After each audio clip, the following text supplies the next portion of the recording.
anyone knows the Snow Queen, she's the connection to the stars, man.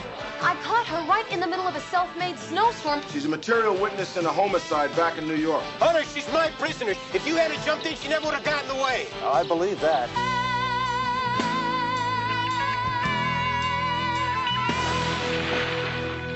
She looks like she'd be a regular bobcat. I don't feed the animals. You know, Hunter, I don't think you like me.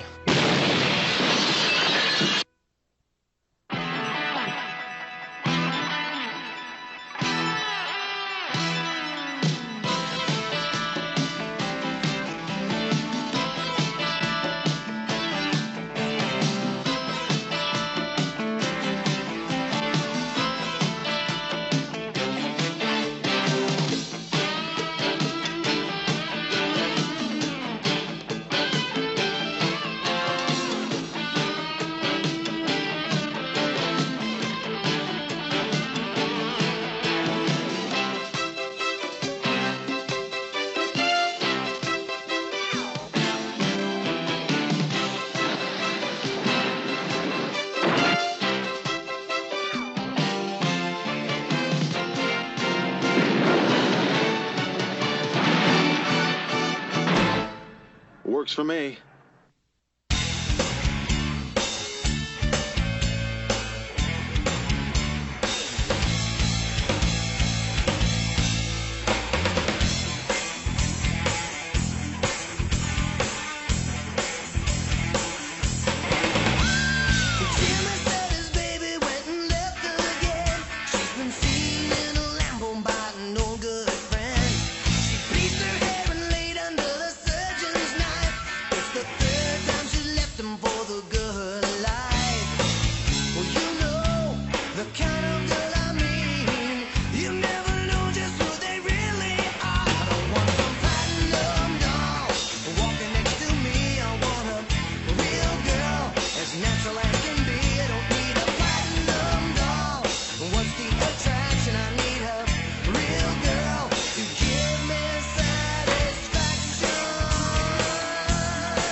It's me again. Sure is. Hey, look, whoever this guy is you came here with, he's obviously not back from wherever he went, so maybe he just upped and left you here alone. Yeah, wouldn't that be his bad luck, huh? Or won't it be yours if he comes back and catches you still watching my clock? Whoa. Hey, hey, hey!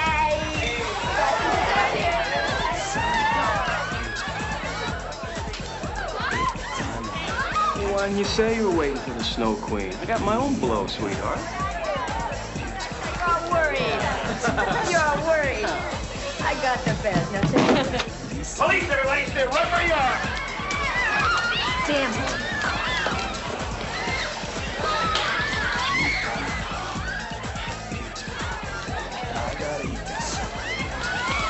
Hey, McCall. Homicide, all right?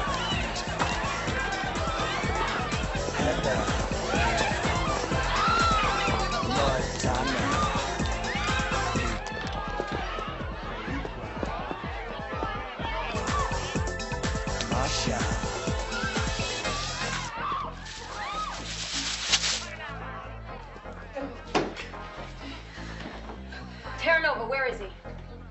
Where is he? He drove up with you, didn't he? Damn it, damn it, damn it, damn it. It was supposed to be my year. This is supposed to be my year. My bust.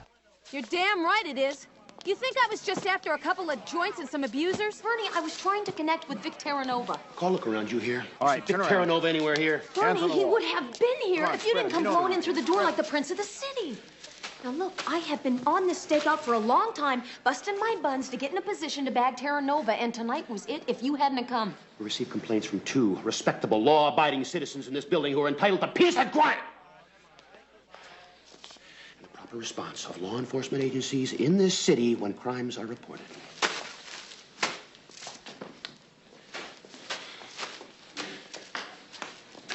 All right, Bernie, look, I'm sorry, all right? I am frustrated. Come on, you're talking about a couple of people who are going to lose out on Johnny Carson's monologue, and I am losing out on one of the biggest drug dealers in the city. I mean, Hunter knows you're undercover, right? He could have intercepted the first blues that rolled in here. Why didn't he flag him and badge him and tell him you were in here undercover, huh? I mean, after all, you two are partnered, right? You're not supposed to be working any assignments alone. I mean, where is Hunter? Why isn't he outside there right now waiting to back you up on this bust, huh? Where is he, McCall? Bernie, he happens to be following some leads of his own, all right? And they happen to be very important to this case. Oh, girl, you're the only one that I see looks good tonight.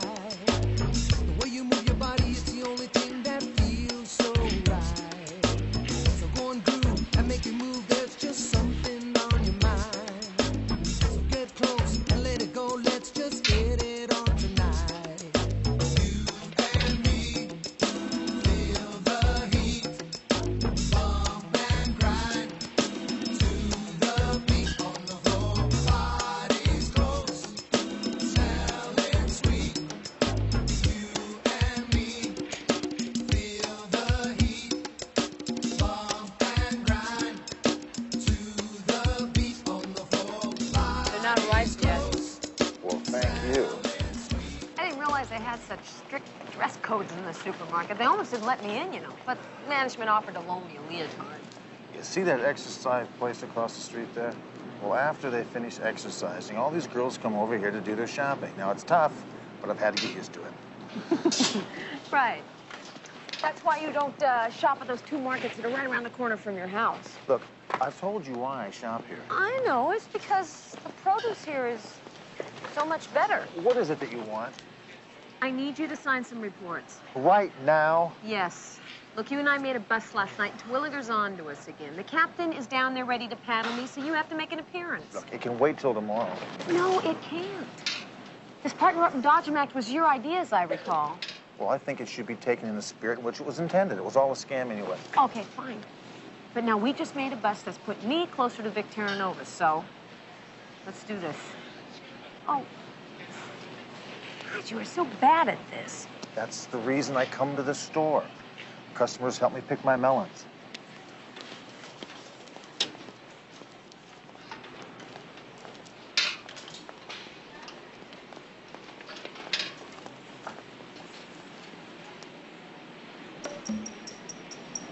What? I think I need something on aisle 8. Yeah. Yeah, why don't you check for backups? I think we got something going down.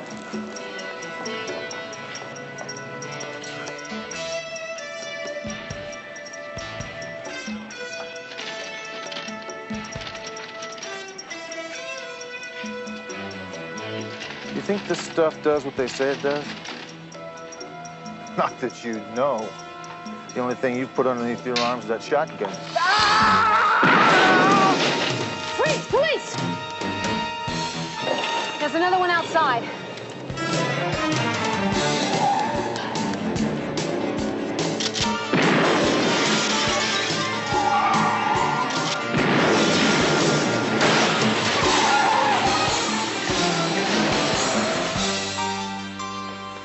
Hey, McCall. I thought it was only one to a customer. So how'd you come up with 2 busts at the same time? Well, they weren't the same time. They were 20 minutes apart. Well, I told you two not to try double jacking me anymore, didn't I? You guys split up last night. You're running separate assignments. That's why you didn't have anybody working the outside who could have stopped the raid and given us a chance to nail Terranova. I still think we can take a run at Terranova through the Sally Lapone we brought in. No, you can't.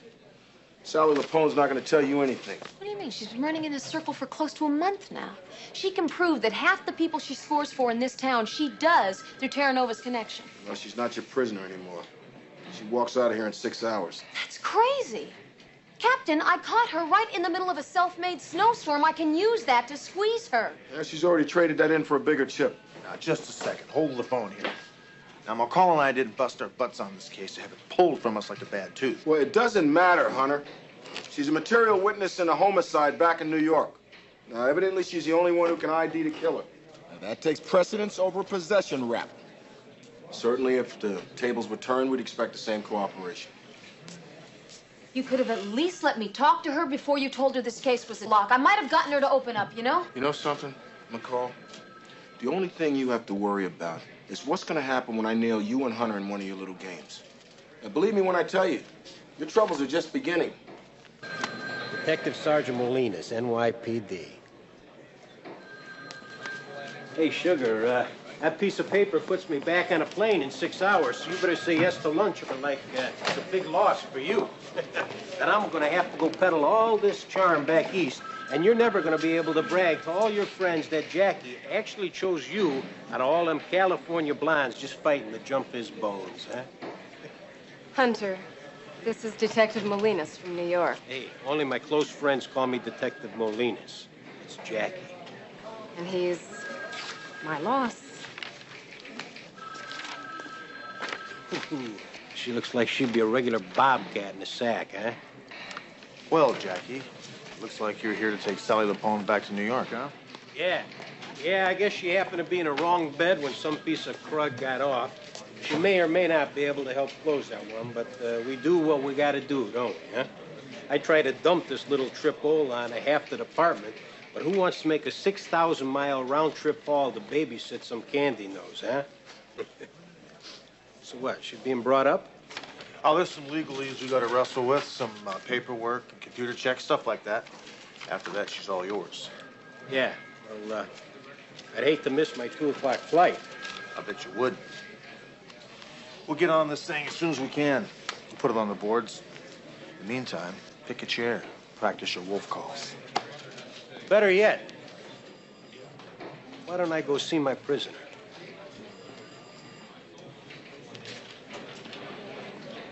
I got nothing to say to you, honey, so why don't you just give it a rest for a while? Sally, how old are you, for Pete's sake? You gonna spend the rest of your life crawling in and out of the gutter? You come out of New York, you wind up out here, you get nailed on some possessions charge. Now you're gonna go back to Manhattan, testify against some dead pushers so you can get kicked free and wind up in another cesspool. What can I say? Guess I just enjoy it down here, huh? But if you don't mind, this conversation isn't exactly rocking my socks. I know and you know that I don't have the time and I don't have the leverage to push you. Oh, you figured that out, huh? Good, good. Look, Sally, I need something from you. I need something from you that's gonna put me closer to Vic Terranova. Well, actually, it looks like you got exactly what it would take to get next to Vic. Can you party? Hmm? Better yet, if you know your way around the music scene, you're as good as on his dance card. I need more, Sally. I need your help. I don't need yours. Oh, come on, cheer up, McCall. Better luck next time. Like I've been saying, this is gonna be my year. Hey, Cupcake, you got that right. You just won the New York lottery.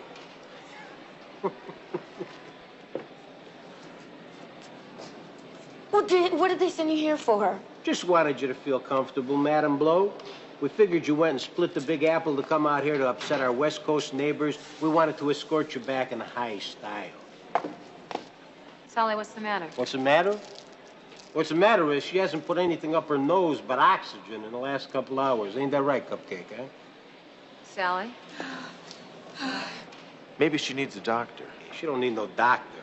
What she needs is... She just needs to get back home to all her old pals.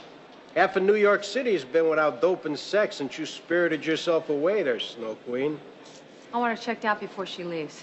Yeah, I'll check her out, okay? Right now, she's in the custody of this precinct. That means she goes when we say she goes. Now, I want her checked out before she makes this trip. She looks sick. And save your cracks.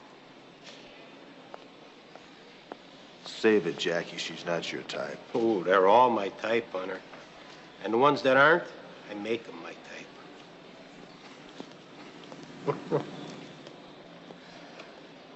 I want to know what the hell you were doing down there with that prisoner in the first place, McCall. You were not supposed to be talking to her.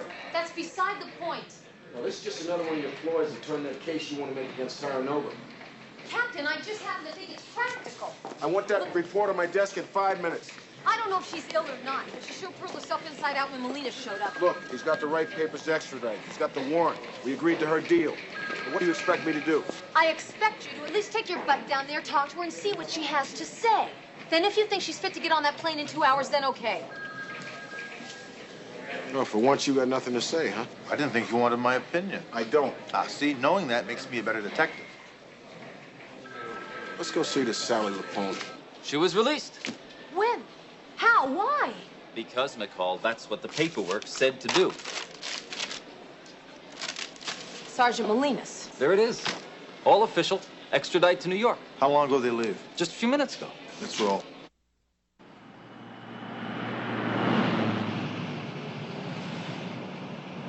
Please, please. I'll swear I'll never say anything. I haven't, right? I haven't. I won't. You're right, you won't. I won't. I swear. Listen. I'll do anything. I'll do anything. Anything you want. Anything you say. Yeah, I bet you will. And I bet you have. Come on.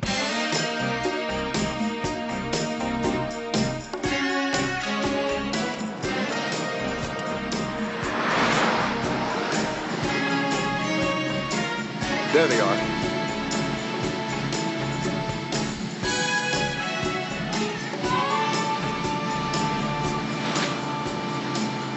Where the hell they go? I don't know. They didn't make the light.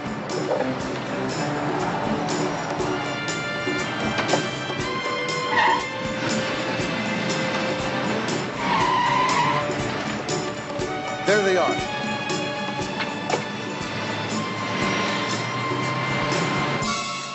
Come on. What are you doing? Please, I won't tell. I swear. Shut up. Please. I'll do anything you want. I will. Anything you say. Please. Molinas! Hey! What are you, crazy man? What the hell are you doing? Hey, she's gonna get out of here. Come on. Sally? Hunter, she's my prisoner. She's escaping, huh? If you hadn't jumped in, she never would have gotten away. But what the hell are you doing out here with her? The airport is over there. I got lost, all right? I got lost. Well, you never get lost in a strange city?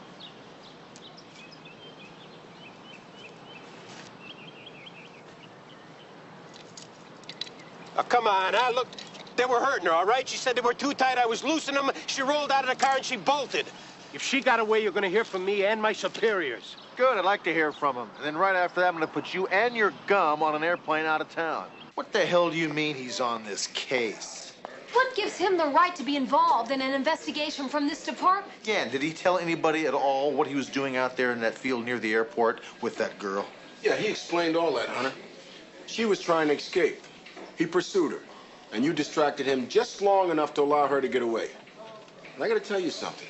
NYPD is not all that ecstatic about you sticking your beak into this case. Sticking my beak in? How about Molina's gaffing that girl out here before you had a chance to talk with her or see her? That's something I'll address.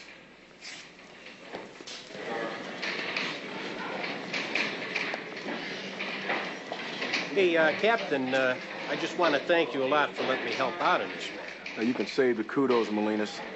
I haven't forgotten that you pulled an end run and you yanked Lapone out of here before she was officially released. Yeah, I know, and am I ever so sorry about that. I admit my overzealousness is as much to blame in this whole matter, and that's why I just have to do my all to help out in this. I'm sure you just heard the same things from Sergeants Hunter and McCall, so I don't want to belabor the issue.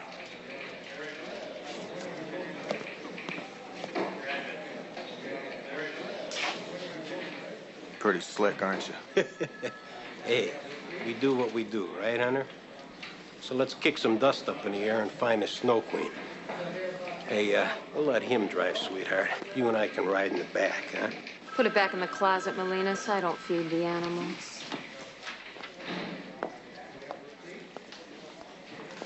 Gonna have fun grinding the rough edges off of you, D. Oh, McCall. Bang, zoom, to the moon. I know, relax. This is just what we want. It is? Yeah, we gotta keep an eye on this big jabron while we look for Sally, correct? Well, when he finds her, we find her. Hey, babe. Thought I'd give you another chance. Think he was going to kill her, Hunter? Well, when we see her, we'll ask her, won't we? Yeah, well, you can ride with Popeye Doyle there. Me, I'm gonna take a run at Terra Nova. I think there's a real good chance that Sally's gonna show up there looking for some cover. Besides, Sally gave me some good leads on how to go. She did, yeah? Like what?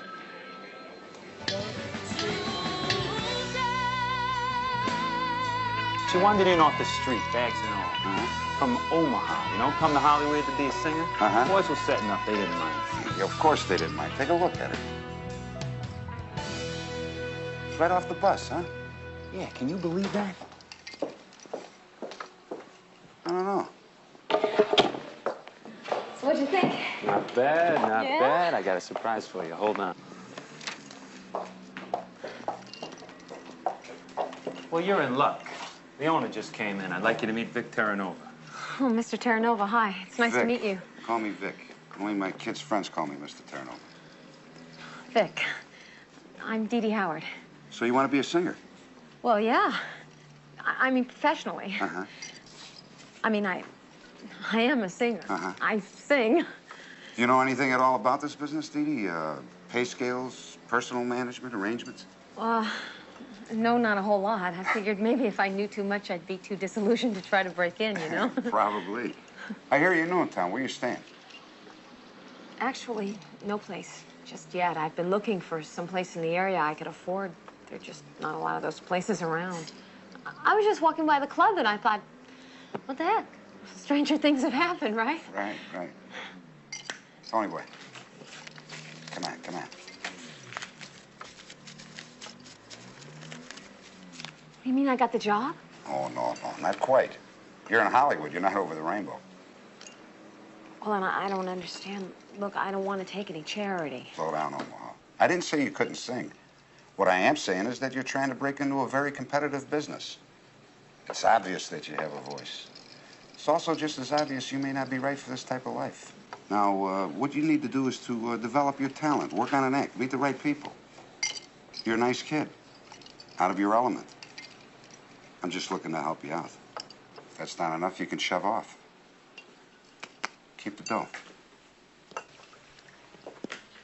Hey, Mr. Terranova's a stand-up guy. He likes to help people. You know, you're lucky with all the brajoles out there you wandered in here.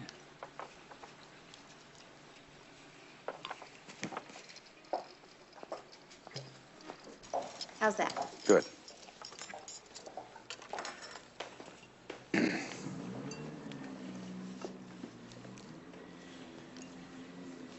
Mr. Terranova, Look, I'm alone, you know, and I just didn't want to make the same mistakes I've heard other girls have made coming to this town. You're a nice lady, Omaha. That's why I'm glad you landed here. I don't want you making those same mistakes either. Now listen, why don't you go find yourself a place to stay and then come on back here later on tonight? Tonight? Boy, I bet this place is jumping at night, huh? Everybody gets all dressed up and everything. Must be great. Listen, get yourself something new to wear. Oh, no. No. You have done more than enough for me already. Look, I didn't mean for you to do this. It's all right. It's like I said, you're sharp. You have great instincts, kid. Thanks. See you tonight.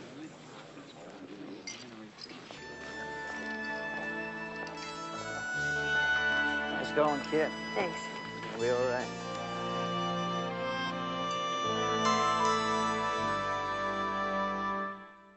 All right, 5-card draw. Jacks are better.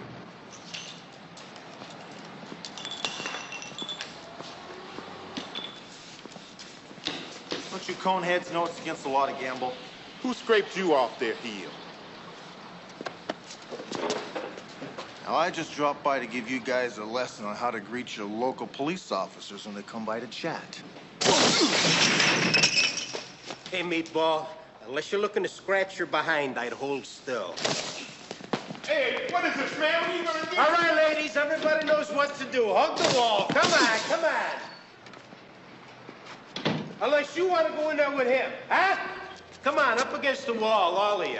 Hey, Hunter, take it easy. I'm gonna have to pay for that. Scully, don't worry about this. The city will reimburse you. Spread 'em. Okay, I want to start seeing the goods hit the deck. Come on, everybody uses their left hand, huh?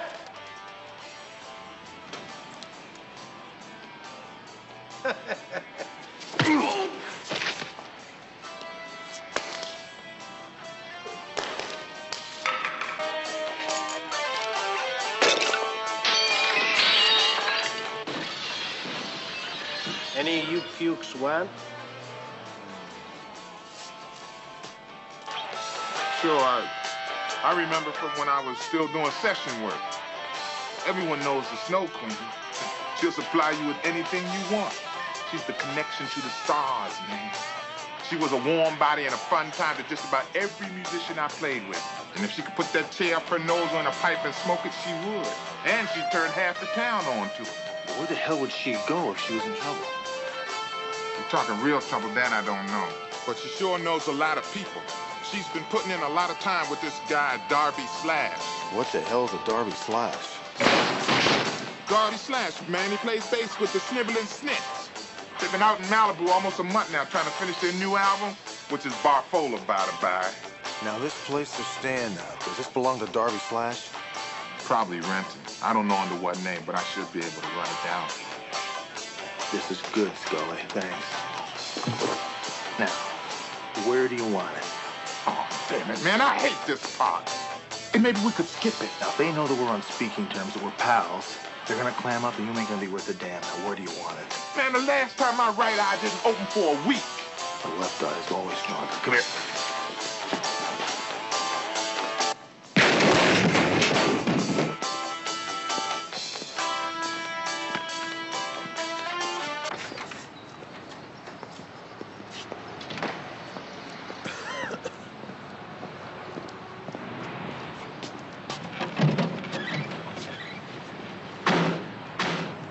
What'd you get for the Mullinzana? Nothing?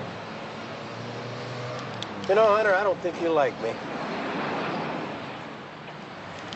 And to think my partner thought you were an insensitive creep. See how wrong you can be about some people?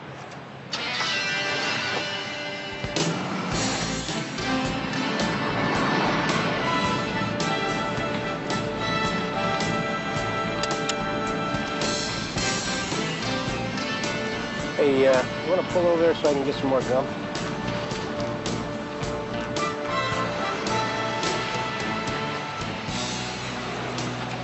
miss anything? No, I'm fine.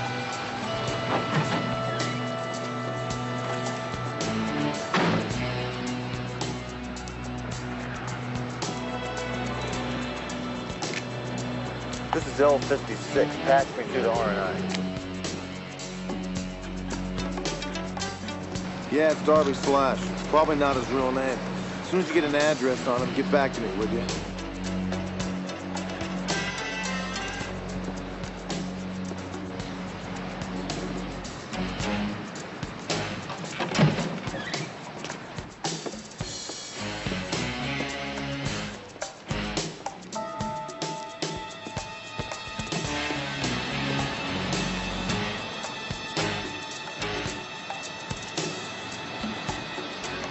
Cab 32, you have a call. Come in, please. Over. Cab 32, you have a call. Please respond. Hold your horses. Guy can't get no nourishment around here.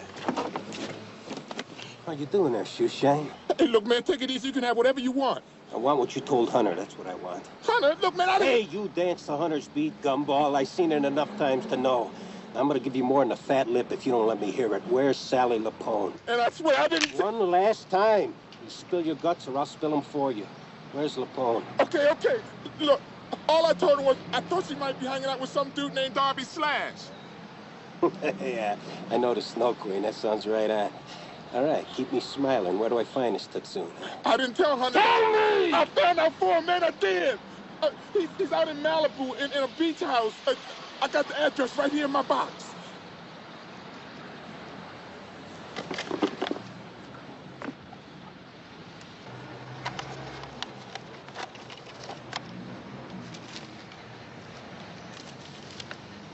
$11763 Pacific Coast Highway? Right, that's it. That's all I know. This is where she is? That's where the guy is. I don't know if she's there. I swear that's all I told him. Is that it?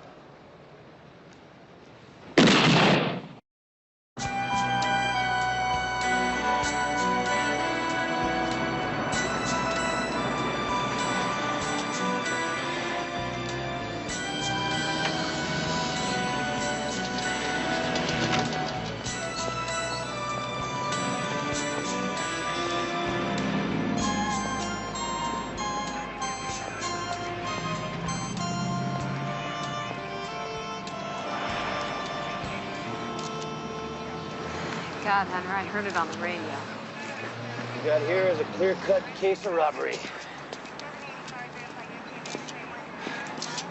You know the victim too, McCall? Yeah, I knew him through Hunter. Just started his shift. Talk about your bad breaks. Get yourself blown away for 20 bucks and change. Hunter?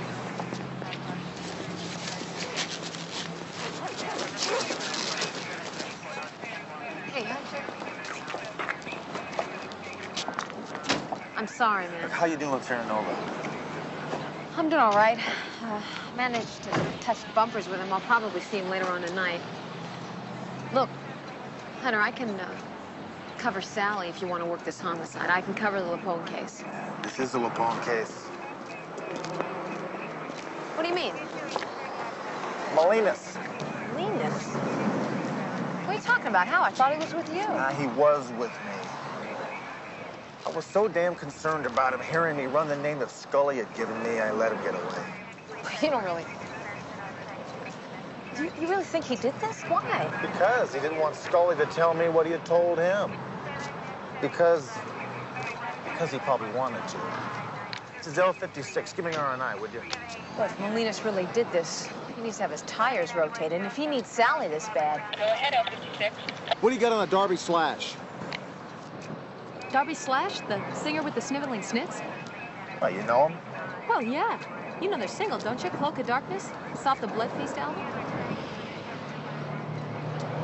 Anyway, Scully told me this guy may have a place down in Malibu, probably under a different name. Yeah, it's probably under his real name. Why don't you try, what is it? It's Harry Berkowitz. Harry Berkowitz? Of course.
Queen.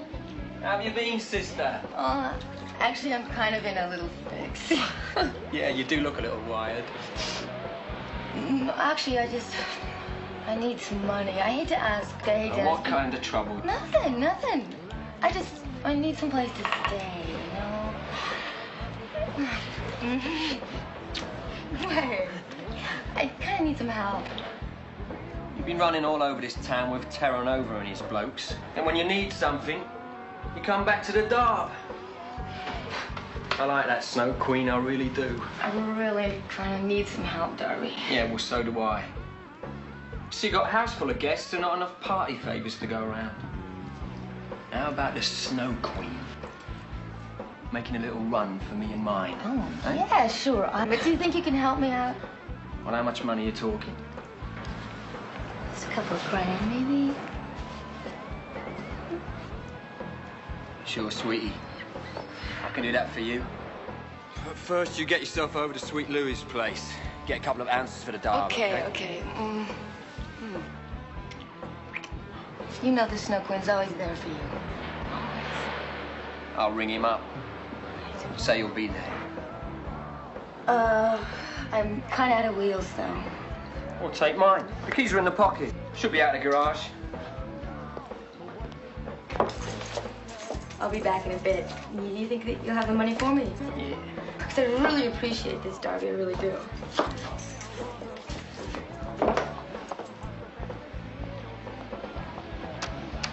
Hey, Leanne, get Sweet Louie on the phone for me. And get your buns up here, all right?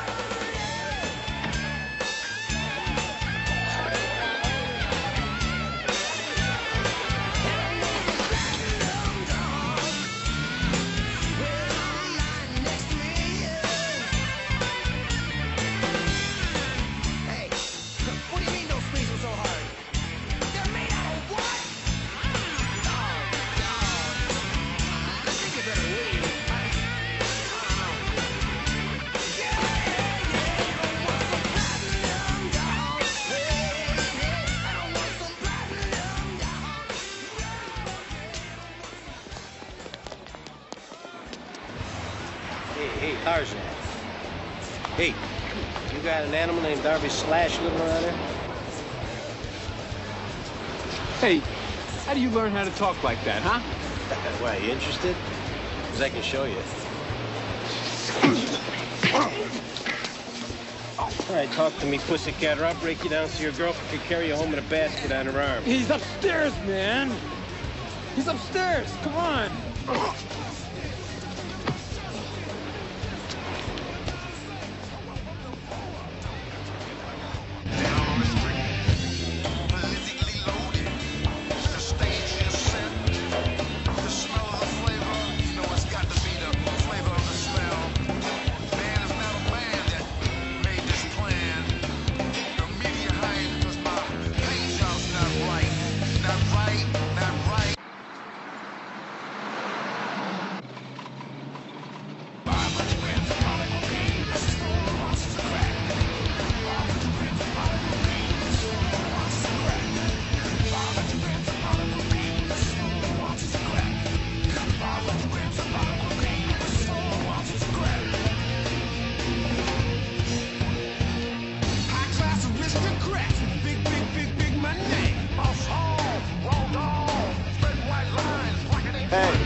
Where can I find Darby Slash?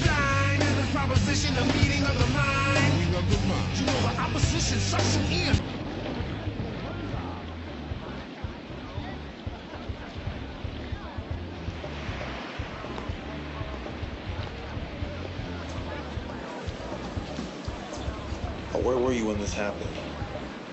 Were you here? Did you see anything? Sally Lapone, the Snow Queen? She was here, wasn't she?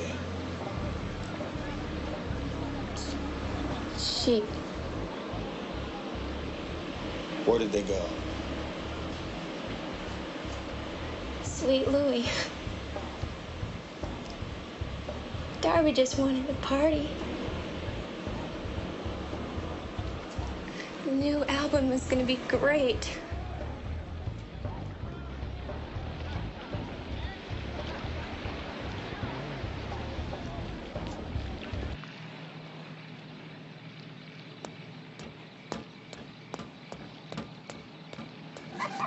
Hi, how are you doing?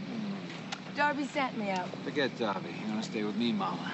What forget Darby? Listen, as long as Darby's buying, I'll keep coming back and coming back and coming back. Come on, I got a fright. Yeah? You make me a good deal. Look at that. Right, this is the deal. That's part of it. All right. I'm the other part, right? Uh-huh. But no, who's this? This is Smiley. Well, hello, Smiley. Nice to meet you. It's my home. Partake now. Don't kill yourself.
He's into singers.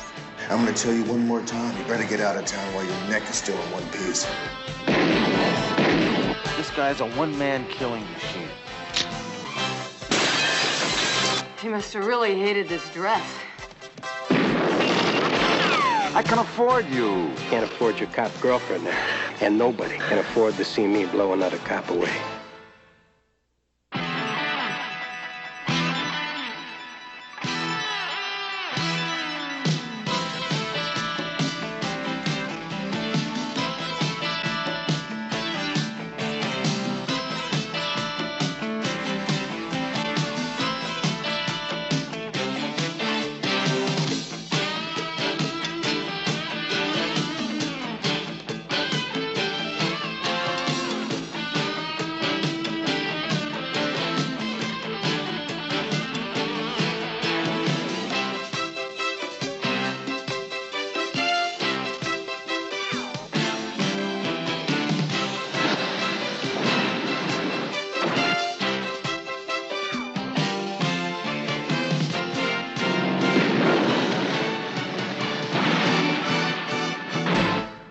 Works for me.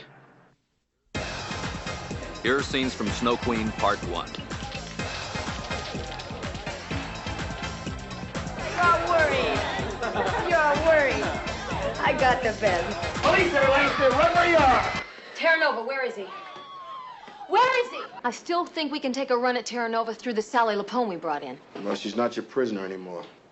She's a material witness in a homicide back in New York. Hunter, this is Detective Molinas from New York. It's Jackie. Look, Sally, I need something from you. I need something from you that's going to put me closer to Vic Terra Nova. You know your way around the music scene. You're as good as on his dance card. She wandered in off the street, bags and all, from Omaha. Right off the bus, huh? Yeah, can you believe that? I don't know. Well, Jackie, it looks like you're here to take Sally Lapone back to New York. Why don't I go see my prisoner? Please, please, please, don't. I'll do anything you want. I will. Anything you say, okay? Please, anything.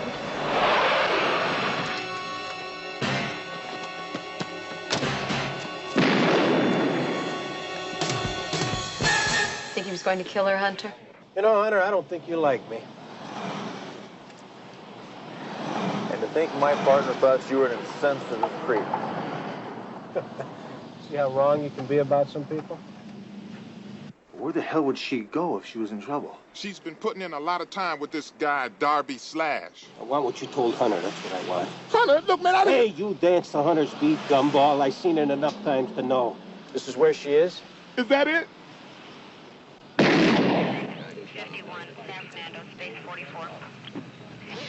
Look, Hunter, I can cover Sally if you want to work this homicide. I can cover the Lapone case. This is the Lapone case. What do you mean? Molinas.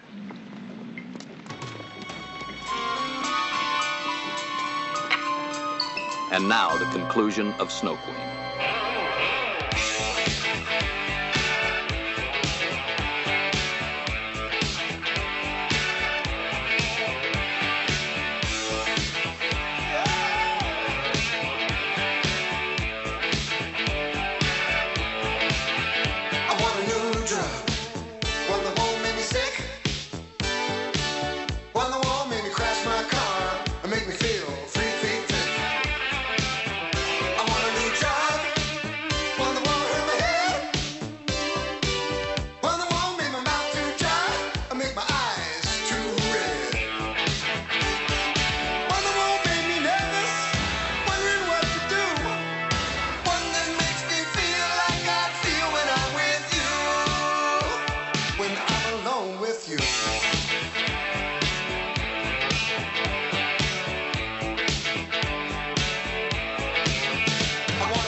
Champagne? Of course.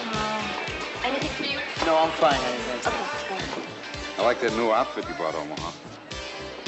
You know, that's the thing. Every girl I meet, shopping becomes second nature with her, don't it? Yeah. So you gonna tell me? Yeah, I said in a while, didn't I? Tonight we're going to do something a little different. We're going to have somebody join us on stage. Put your hands together for Dee Dee Howard. I changed my mind. Who knows? Maybe it's the outfit you bought. Now, come on, get up there. I want to see you in front of a live audience. Go ahead. Who knows? They may make this amateur night a permanent thing around. So what are we gonna do? Anything you want. If it's on the radio, we know it. Hey, Vic, it's Sweet Louie. Sally's over there. Going for someone else. She needs some cash to split town. Hey, he says, if he gives her the dough, she'll disappear and forget the score. Tony, boy, I don't have to talk to him. Come to have some fun with her and then help her disappear. Akabish. I told Darby I was holding you out. Finishing another deal. You got a deal for me, huh? Oh. Ooh. I got a deal for you. You'll deal me right. Wait a second. Have one of these first.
Hey, I don't think we're out of this one yet, Hunter.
So what do you think? Gotta get a medal for this, huh, Cheech?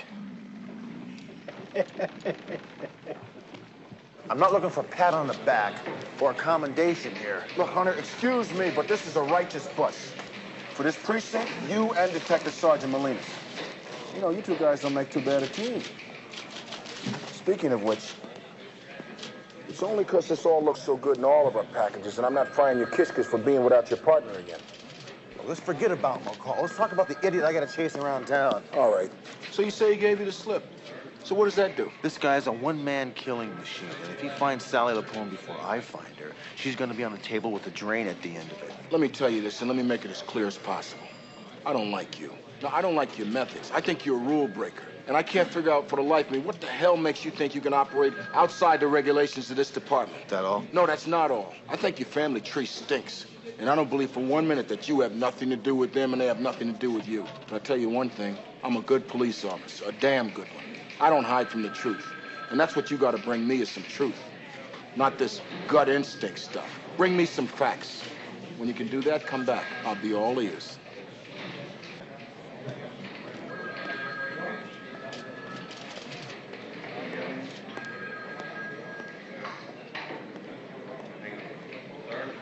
How the hell did the cops get involved? I don't know. Damn! What are you, crazy, you jerk? You got some type of a problem, lady? Yeah. I got a $600 dress with my drink all over it. I want to tell you something. Do yourself a favor. Go in the bathroom, put some water on the stain and some blow in your nose. Hey, Vic. See how fast the stain disappears. It's okay, Matt. Vic. Get her out of Come here. I'll take care of it. I paid for the dress. Chris and Hemmings.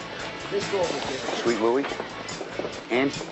Nikki? All of them, Vic, they're dead. What about the girl? I ain't no word on that. No word. Well, get word. I want her found, Tony. Do you understand me? Find her. All right.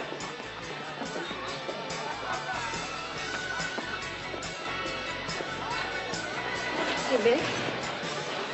Might sound sort of lame, but is there anything I can do? Anything you can do. I can imagine there's a few things you can do well. But I got to take care of some business. Well, listen, Vic, if you're upset, maybe I can help you relax. When I'm upset like this, I like to stay like this. It makes me think better. You understand? Tony Boy will take you home. Well, that's okay. I can get home by myself. I said Tony Boy will take you home. Come on. I just gotta change. I'll see you tomorrow. Well, thanks, Vic.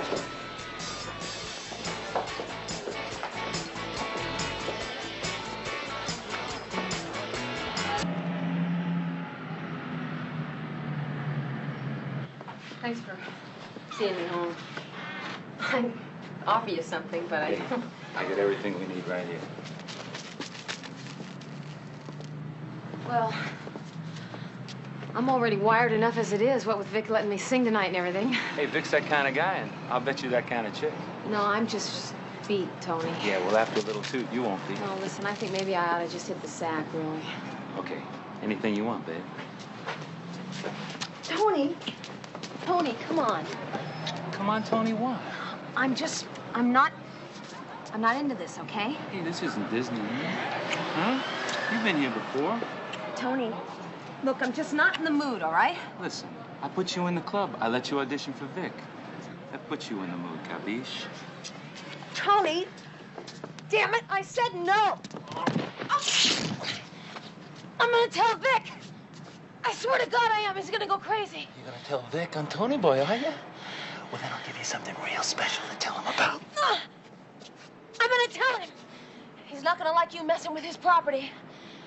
Is that what you are, baby cakes? You're Vic's property. I want him. He wants me. He's not gonna like the fact that you ruined this dress that he bought for me, and he's sure not gonna like standing behind you.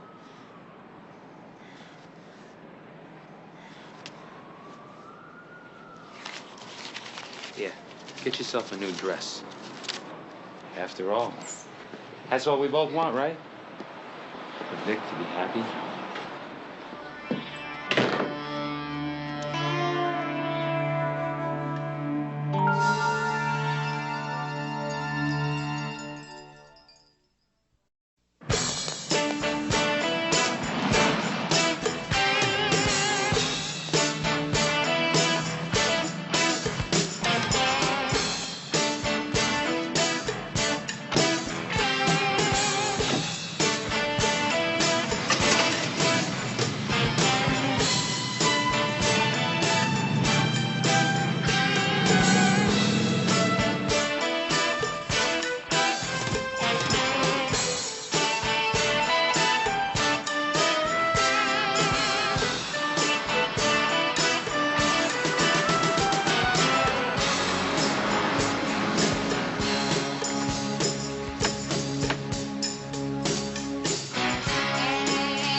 Are we sure?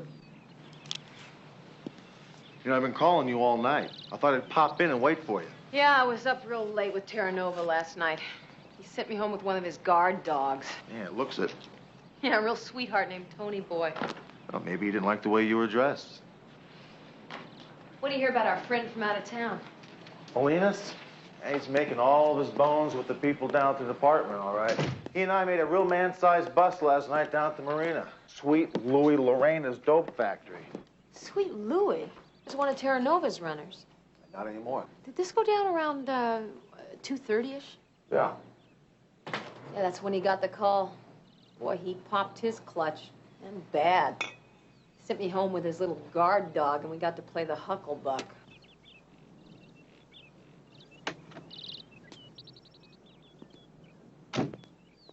Yeah, Molinas is really building up brownie points with the captain. I predict within 24 hours he's going to have me on the airplane to New York, and he's going to keep this jerk here. You know, if Sally was with Sweet Louie last night, she's got to run out of places to hide pretty quick. Terra Nova's got to be up at bat. How can she stay on the street and not expect to be picked up? Is this all you got around here is apple juice? Yeah, because it's good for you. And so is sleep, which I desperately need. Well, if you'd stop dressing like that, you might get some. Good night, Daddy. Oh, I understand you had to get Terra Nova's attention. It just so happens I got his attention with my singing. He's into singers. Oh, come on now, you don't sing. Okay, I don't sing. But wait a minute. I didn't know you could sing. Well, there's a lot of things you don't know about me, Hunter. Well, I mean, that's one of the things I would know. Why would you know? No, I mean, if you could sing, I'd know about that. No, you wouldn't. Now, Yes, I would. You know why? Why? Because we're partners. And if I could sing, you'd know it. I'd know. Now, do me a favor. Go, okay? I gotta be up real late tonight with these guys. I gotta be up at least to go 3 out of 4 rounds, right? So go. Sing me something. I'm not gonna sing you anything. Goodbye. Bye.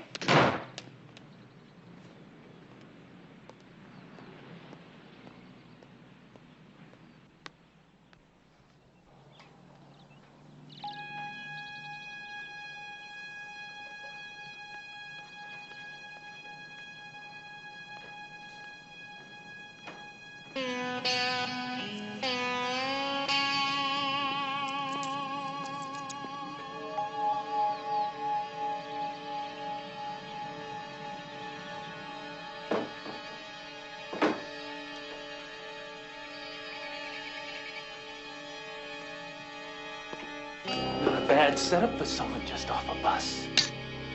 Omaha.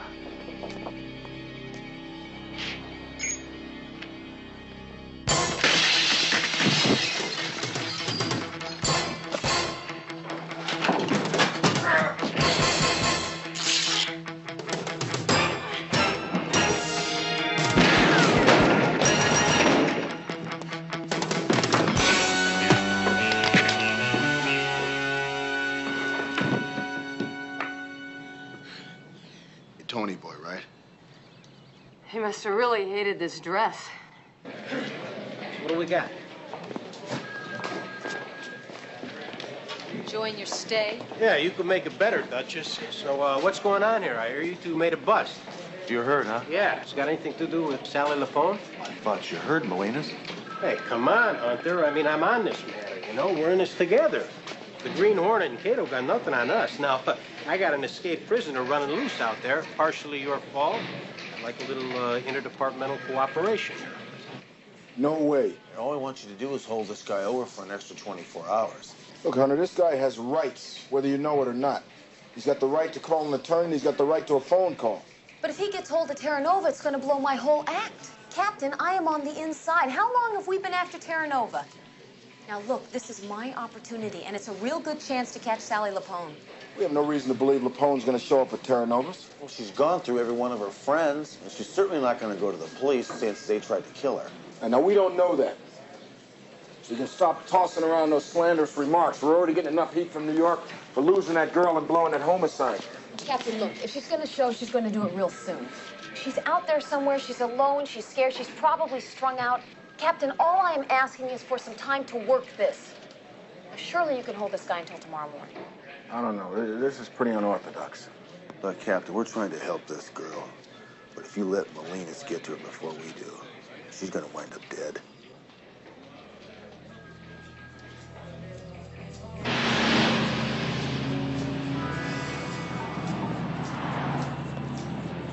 Hey, baby, you're out early, huh?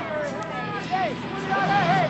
Hey, you just starting your shift or finishing, huh? Come on. I love you, baby. Come on, hey. Come on, Mama. Hey. Hey, baby, you're out there. Hey, I love you, baby. Hey.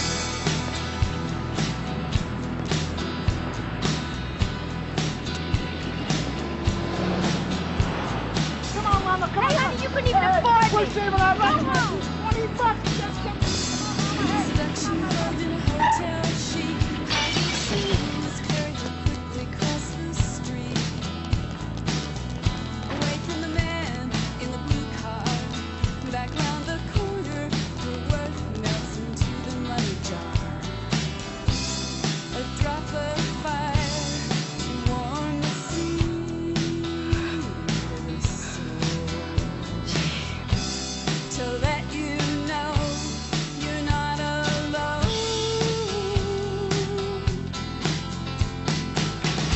Will you find a smile to ease the pain? Will you see it's not too late for change? I see through your vacant stare into the melting girl world. Will you find a smile to ease the pain?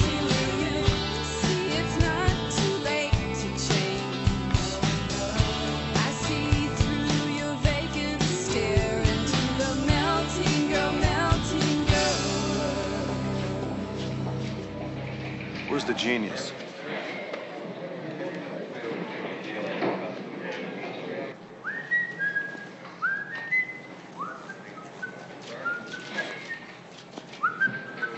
Hey, Hunter. You know, while you still can, Molinas, why don't you get on that airplane back to New York? Oh, hey, yo, Marshal Dillon. Is this for real? I can't prove it yet, but I know you killed Darby Slash. Hey, come on, Hunter. Kill's a strong word. I mean, we're talking about some full-on hophead who accidentally shot an air bubble up his own pipe. He also killed Scully. Who? Scully, you know who the hell I'm talking about. Oh, that licorice stick from the cab company. No kidding. Somebody dropped his meter for the last time, huh?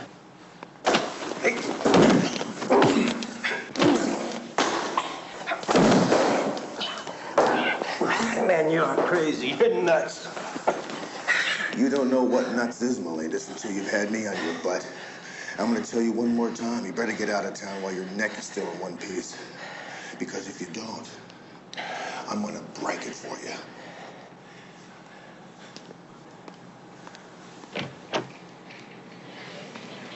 Hey, Hunter.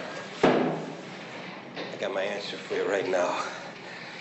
I ain't getting on no plane for nowhere until I find Sally Lapone, huh? I'm here, pal. And you got me. That works for me.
wouldn't happen to notice Snow Queen, would you? Got some kind of problem, man? Just looking for Sally Lapone, the Snow Queen. I asked you if you got some kind of problem. No, I got no problem.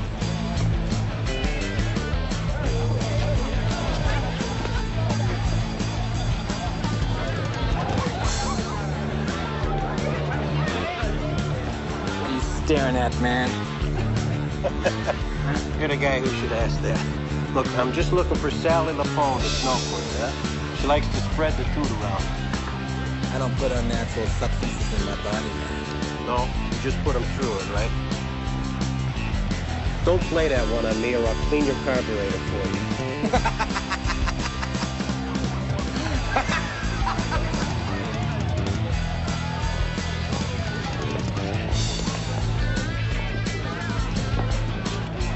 Hey, let me have a scotch. Now.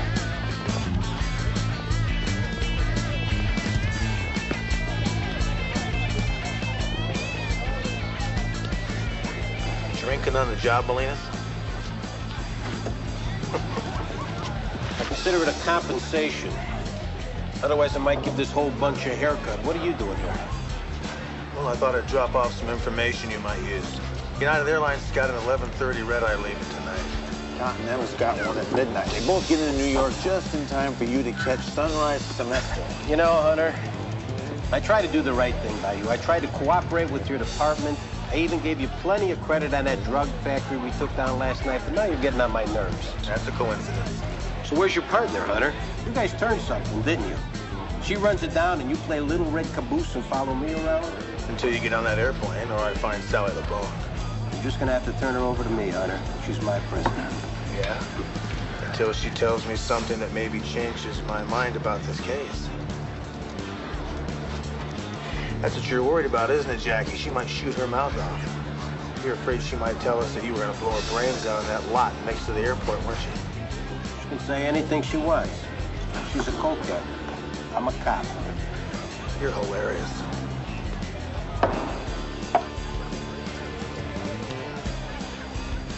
Hey, I'm just going to the little boy's room, Hunter, huh? I mean, feel free to join me again. We always have so much fun in there together.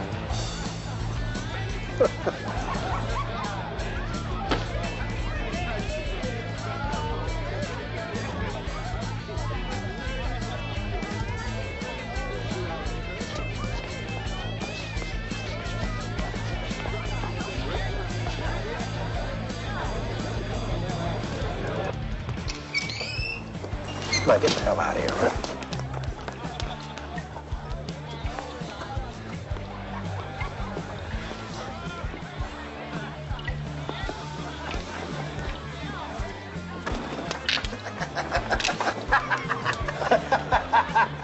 Now, isn't this a nasty turn of events, huh? No, come on back.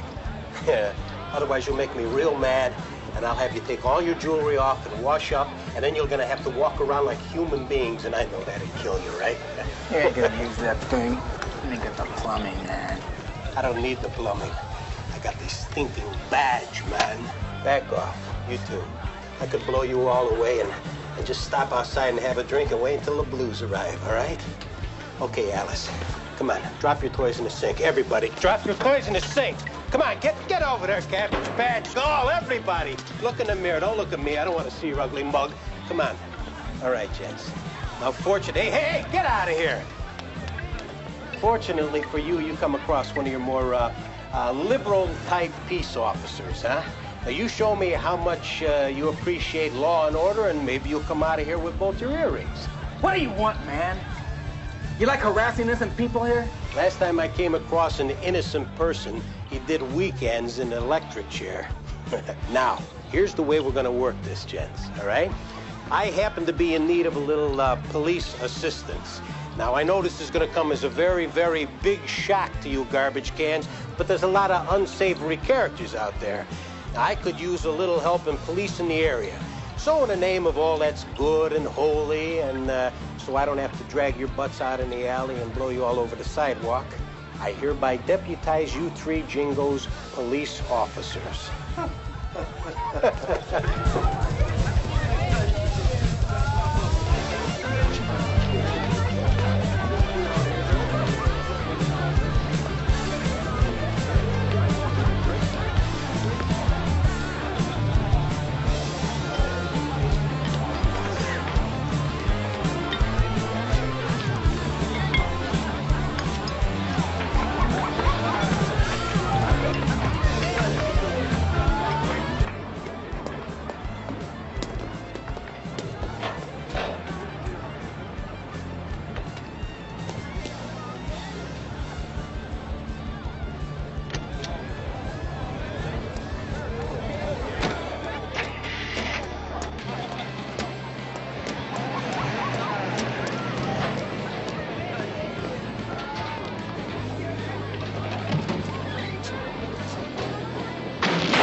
you two 8 balls on the ground. Move!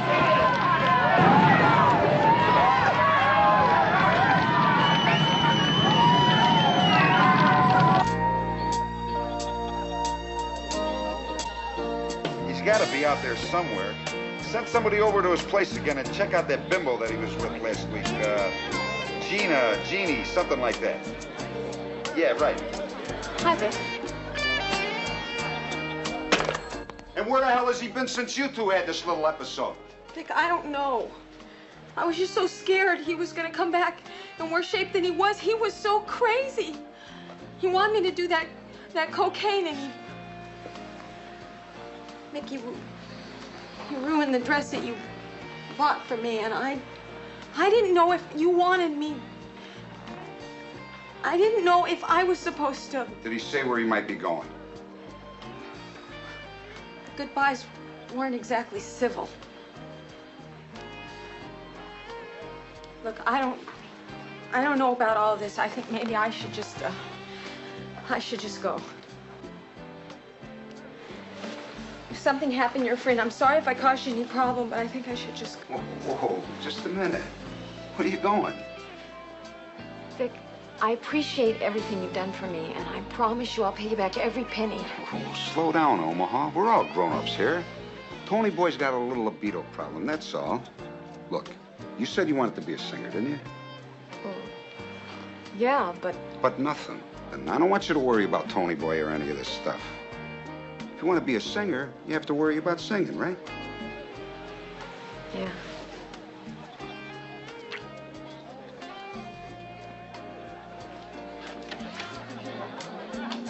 Where the hell is he?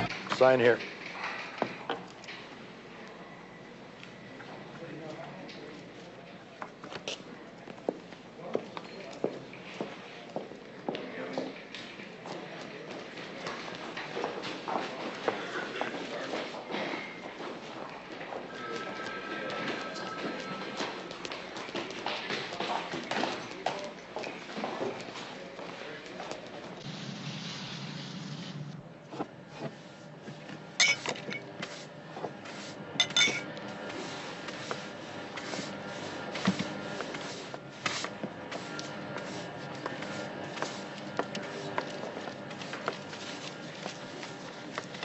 I'll be with you in a minute, Doll.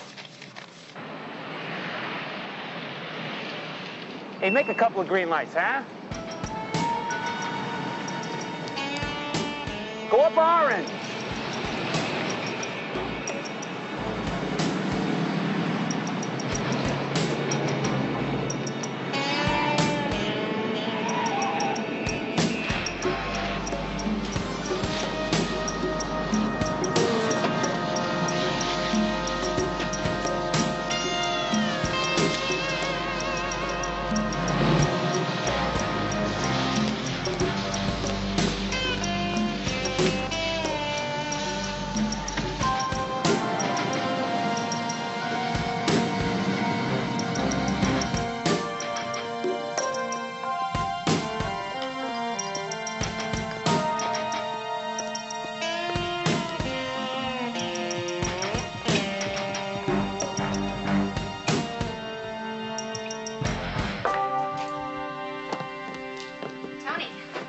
Where's Vic?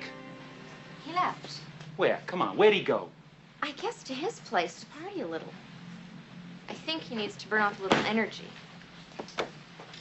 You know, he's been looking all over for you. He even dragged me in here and wanted to know if you'd been by last night.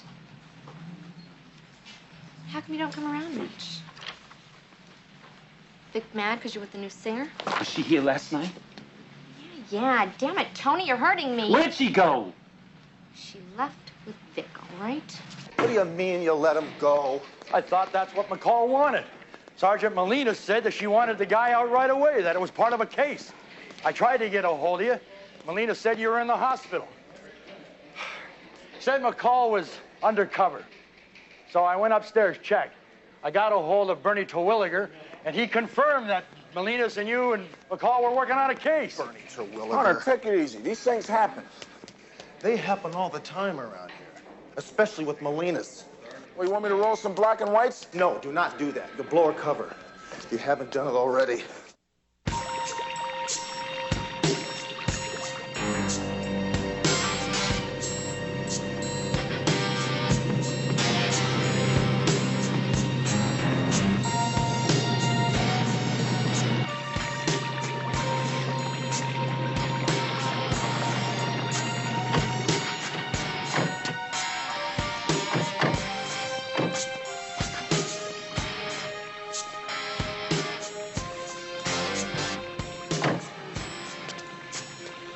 guys go everywhere with you? Everywhere but the bed.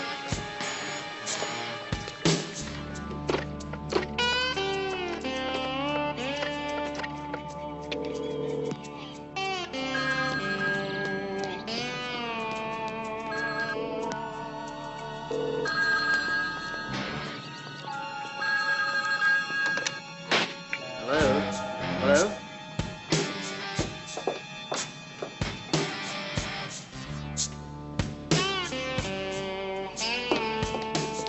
Listen, I'm going to Vic's. He come by, I miss him, you tell him to wait. And if he's with that broad, don't let her leave, okay? You hear me? Tell him that! I heard you!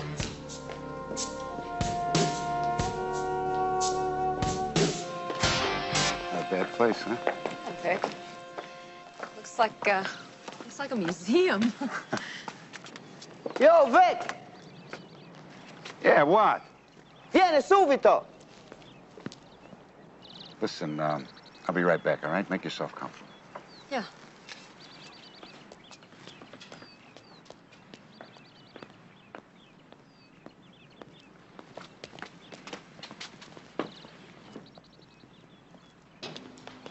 Where the hell have you been?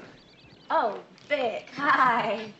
Hi, I'm sorry. You're sorry, huh? Yeah.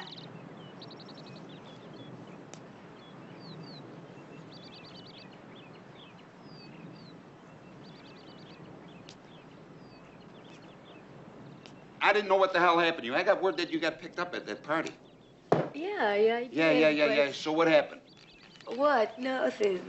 What? I'm asking you how you got out of jail. They didn't have nothing on me. I just dumped the stuff. When I heard the bus going down, it was no problem. Uh-huh. And I suppose they didn't ask you anything, huh? About me? No. What are you talking about? Come on. I'm asking you if you dealt me so you can get out of jail. No. No, there was nothing to dee my way out of. Come on, I wouldn't do that. I couldn't. You know me. I don't know nothing. Well, how come you didn't come to me right away when you got out, huh? What kind of trouble are you in? It's from back east. It's not from here. I didn't know where to go to or who could help me out. Back east where? With who? Do I know him? It was with the cops. What kind of trouble are you in with the cops? Well, it's just with this one cop. I didn't want to get you involved. You, Look. You seen or heard anything from Tony Boy? No, I haven't. Because Tony Boy did a quick vanish on me, too. No, I don't. Maybe he's in trouble with the cops, too. Look, I don't know nothing about Tony Boy. I just... Victor, I'll tell you, I just need a little money. Come on, please, for old time's sake. We had some good memories, huh? We had some good times, didn't we? We did. Memories? Yeah. Well, memories are for losers, baby. Memories are because you're not doing anything worth a damn and you have to tell yourself that you did something. Vic! Not now. Hey, Vic, I gotta talk to you. Listen, it's about Tony Boy. Come on, can you help me out, please? Please. Nobody can help you out.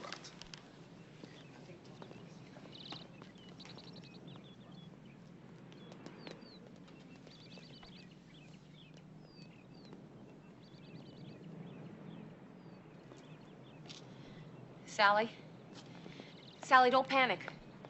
Look, I'm gonna help you, all right? Sally, I know you're afraid of Detective Molinas. It's all right. Look, I'm gonna help you, okay? Not Vic, not Sweet Louie. I'm going to help you, all right?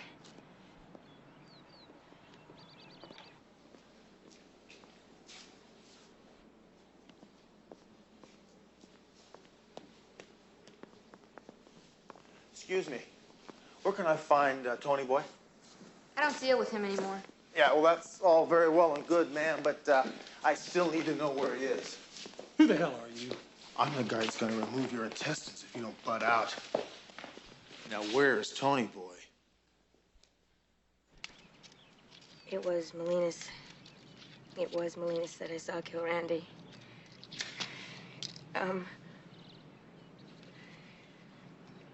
See, Randy he was into a little bit of dealing. Not a lot, but enough. And he said that there was this cop that was shaking down pushers. Guess because he couldn't get He's sure of the big timers, so he's after some of the small timers.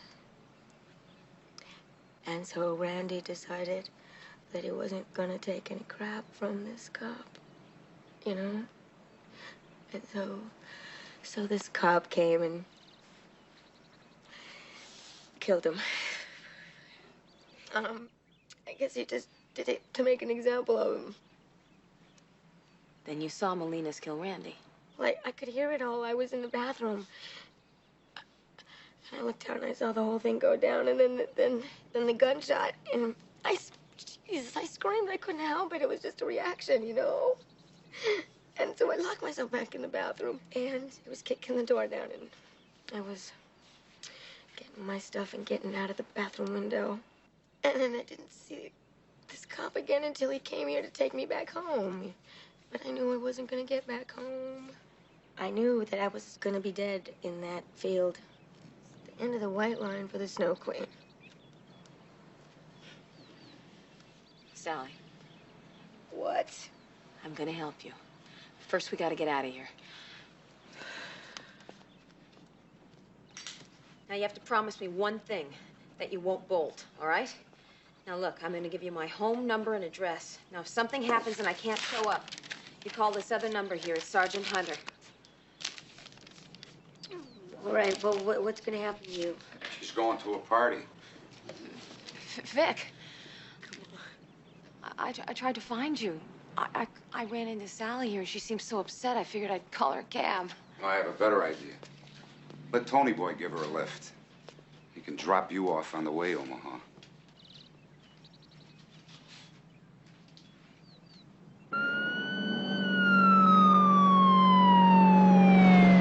You had some good moves for a cop, sister. I'd have let Tony Boy here try out your stuff before we tune you out. Rico, get a can of lye. Grab a couple of cans, pal. All right, everybody, drop their toys. Come on, everybody, put it down. There you go. Come on, let me see. Open your coats. All right, you too, big time. Is Hunter with you? Ooh, you wish, huh? This is great, huh? I got all the players. It's too bad I got here just a little bit too late to save any of them, huh? All right, let's all go bury our problems. Hey, who are you? Who is this guy? I'm the last guy on the face of this earth you ever wanted to see. Hey, Sally, come here. Huh? Come on, sweetheart, come here.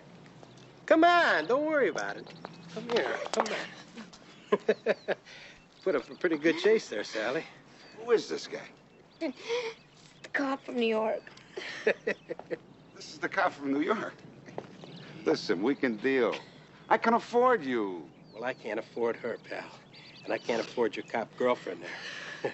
And nobody, and I mean nobody, can afford to see me blow another cop away. Sorry, Terranova. You just partied with the wrong people. That happens sometimes, you know what I mean? Ask the Snow Queen.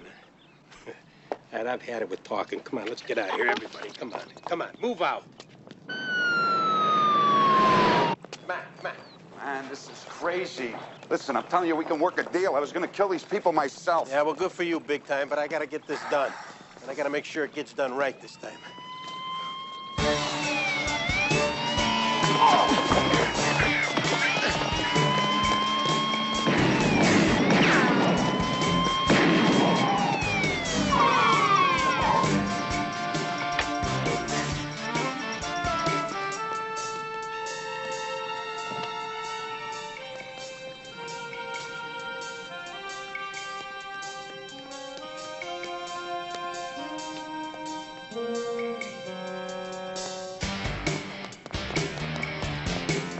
Hold it, Snow Queen.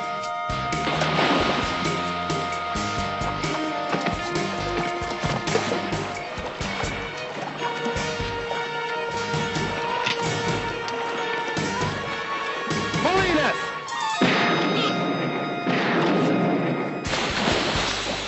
Come on, Sally.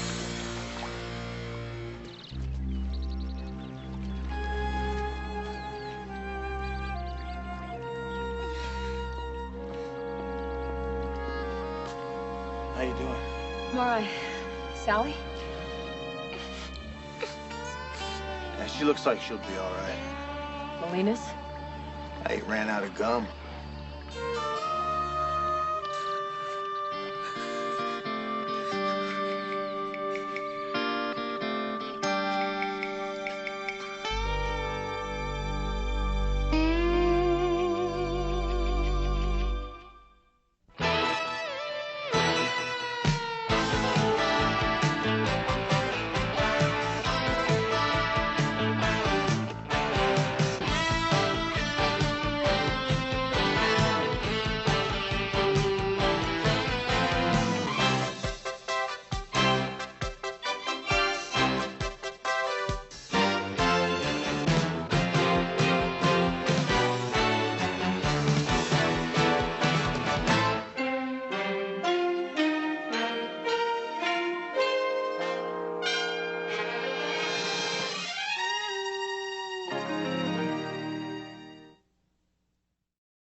When I got home tonight, I found a dead body watching my television. There was no bullet hole, there was no blood. I want to keep this quiet for 24 hours. Failure to report a crime is a violation of the law. You needed to know the body was going to disappear. So you reported a woman missing? Missing persons. This is a homicide. Your alibi for last Friday night stinks. I have nothing to say to you. Do you intend to tell me who that man is? I'll have to ask that you two keep my identity to yourself. Hunter? You know, why is it all of a sudden I get the feeling we're in the big time here?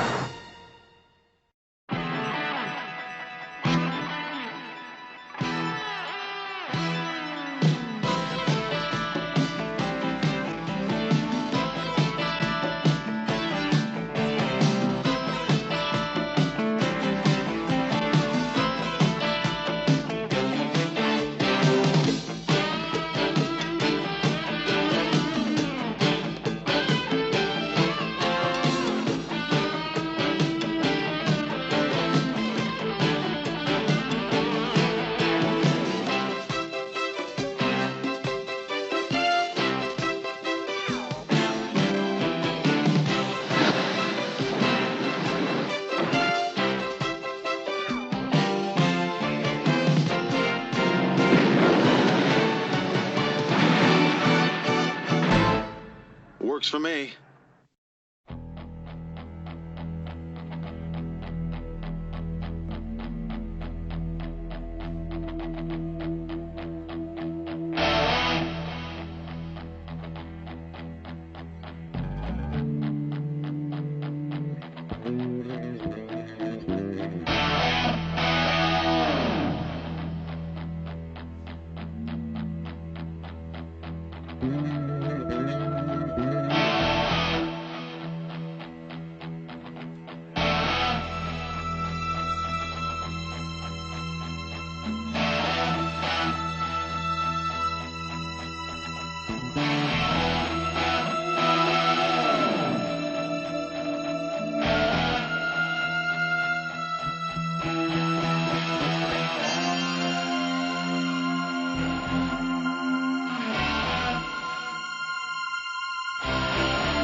Blade entered between the second and third ribs, straight into the heart.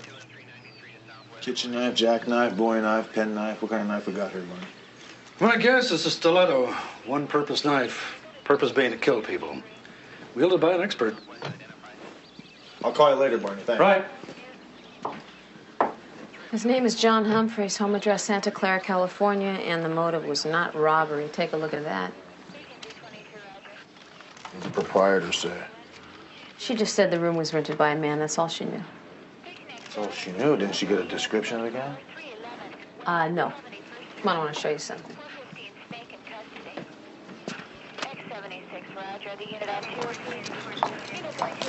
Mrs. Wallace, the proprietor, says that the window in the front is left dark on purpose. Renter comes in, pays some cash, of course, signs a card, Brown or Smith. He's got 2 hours to use the room. Always leaves a question about the license number blank. She takes the card, tosses it in the box, and that's it. Can't you tell us who signed the card for room number 6?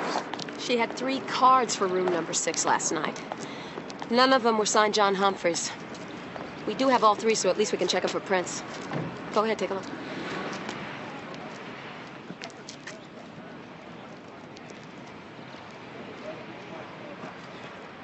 Interesting, huh? You people are running a police state.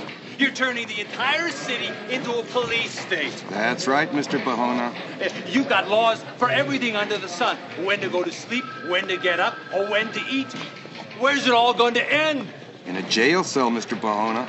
Just as soon as I finish this paperwork. No, I can't wait another 6 weeks. When are we going to get our own fingerprint computer anyway?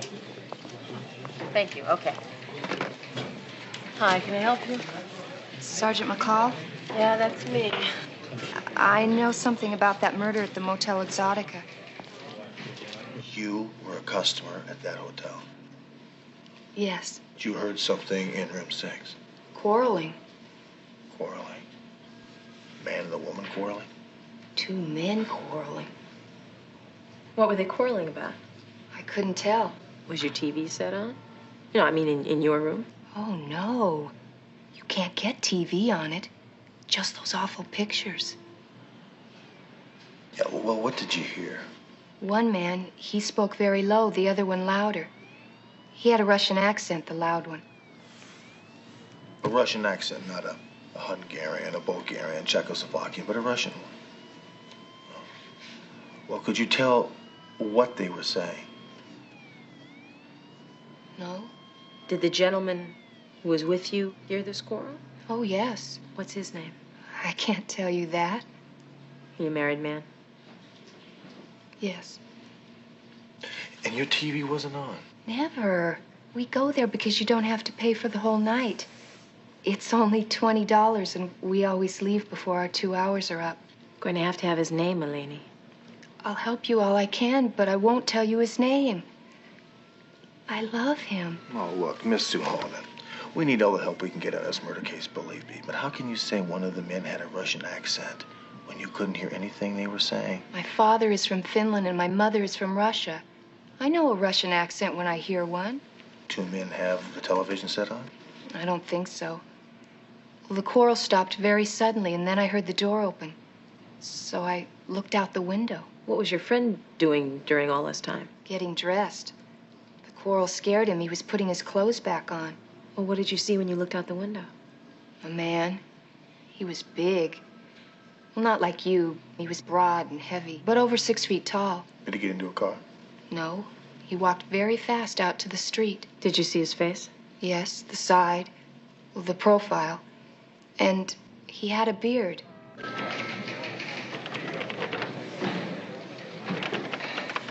Oh, here's another one. Lev Bukharin, 6 feet 1 inch, 215 pounds, born in Kiev, immigrated here in 1969. Okay. We'll see where he was Thursday night. Let's see what we got. We want to thank you, gentlemen, for agreeing to participate in this lineup. We appreciate your cooperation. Now, if you'd all face to the right. Thank you. Face forward. Turn to your left. Thank you. Face forward. First man, would you step forward and state your name, please? My name is Arkady Shishkov. Thank you. Step back. Next man, step forward, please. My name is Alex Turetsky. Take your place. Next man. My name is Leo Zukov. You step back. Next man.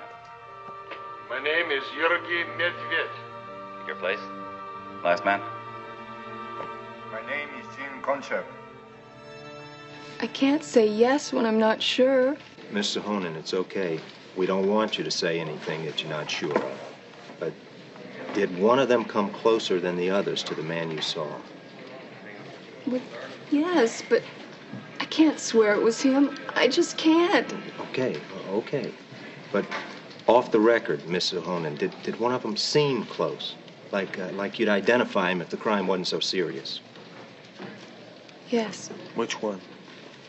The one who said his name was Leo Kuzov. You mean Zukov, Leo Zukov? Yes, Zukov. But I would never swear it was him. I couldn't. It wouldn't be right. I have kept you waiting. I'm sorry. What do you want this time? Well, we have some real good news for you. Our witness wouldn't ID you. This information I already have. Why are you here? Our witness is only 80% sure. That's why she won't make it official. You're still not off the hook with us yet. Because I'm Russian? I'm anti-Soviet Russian, you know. Look, Mr. Zukov, we don't care if you're Patagonian. Your alibi for last Friday night stinks. And your club, restaurant here does not make enough money to support your lifestyle. Why do you come here? To try to frighten me? Are you frightened? I am this much frightened. Oh, that much, huh? Don't get careless, Mr. Zukov. We wouldn't want this to be too easy. I'm right. You try to frighten me. So I tell you, if you accost me again, I call my lawyer. I call TV stations. Well, I think you shouldn't call your lawyer. You're gonna need him.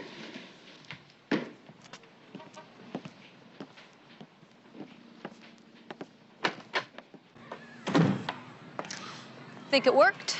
He's guilty, it did. Elaine's pretty sure he's our guy. I think that's all we have left to go on, really.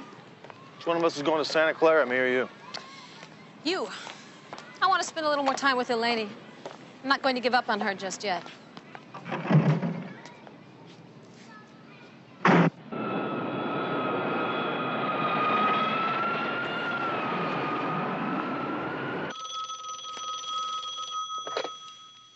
Hello? Hey, are you hungry? Where are you? Still in Santa Clara. Should be in Burbank about, 9 o'clock. What's on your mind? Nothing's on my mind. Yeah, I can believe that. It's pretty original, McCall. Listen, I haven't had anything to eat since Moby Dick was a minnow, so why don't you meet me at Shea Mike about 9:20? Hunter, I'm in my pajamas, and I have some wonderful cookies here looking at me. Oh, you want to hear my story? Did you find out anything, or can you just wait till tomorrow to tell me? Why don't you show up at Shea Mike and bring your cookies? This had better be good. You made me change my clothes and drive all the way down here just so you could tell me you've got zip? Well, it seems John Humphreys is right out of family circle. Lovely wife, about 40 years of age, 2 kids, one at Stanford, one in high school. It doesn't seem to be any reason at all that he'd be out goofing around on her. Yeah, then what was he doing down here at the Motel Exotica? Well, you gotta admit that's kind of a nice little place for a secret rendezvous, isn't it? I got a feeling the axe is going to fall. Why? Look, Finn agrees that Zukov is our man, okay? No, it's not Finn, it's Weiler I'm talking about. You know his motto. If you haven't solved a homicide in 72 hours, then chances are it'll never be solved. We've been on this for a week, you know? Weiler's problem is he's not secure about the connection between Humphreys and Zukov. What connection? That's the connection we'll work on tomorrow. Uh-oh. You owe about $28, probably about 33 with tip.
Hello?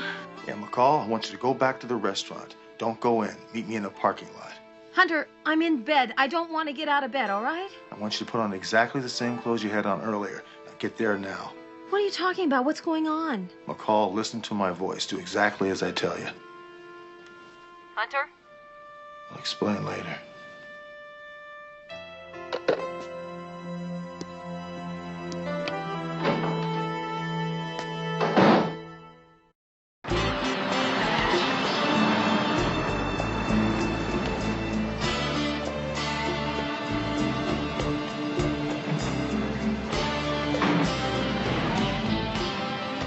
I changed my underwear. I hope that's okay with you. I'm going to ask you to lie for me about something. But if somebody asks you to take an oath on it, I want you to tell it straight, you understand?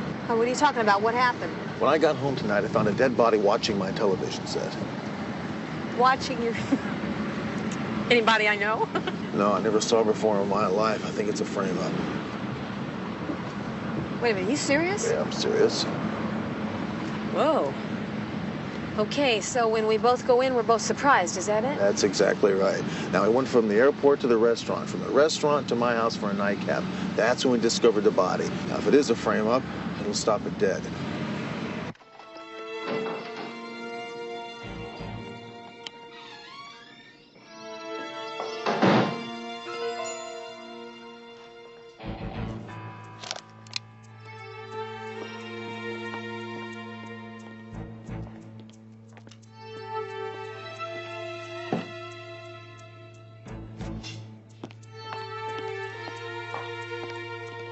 I'm telling you, there was a body in that chair.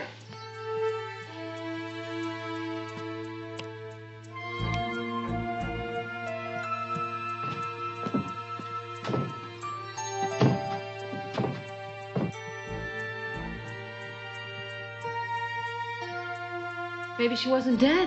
No, she was dead, all right. I checked. Maybe this is connected to the case we're working on. How was she killed? I don't know. You don't know? Well, I didn't want to disturb the body. Yeah, right. Sorry. There's no blood. Maybe she was killed the same way John Humphreys was. That would definitely tie it in.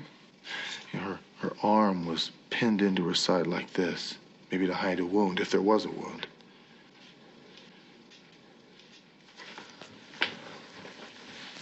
Now look, I want to keep this quiet for 24 hours.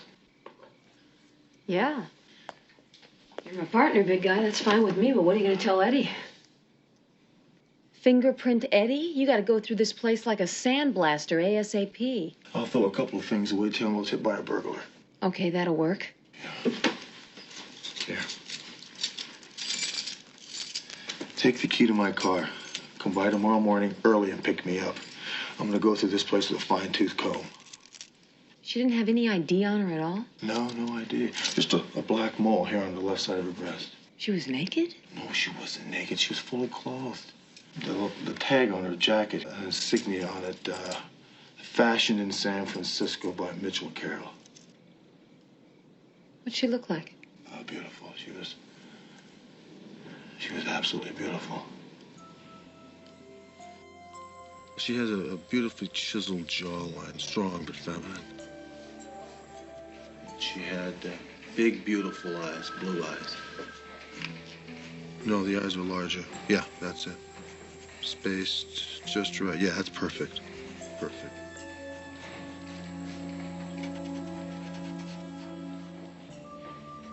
Bridge of her nose was, just draw a perfect nose. She had a perfect nose.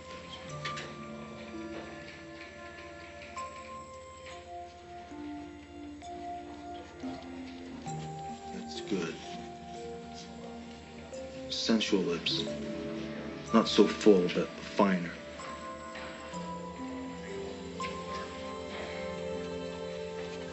Cheekbones were high and wide.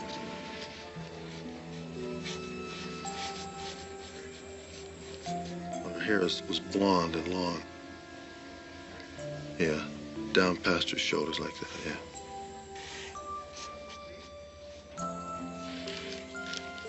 Right, there you go.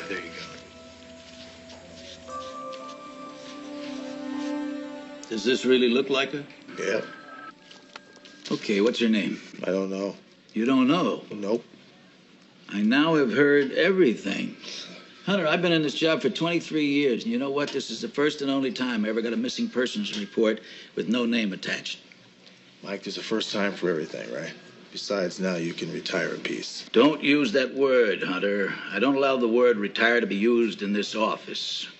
I'm fighting them, you know. I got a lawyer. Hell, I got a team of lawyers. But don't change the subject. How'd you come up with an MP with no name? Who's looking for her? I'm looking for her. You are? Nobody else? Maybe you better fill me in. No, I'd like to, Mike, but not right now. Just let me know if anybody comes across your desk that fits that description, will you? I don't suppose you know how old she is. Mid-20s. Okay, Hunter, it's your secret. If anything comes in, I'll call you. Appreciate it, Mike. Thanks a lot.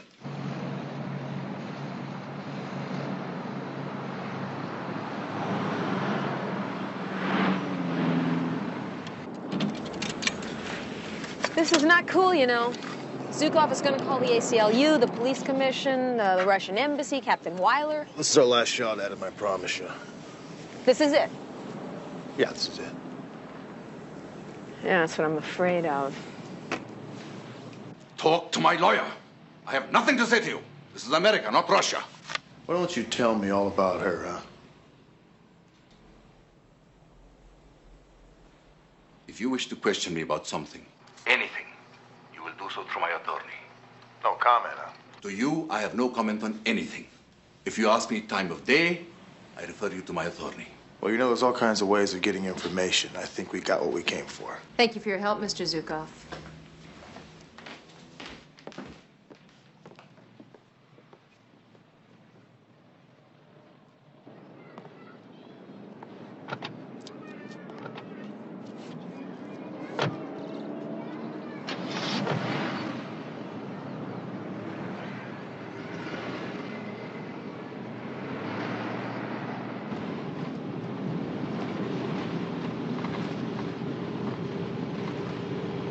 Well, looks like we picked up a tail here. Well, let's find out who he is.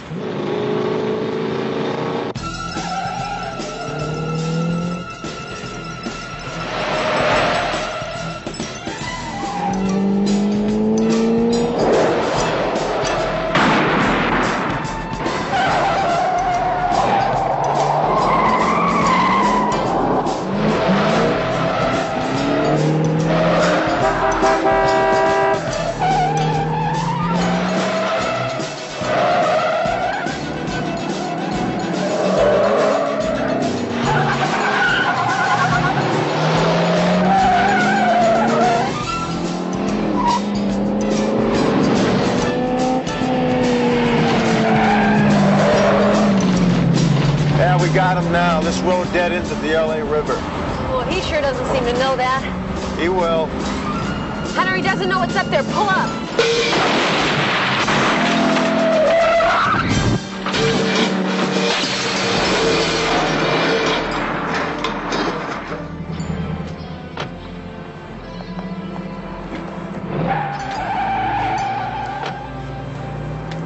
Get the license number? Yeah. I'll bet you $10 the plates are stolen.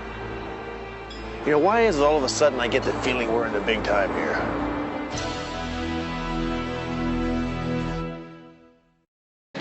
Take your filthy fingers off me! Well, you just remember who gave you those threats, honey. Don't you honey me, you pig! You never gave me anything. I earned this stuff. All you know how to do is take. I take back my clothes and you ain't nothing. Oh, yeah? You can have them. What kind of this guy sucking my blood? Relax. Don't you think you guys are in enough trouble as it is? That's a good one.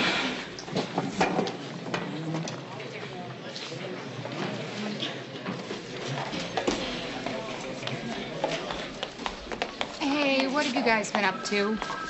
Now what? A delegation from Washington just trooped in, looking for both of you.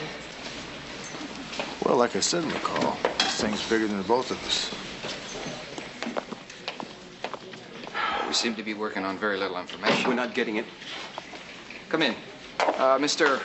Broder, Mr. Wilkes, and Mr. Watterson. This is Sergeants Hunter and McCall. Hi, fellas. Sergeant. We seem to have common interest in a certain Russian defector by the name of Leo Zukov. Are you fellows with the FBI?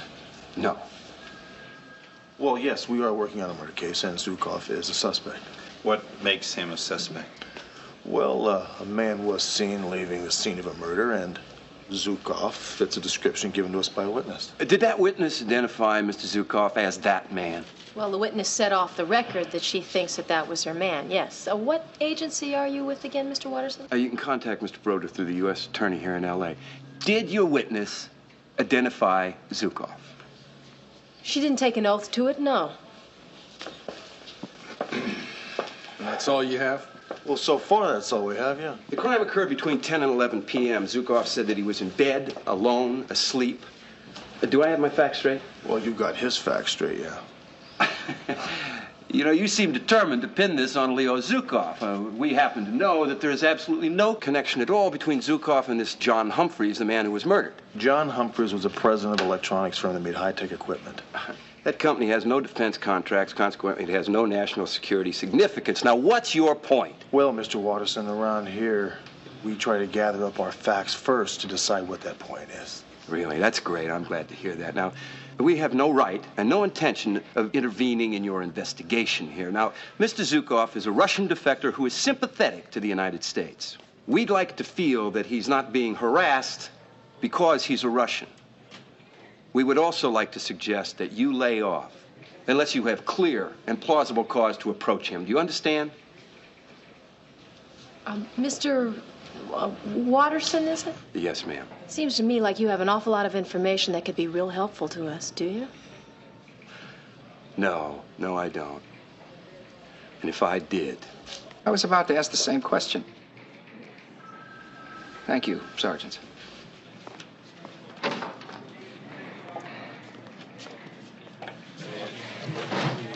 Well, guy knows a whole lot that we don't. Yeah, but he's not about to tell us either, so we can forget it. Hunter, I've been looking for you. This guy just reported a missing woman that fits the description you gave me, right down to the mole on her chest. Thanks, Mark. 3142 Park Terrace. Is that in Hollywood? Brentwood.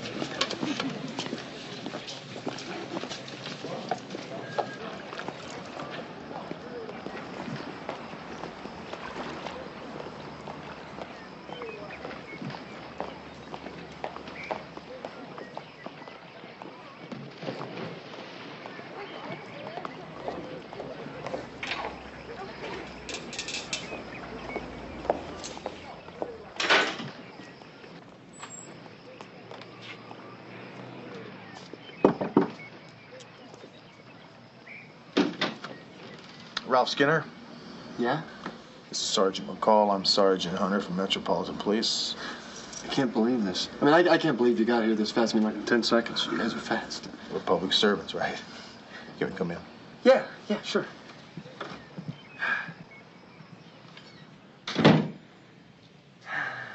So you reported a woman missing? Yes, yeah, I did. What's her name? Allison Cavalli. And what was your relationship to her? Well, actually, I don't even know her. I mean, I do know her, but I never met her. Well, now, Ralph, how do you know she's missing? Well, I just haven't seen her around for a while. You know, night or day.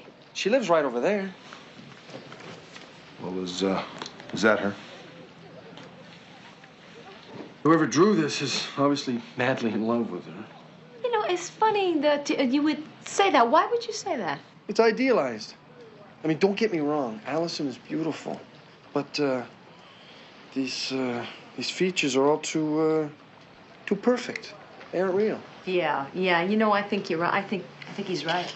Hey, Ralph, show us where she lives, okay? Yeah. Just follow me. She moved in about 2 months ago. She'd come out onto her balcony every day and just stand there, looking beautiful and lonely and sad. And once in a while, she'd read a book or she'd look at the sky. Never talked to anyone. Never went down into the patio and never smiled. About 3 weeks ago, started taking pictures of her. Wait a minute, you've got pictures of her? Here they are.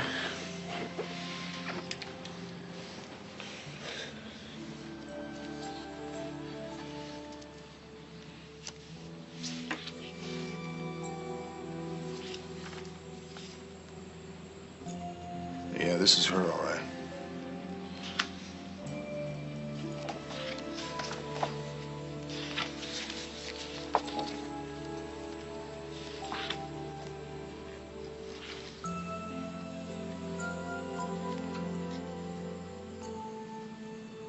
Can I have this photograph? Oh, hey, go ahead and keep it. I got the negatives right in there. Did you check with anybody before you reported her missing? Well, I checked with the manager, Miss Donnellian, and, Allison didn't tell her she was leaving. I don't know why Ralph called you. Allison is young and single and pretty. Maybe she's in Aspen or Hawaii. When her rent is due, then I worry. Does she have any friends that you know of? No, she was new to Los Angeles. She kept to herself. Very quiet, very sweet. Oh, she didn't work? She took a lease for 1 year and paid first and last month. This is really all I know about her. If you have her last known address before here, it would be very helpful. Yes, it should be on her card.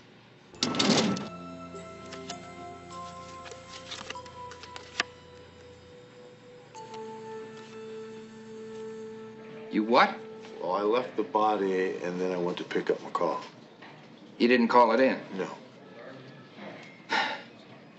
Look, failure to report a crime is a violation of the law, not to mention Metro PD policy. Well, Captain, he reported it to me, and I'm a member of the Metro PD. Don't give me that. So you didn't call it in, then the body was stolen, and you didn't report that either. Am I getting this right? Yes, you are, but what I did do is the following morning I reported it to missing persons. Missing persons? This is a homicide. Why the hell didn't you call me? Captain, we wanted to get more information. Now we have more information, and here we are telling you about it. And now we need some money to go to San Francisco. San Francisco? But you were working on the Humphreys case. Well, we are, but we think they might be the same case. How do you figure? Because of the body. There was no sign of strangulation. There was no bullet hole. There was no blood. Now, we think that she was stabbed the same way that Humphreys was. You gotta admit, that's a pretty big coincidence. We think that the reason she was in Hunter's house is because she knew he was working on that particular case. But you don't know how she died? No. Well, he was leaving that for the coroner, Captain. He didn't know the body was going to disappear. So Humphreys was from Santa Clara? Yes, and Allison Cavalli's last known address was in San Francisco, which is 40 miles away. Okay. Go to San Francisco. But if you do anything to get Watterson out here again, don't bother to come back.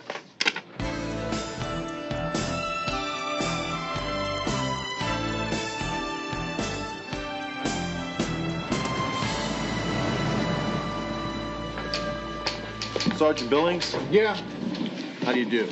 Sergeant Rick Hunter, LA Metropolitan Police Department. This is my partner, Sergeant McCall. Hi. All right, what can I do for you? Well, we're looking for this woman. The address on the back seems to be a phony one.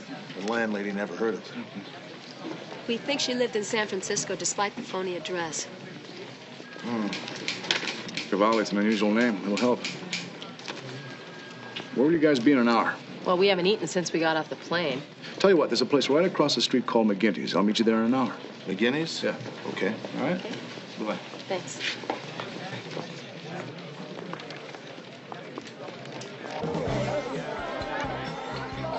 Three minutes later than the last time we looked. I just happen to think that, he's a good-looking guy. So what makes you think he's single?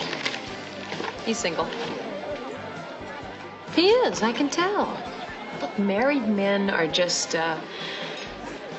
there's a difference. He's single, I can tell. Can't you tell? No, I can't tell. I'm not tuned into those vibes. The only vibes I get is that he might be a pretty good cop.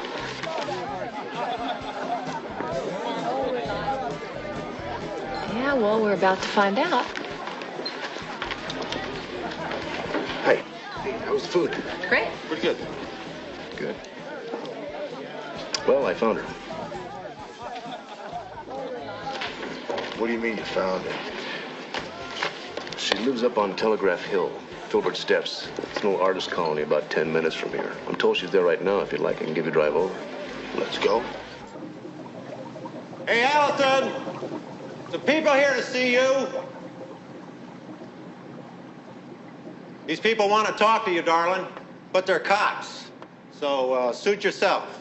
You want to talk to me? Could we talk to you down here, please?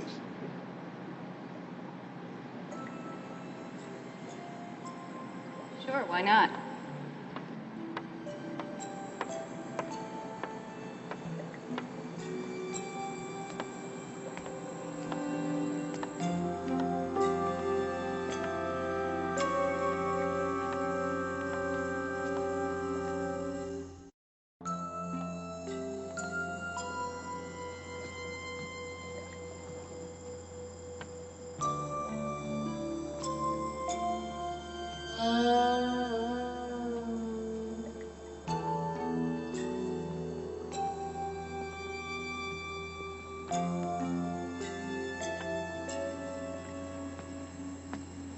You're all from the police?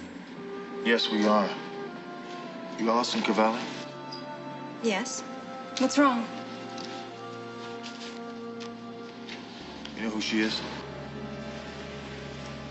What's happened to her? Have you seen her before? She's my best, closest friend. Christy Carlson. What's happened to her? What do you say we sit down and get something to drink or something, huh? How about over here? I'll make some coffee. Then about 9 or 10 months ago, she told me she met a man. The man, as she put it, and he was going to change her whole unhappy life. What was his name? Well, that's what started me worrying. Christy got very secretive. She wouldn't tell me anything about him, not even his name. All her plans would be locked in, she said, in a year, 2 at the most. I guess she meant dreams. She was always a beautiful dreamer. And one day I didn't hear from her. She lived 20 miles down the peninsula, but we talked every day. That's how we were. When I couldn't reach her, I went down there. Where'd she live? In San Mateo. But she disappeared, packed a couple of bags, and vanished. Did she have a job? She was a freelance model like me. That's not a 9-to-5 occupation. No one knew where she'd gone. No one. I almost called in a missing person report, but she'd been so mysterious about the man, I thought I'd better not. How long ago was that? 7 weeks ago. Now it's your turn. Why are you looking for her? Well, about 7 weeks ago, she showed up in Los Angeles. About a week ago, she disappeared. A friend of hers, a next-door neighbor, reported her missing persons. But you came here looking for Allison Cavalli. Well, she rented an apartment in L.A. under your name. Why? Why would she do that? Was she hiding from somebody? Well, we don't know that, Allison. Did she ever mention a man by the name of John Humphreys? No. Did she ever talk about going down to Santa Clara? Did she ever mention anyone who lived there? No. You said a while back that she was unhappy. Why do you think that is? Well, she always wanted much, much more than she ever got. If she had ever gotten it, I'm not sure she...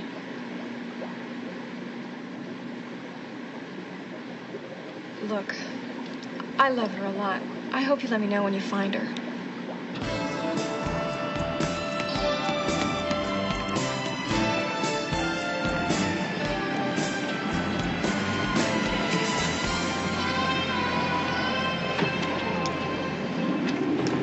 Well, Jerry, I hope we get the opportunity to pay you for all your help. It was my pleasure.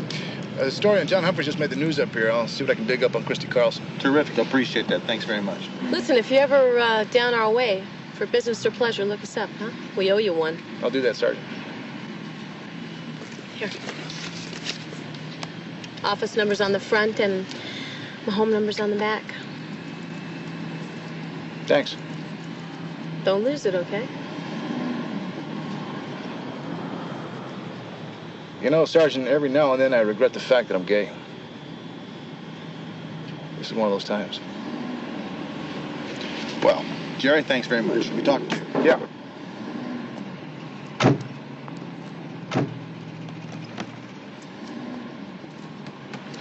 Listen, Jerry, I meant what I said.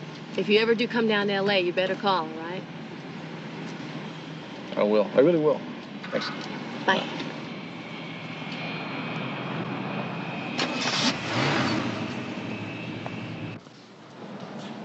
Get your scummy hands off me! Don't you grab!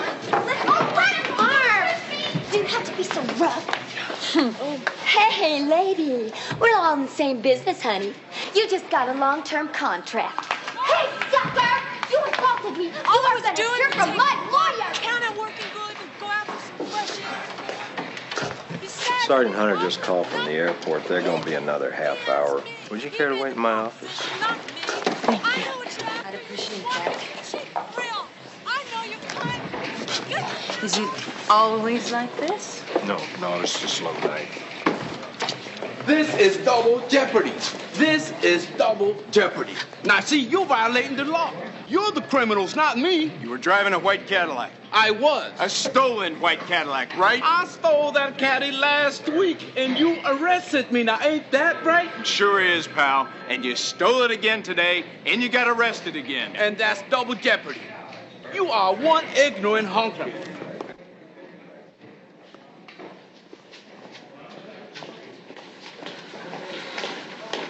Sergeant. Miss Humphreys, how you doing? This is my partner, Dee Dee McCall. Hello. Hi.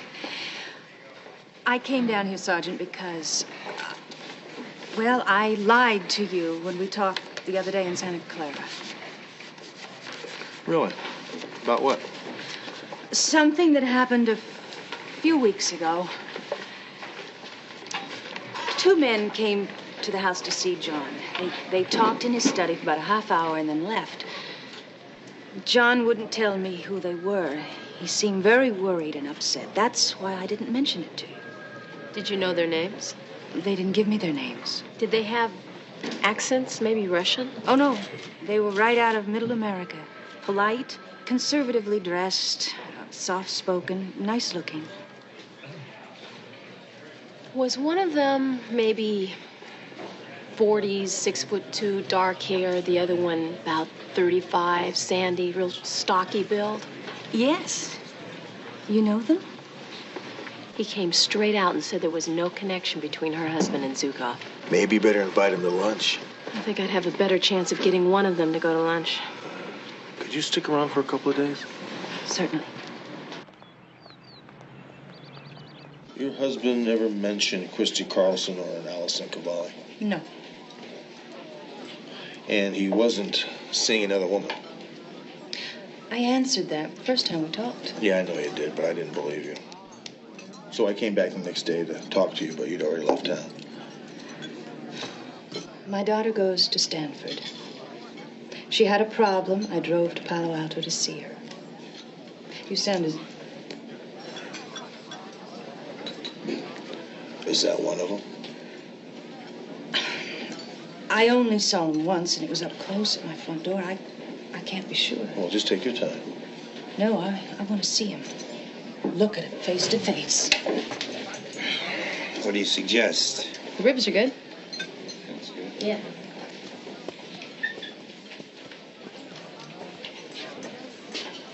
Well, we meet again.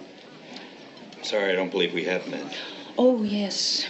You and another gentleman called on my husband in Santa Clara about 2 months ago. You must be mistaken, ma'am. I've never been in Santa Clara in my life. You are a liar. I beg your pardon? I said you are a liar. Who are you? What did you have to do with my husband?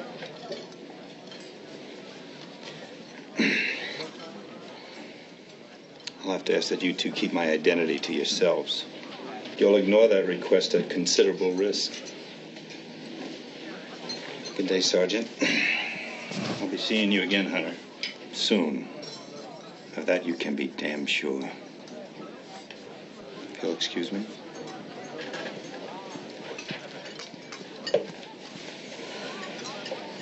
Are you sure now, Miss Humphreys? Are you certain that that's a man you saw at your home?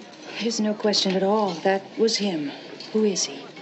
Well, I might tell you who he is if you tell me just a little bit about Christy Carlson. I just told you I don't know that name. I think you're lying. You don't know what you're talking about. I never heard of anyone named Christy Carlson. Okay. We'll play it that way. You do have the right to remain silent, you know. It sounds very ominous. We said we were going to drive you to the airport. I hope you'll still allow us to do that. So you can ask me some more questions? No, the questions are over, Miss Humphreys, believe me. Do you intend to tell me who that man is? No.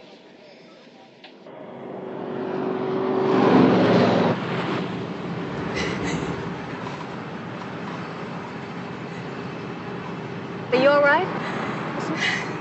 You want us to pull over? You were right, Sergeant Hunter. John had been seeing Christy Carlson for almost a year. Just a day or two before those 2 men came, he told me about it. He told me she'd gone away and he wasn't going to see her again. He said it was the first time he'd ever been unfaithful to me. And I believe that's true. You never saw her again, huh? No. And she just disappeared. Ran away, I guess.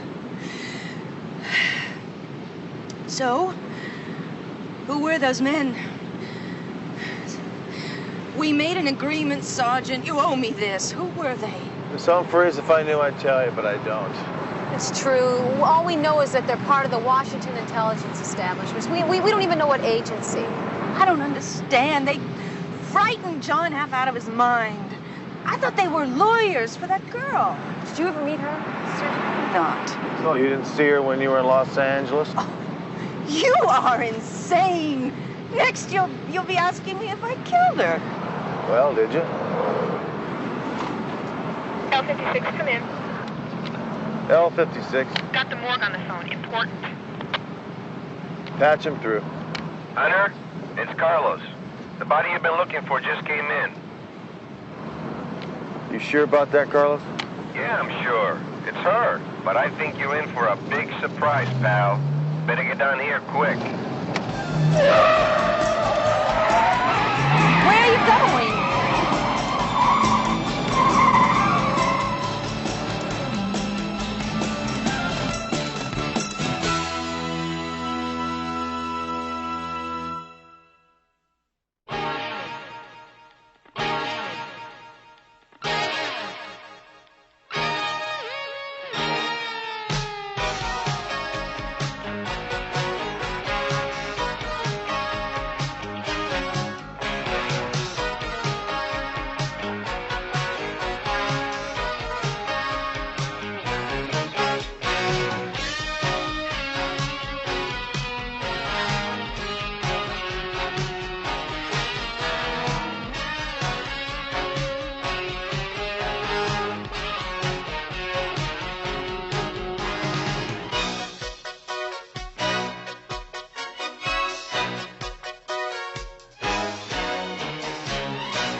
Who's Christy Carlson? Oh, you mean Allison Cavalli?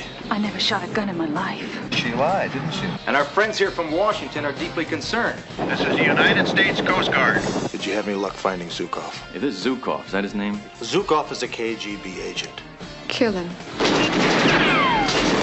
We had hard evidence. You got no evidence. What kind of evidence? I'd like to see that evidence. I want to go home and go to bed.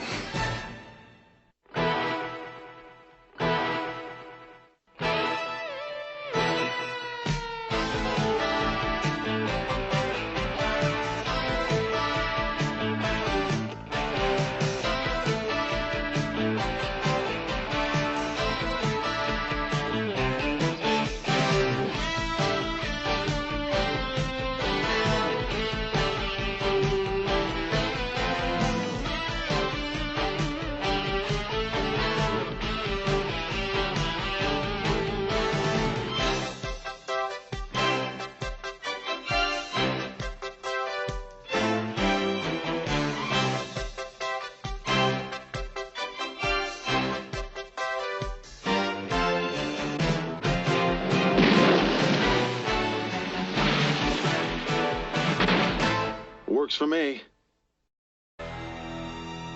In part one of The Beautiful and the Dead. I know something about that murder at the Motel Exotica. He had a Russian accent. Did you see his face? Yes. Turn to your left. Off the record, Miss Suhonen, did one of them seem close? Yes, Zukov. But I would never swear it was him. You're still not off the hook with us yet. Because I'm Russian? Look, Mr. Zukov, we don't care if you're Patagonian. Your alibi for last Friday night stinks. When I got home tonight, I found a dead body watching my television set. I think it's a frame-up. I'm telling you, there was a body in that chair. This is the first and only time I ever got a missing persons report with no name attached. Why don't you tell me all about her, huh? Well, looks like we picked up a tail here. Well, let's find out who he is.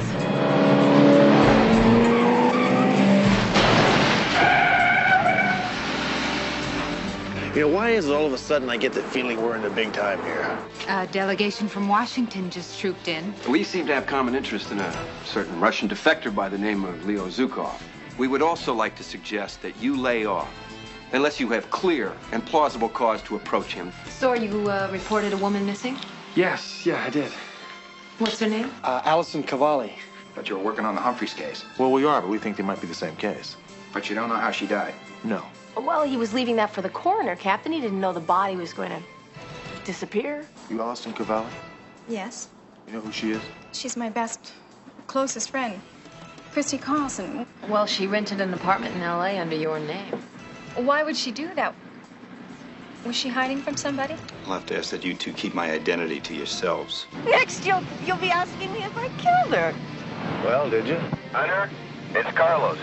The body you've been looking for just came in, but I think you're in for a big surprise, pal. And now, part 2 of The Beautiful and the Dead.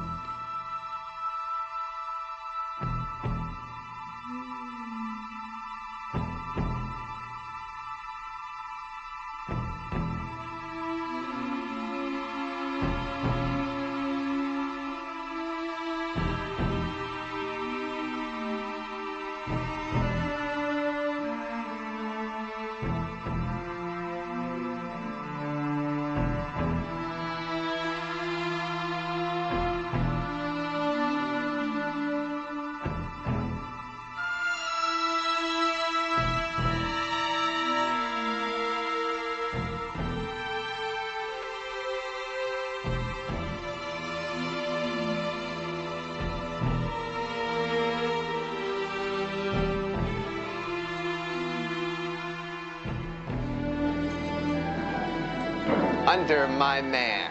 Where is she? Where's my favorite little vixen? She's outside, Carlos. Where's the body?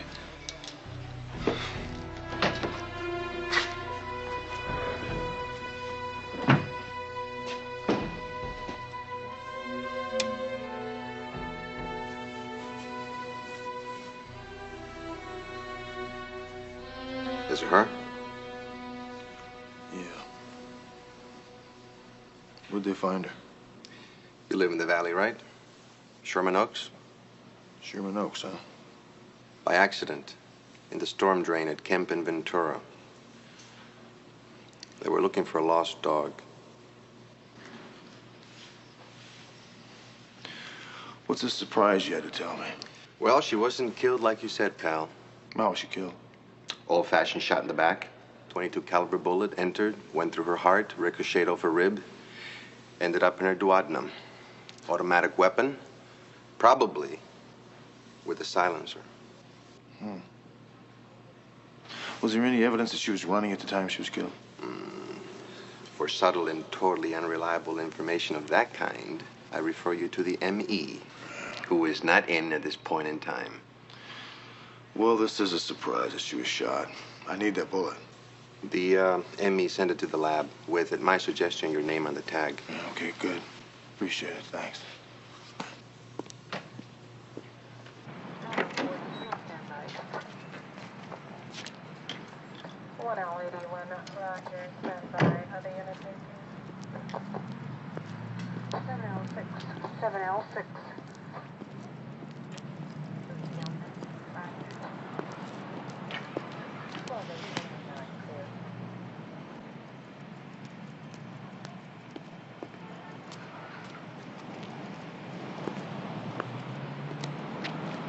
So, what do we got here? She called a cab. You get to the airport faster riding with us. I know, but the cab driver won't accuse me of murder. Was it Christy Carlson? Yes, it was. She's dead. Yes, she is. Shot right in the back with a .22 caliber handgun. I never shot a gun in my life. Not even at a tin can. Miss Humphreys, is always the first time, isn't there?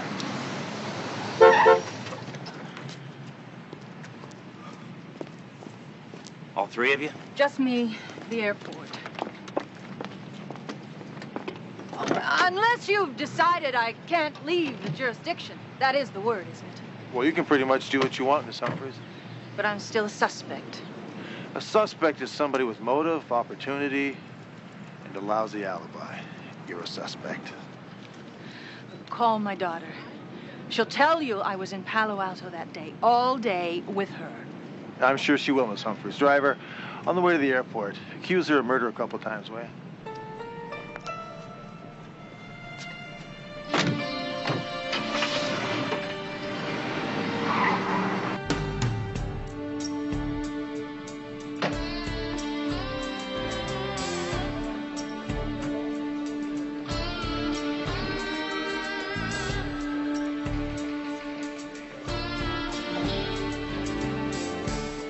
Hunter, Mike Harrison's been looking for you guys like crazy. He went back to his office. Hold on.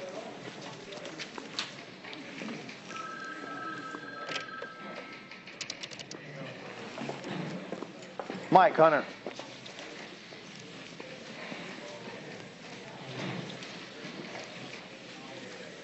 Really? Okay, we'll get over there right away. Thanks, Mike. Well, it seems as though Ralph called Big Mike. He's got something he wants to show us, but he doesn't want to talk to us over the phone about it.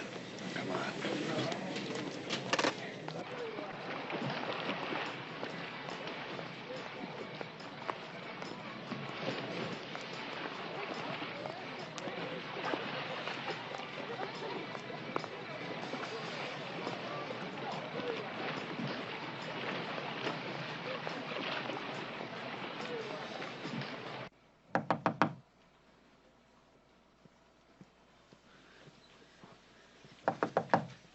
Who is it?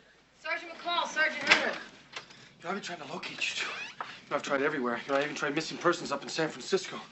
I found out you guys are homicide detectives. I'm a little scared. Now I've got something to show you. Just sit down.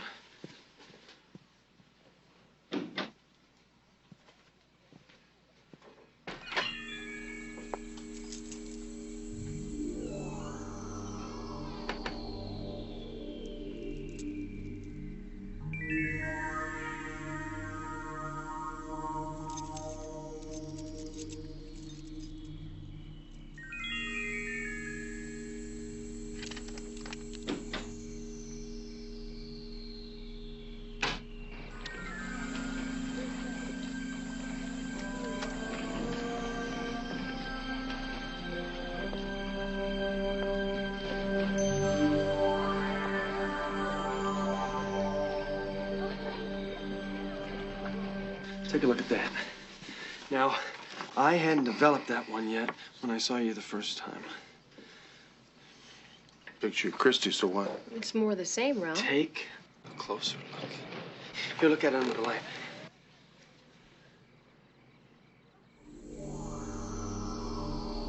Well, that's a picture of Zukov. Sure is. Maybe this will help. I blew up just that part of the shot. This is a little bit better shot. Can I take this? Yeah. Yeah, sure. I got the negative. Who is, Zukov? How long ago was this photograph taken, Ralph? That was, well, the last time I saw her. It's probably the day she died. What? It was probably taken on the day she disappeared. Thanks, Ralph.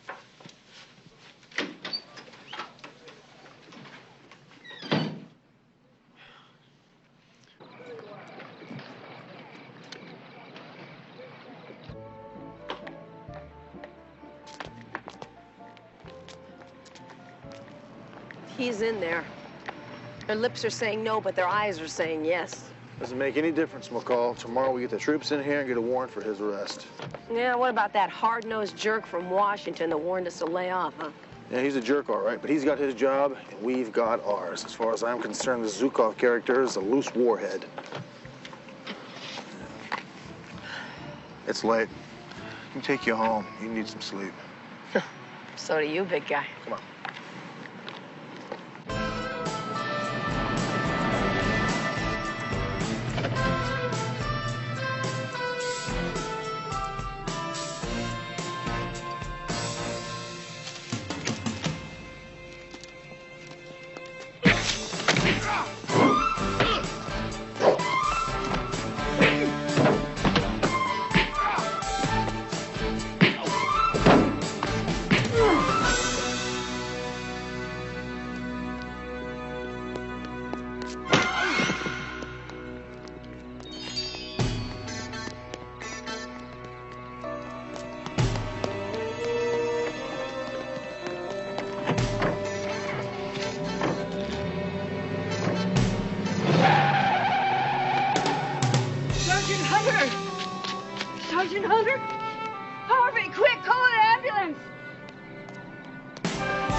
How you feeling, Hunter? I'm all right, Gene. How many fingers? Are you kidding? Well, how many fingers? Let's see. I think there's about 3 of them there. Yeah, 3. I'll go with 3. I do not believe you make only 1 print. Where are others? I swear, I only made 1 of each. Why would I make more than 1? But you did. And I know it. I didn't. Please, you've got the negative. That's all I've got.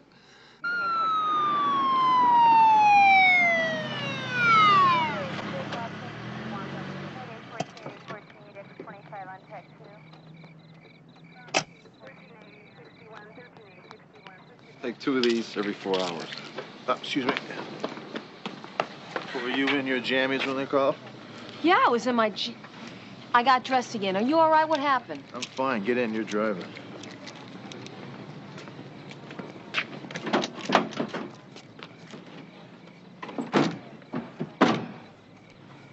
Oh, are you gonna take those aspirin without any water? Yeah.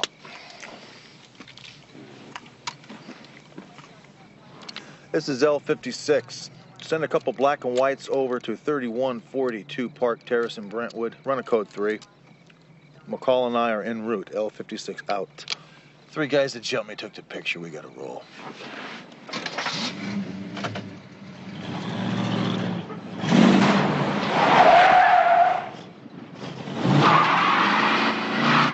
Tell me. He's telling the truth.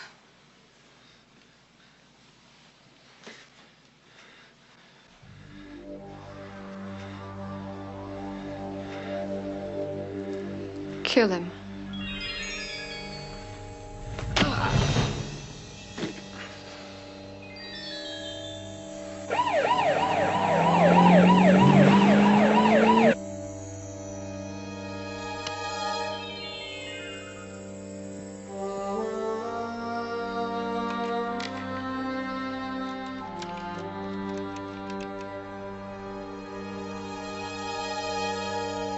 Entra para essa. Negareġ inċezir? Ajo. Ajo negativu unim. Xatlaħ. Xatlaħ. Got the photographs. I am not Armenian, and I would prefer you speak Russian or English when I'm present. You will go back to your place and wait. You'll be picked up within the hour. What do you mean, picked up? I have arranged for you to return back home. But why? Everything settled. This was merely a police case. Now is finished. You are to return home tonight. Before you make another mistake and expose me as well.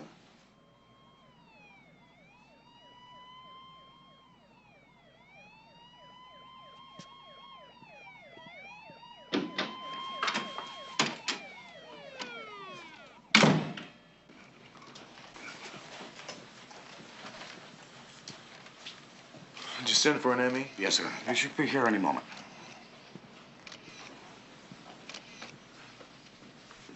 They got the negative. The whole room's trashed. Hiya, Barney. Now, what do we got this time? I don't know. Take a look. Looks like he was killed the same way that John Humphreys was. Yeah? Same spot? Yeah, same place. Probably the same stiletto blade. What is it? What's happening? It's okay. Did you hear anybody, Mr. Lillian? No. Nothing. Did you see anybody? Did you see anybody new that you haven't seen before? Anyone at all? Nothing. Oh, I'm sorry. Let's get out of here. You know, we're going to have to get a search warrant if we're going after Zukov. Gotta find out where he is first.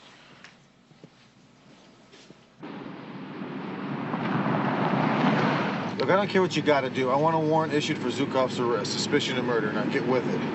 L56 out. You know, the Greater Russian Social Club's gonna be locked up tight at 3 o'clock in the morning. And I hope so. Pull over here. Cut your lights.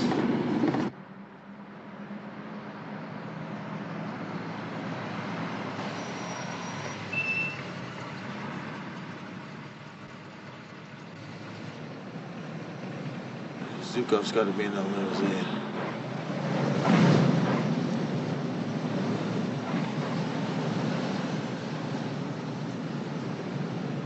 You want to call for backup? No, not yet. I want to see where he's going first.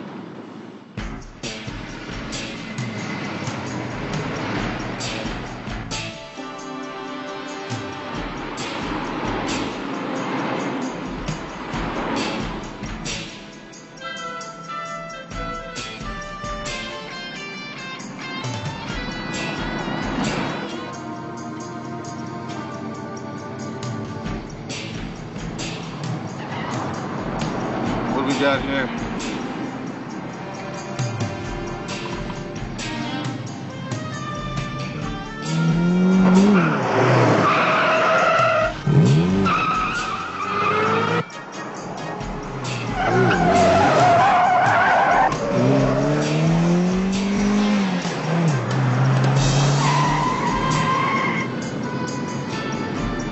You're gonna check us out.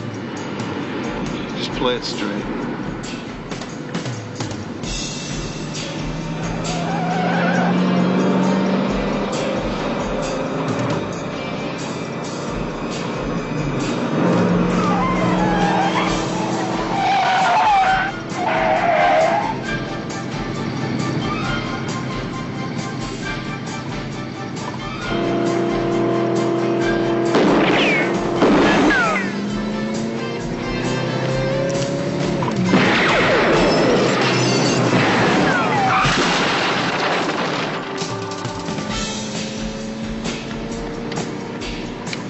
L56. Send the paramedic in the back up to the corners of Midvale and Pico. There's been a car crash. Arrest the occupants. L56 out.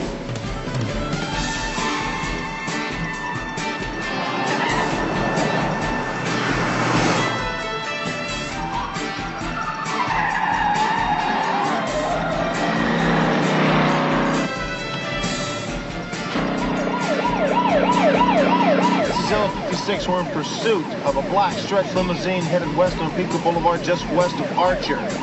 Request a backup, code 3. L56 out.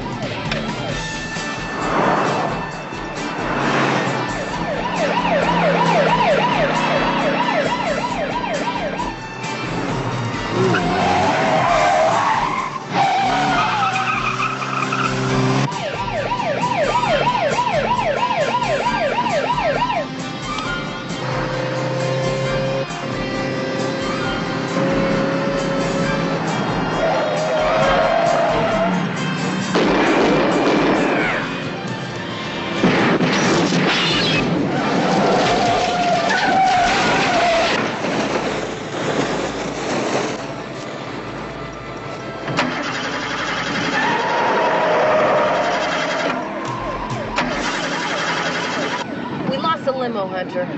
You gotta be headed for Coast Highway.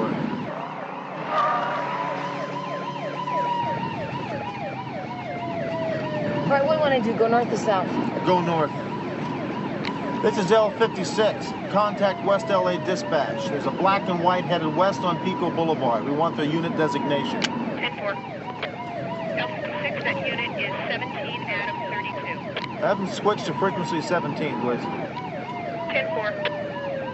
17A32, come in. This is 17 Adam 32. This is L56. We're turning north on Pacific Coast Highway. We're looking for a black stretch limousine. We'd like you to go south. If you find it, call us, but do not overtake. Copy? 10-4.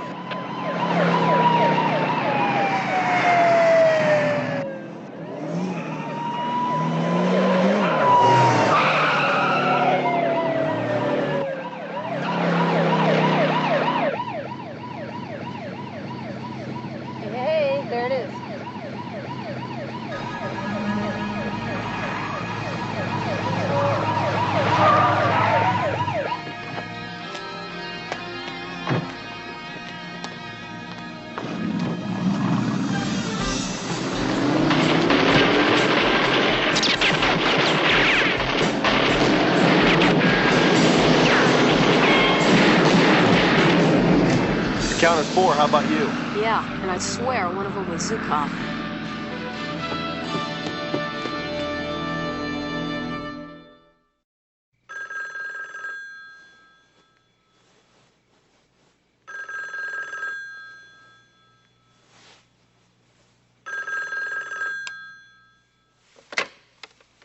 Yeah.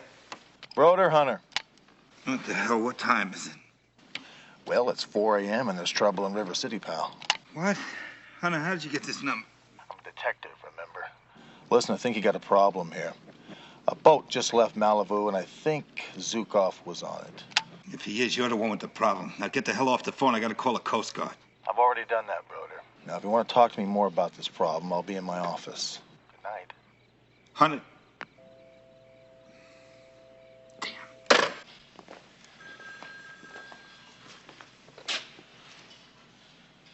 He's sitting at your desk. I hate that more than anything.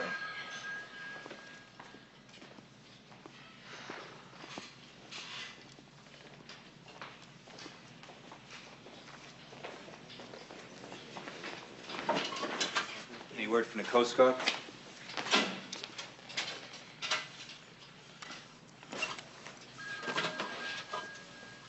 Why is it everybody dumps on my desk? Nobody ever dumps on your desk. Why is that? What? I said, is there any word from the Coast Guard? No. No word. Did you have any luck finding Zukov? No, he's gone. What scared him? Why did he run? He ran because we found a hard, solid piece of evidence that could have put him away from murder. Yeah, and he took it with him. What kind of evidence? Photograph showing him in the apartment of Christy Carlson, probably taken on the day she was murdered. You see, Zukov sent over a couple of muscle brains to rough me up and take the photograph, which they did. He also got the negative by killing Ralph, the photographer. He stabbed him exactly the same way he stabbed John Humphreys. You got any coffee in this place? Yeah, right over there. A little privacy. Right back there. Right there.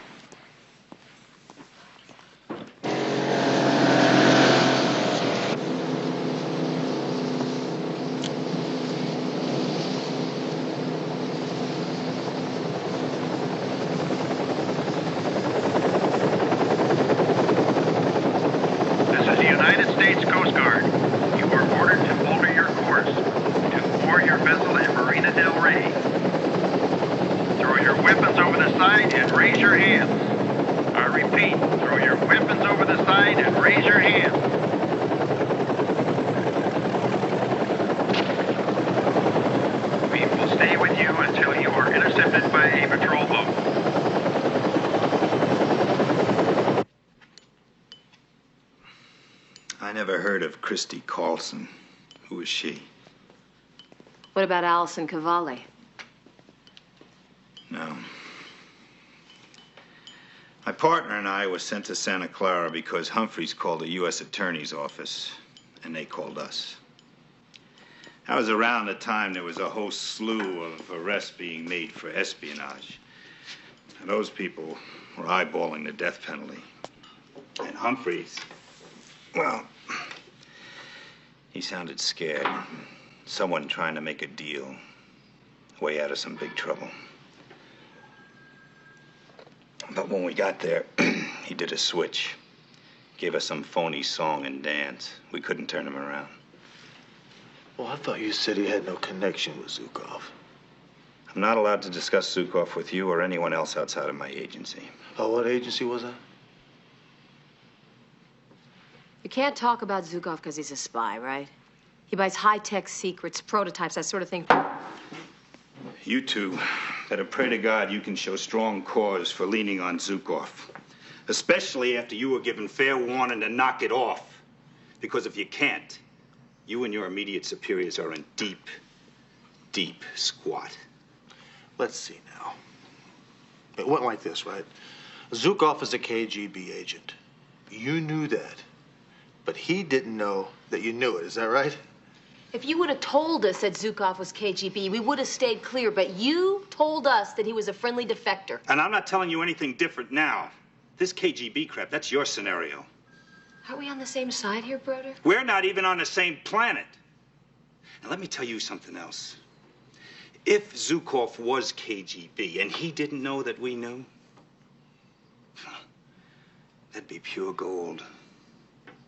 And scaring him into taking a powder would put you two on the wrong side. Thanks for the coffee. You better pray to God you can get another copy of that photograph. It sounds like the only hard evidence you two, sports have had.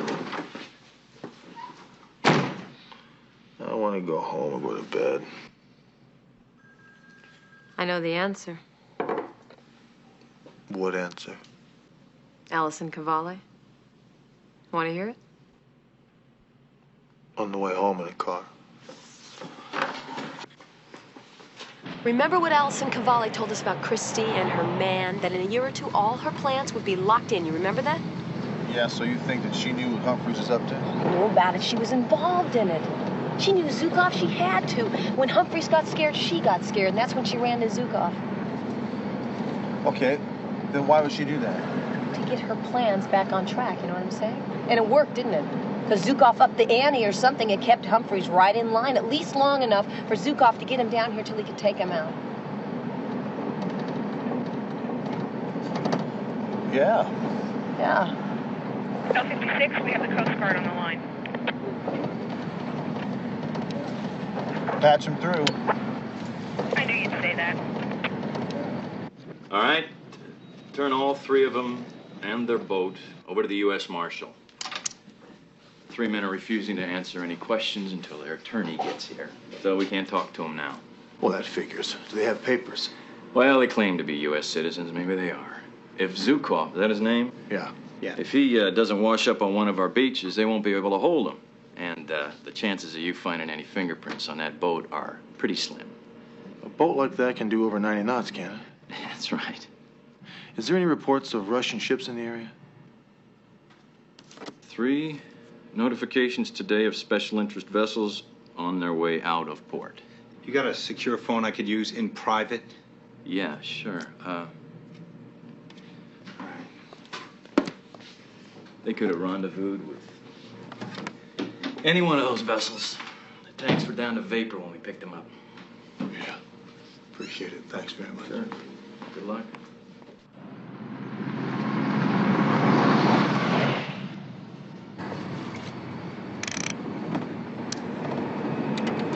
What are you doing? We're not taking any calls, and you're taking me home.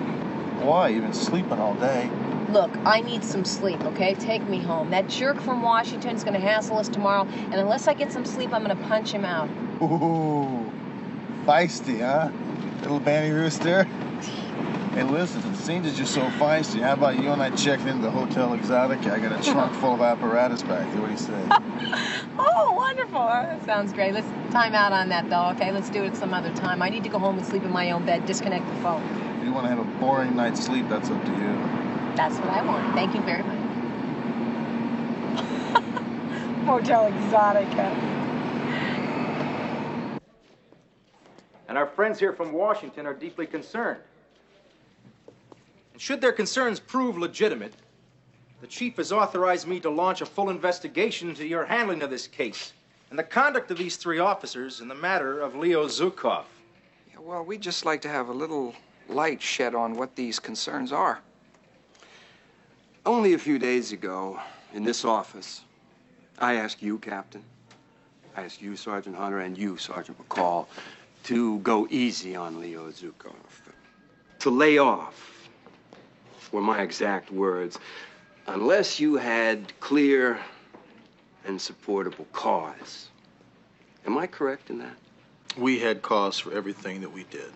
Oh, you have further information, evidence? Other than the opinion of a witness who refused to confirm that evidence under oath? We had hard evidence linking Zukov with Christy Carlson.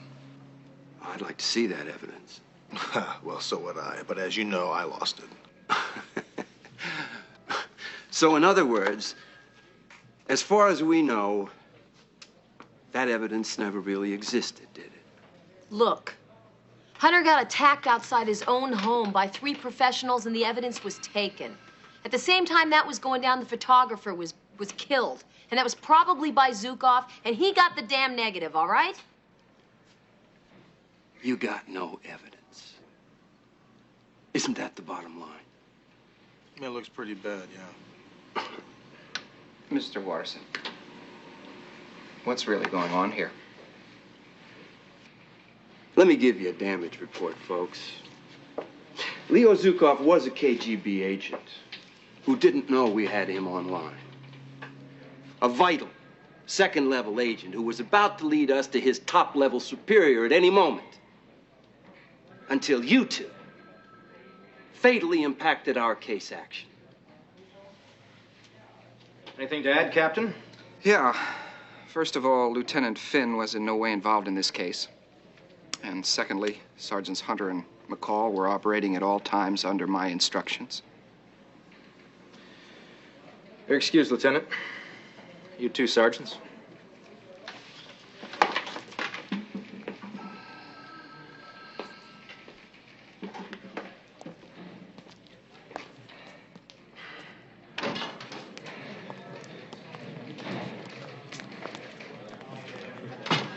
Well, just a second, you two. I got a couple questions I want to ask you on this. Not right now, Ambrose. We got a lot of things to do, and number one is to push this case right down Watterson's throat, isn't that right? Come on.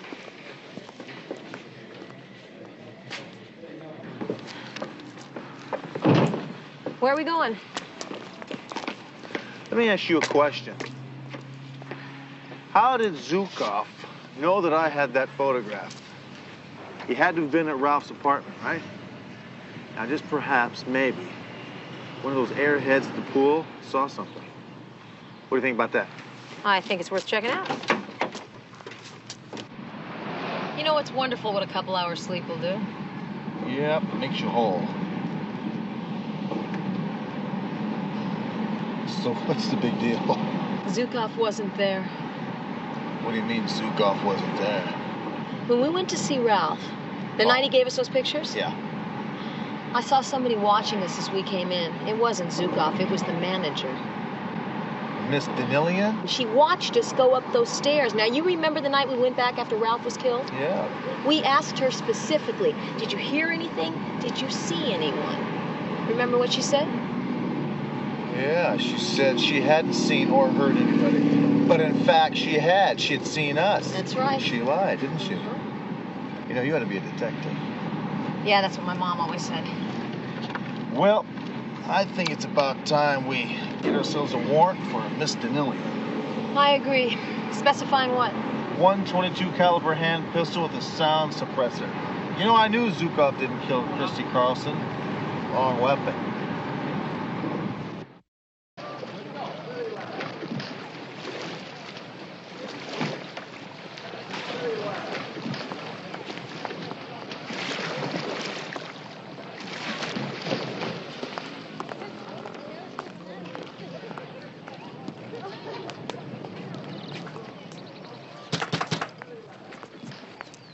May I help you? Yeah, we'd like to talk with you.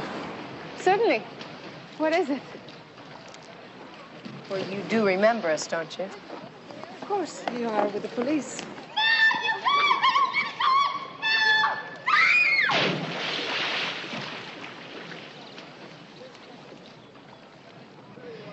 May I ask what you wish to talk to me about? Poor Mr. Skinner, perhaps. Well, perhaps. Can we talk about it out here? No, I'm afraid we can't. I didn't understand why not. Oh, well, maybe this will explain why.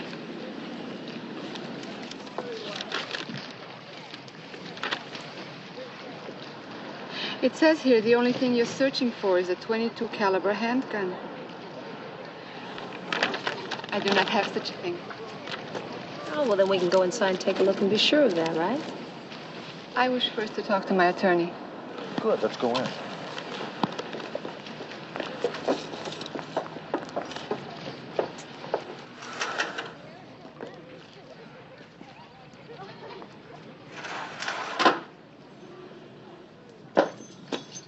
Oh, Mr. Nilian, hold the phone. We'll make our search. If we find the gun, you'll be arrested. Then you can make your phone call. Thank you. Go ahead. Look for a gun. You will not find one.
Yeah, Sergeant Rick Hunter. Send over a paramedic, a black and white, and an ME to 3142 Park Terrace, Brentwood, code 3. Thanks. I want to make a phone call. Yeah, I'm sure you do. Tell me about Christy Carlson. Why did you remove her body from my house? Didn't you think anybody would find her? Doesn't make any difference. The bullet that killed her came from this gun. We'll be able to prove that thanks to you. I wish to make a phone call. Well, we're going to turn you over to a fellow from Washington, D.C. Very unpleasant fellow. The phone call will be up to him. You're not going to like him much, Mrs. Donnellian, but he's going to love you. Ambrose, Hunter, do me a favor, will you? Get a hold of Captain Wilder. Have him find out where Watterson is. I've got something very special he might be interested in. Thanks.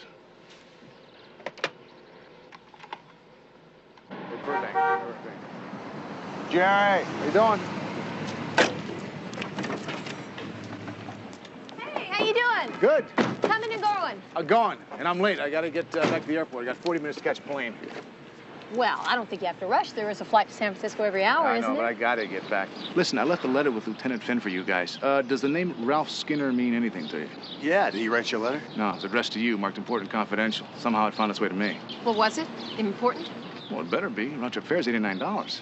I'm kidding, but I didn't open the letter. Did the envelope seem to have a photograph inside? Yeah, that's why I decided to bring it down instead of mail it to you. Jerry, it's gonna help us out a lot. Thank you. Well, good, good. Sure is. You sure we can't talk you into staying for dinner? Tell you what, I got 10 days coming next month. I'll take you up on it then, okay? Great. Yeah. Have a good flight. Thank you. Bye-bye. Bye. Take care. Will do. Bye. And thank you. You got it.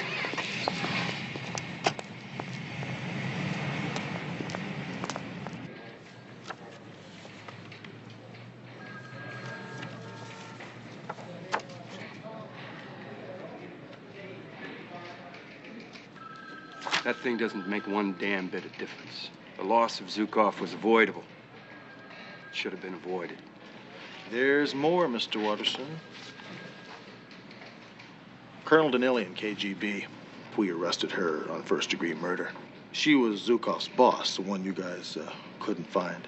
I don't see anything here about KGB or anything about Zukov. Well, that's just the way the arrest report reads. Actually, she thought she could get a better deal by declaring her Soviet citizenship. And she called the Soviet embassy, and there are a couple of lawyers on their way here now from the embassy. Well, it's, is this woman in custody here now? Yes, we have her downstairs. I want to see her. You don't mind if Captain Weiler and I go along? No.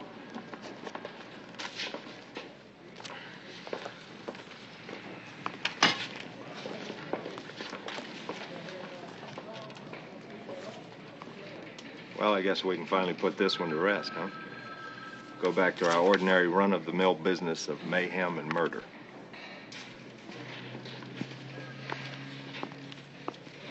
You know what? There's still something I don't get here. What's that? Right, we know that Zukov killed John Humphreys and Ralph Skinner. Right. And we know that Colonel Denalian killed Allison Cavalli. Mm-hmm. So who was the guy that followed us back from Zukov's? You know, the guy who took his car over the L.A. River. What? Who was that? Come on. What? Don't you know who that was? No, I don't know who that was. Who was that? You're kidding. No, I'm not kidding. Who was that? Who? I don't know.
She hit the ground going about 90 miles an hour. Yeah, but she was dead before that.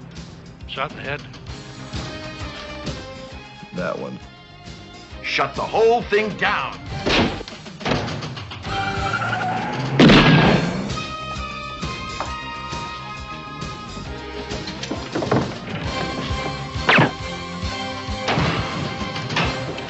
What are her chances? She's into the ground, Sporty. She's dead.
Are you happy? Huh? I mean, ask yourself. Are you happy? How can you be happy here with this city life? Hemmed in by concrete and glass and steel. Huh? Barking dogs just driving you mad. Neighbors all over the place just hemming you in. Huh? Being terrorized by animals and hoodlums. Well, of course you're not happy. It's driving you crazy. It's driving you nuts. Well, friends, here's the solution. Big Jack's Camperland. Whoa, whoa! Where your fantasy of freedom becomes an RV reality. We've got 4 acres of fun and freedom here, folks. Motorhomes. We've got the biggest selection of country comfort cruisers this side of the Mississippi. Whoops. How'd that get in there? Big Jack's Camperland, open from 9 to midnight, huh? You come and see us, you hear? Big Jack loves you. Got the picture?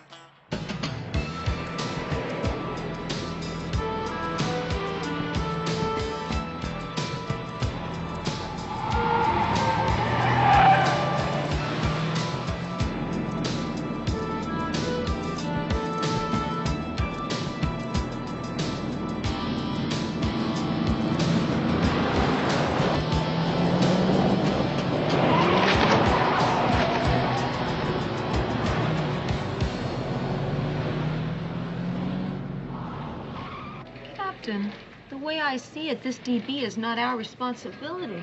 Route 9's the dividing line between Palmdale and L.A. She does have a point there, Charlie. It all depends on what side of the road that body's laying on.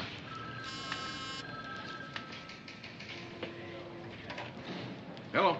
Why today of all days? Don't take it so personally now. Just relax. Hello, Ernie. How are things doing in Palmdale? Yeah, so, I hear we've got a DB up on Route 9, and there's some question as to whose side of the road she's on. Ah, okay. Ernie, a pleasure, as usual. Yeah, so long. Well, McCall, unless you want to drag that body to the other side of the road, she's all yours. Great. What's the matter with her? Well, today's her birthday, Charlie. You screwed it up.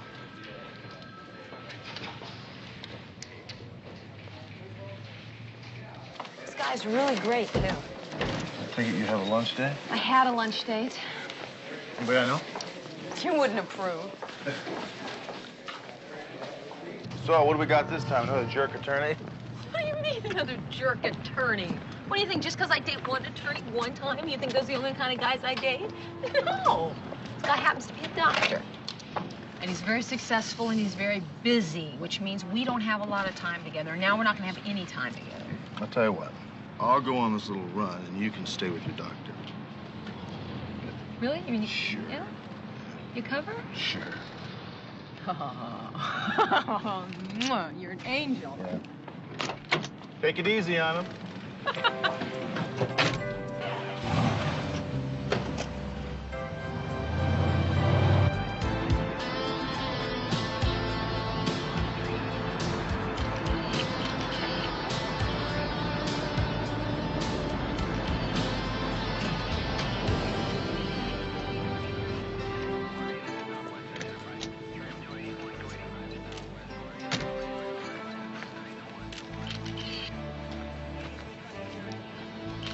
How you doing, Barney? Hi, Hunter. What's your name? There's no ID on her, but they're running her prints. Judging from the marks on the ground, looks like she rolled about 60 feet. Looks like she hit the ground going about 90 miles an hour. Yeah, but she was dead before that. Shot in the head. Her name was Anita Fargo, alias Maria Fuego. First arrested May of 1985 on prostitution. She was 19 years of age. Then, 6 months later, Fargo was picked up again as Darlene.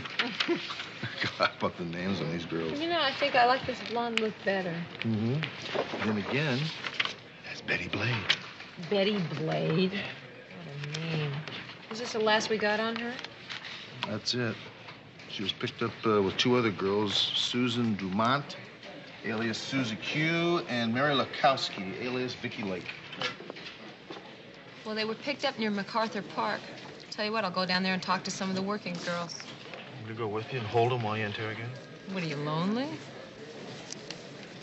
No, you can stay here and talk to Sporty. Sporty, that's a good idea. Drive carefully. Kirby, how you doing? Hi, Sergeant. Sporty, hi. Good afternoon, Sergeant. How you doing?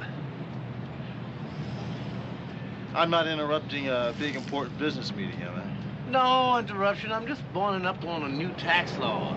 Oh, trying to figure out how you can lay off some of Bogota's million? Me? Bogota's million?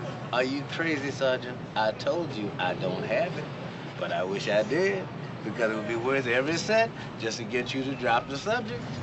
Consider it drops. I need some info. Anita Fargo. She's a hooker. You don't say. Yeah, I've seen her around. But not lately. What's she into? She's into the ground, Sporty. She's dead. You see, I'm looking for a couple of her co-workers, Susie Q and a Vicky Lake. Yeah, well, you know how these girls are, Sergeant. They come and they go. Every time you drag them into the station, they got a new name. But I will see what I can do. Sporty James Enterprises. Appreciate it, Sporty. Just doing my duty as a law-abiding citizen. This for the sergeant. Thanks, Kirby. Hi. Where are you? I'm at a phone booth. I found Susie. Well, that's very fast work, McCall. Where'd you find her? I don't really have time to go into it, but get a load of this. She and Anita Fargo were working for a guy who runs RVs from here to San Francisco, servicing truckers and traveling salesmen. Gotta be kidding. That's just the beginning, too. Listen, she wants to talk, but she's real scared. Why don't you meet me at my house of safe at 7 o'clock tonight, okay? Yeah, see you there. Ta-ta. Ta-ta.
Yeah, officer down. Send an ambulance code 3 to 8534 Mesden Drive.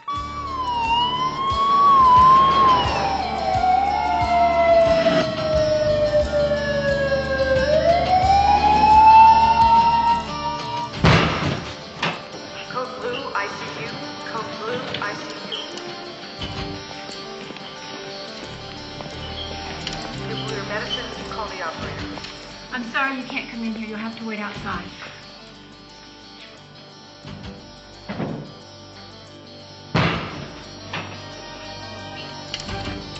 Excuse me, please, out of the way.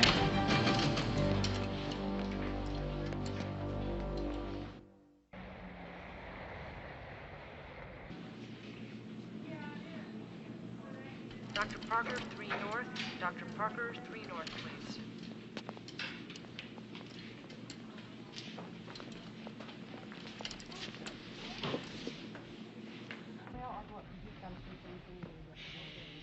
Physical therapist to 5 East, please.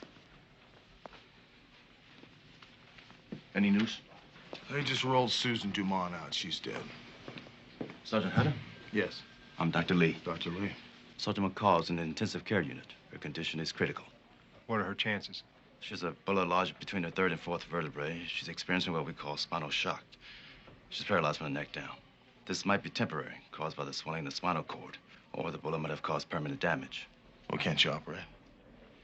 We won't know until the swelling goes down. That could take maybe a week. Doctor, is there any chance at all we can talk to her tonight? We'd like to know if she got a good look at whoever it was that shot her. She's not in any condition to answer that question right now. I'll let you know when you can talk to her. Well, she could still be in some danger. I'd like to post a man outside of her door if I could. I'll speak with hospital administration immediately. Thank you. You need any help on this? No, I'm fine, Charlie. Thanks. Well, if you need anything, let me know. Appreciate that.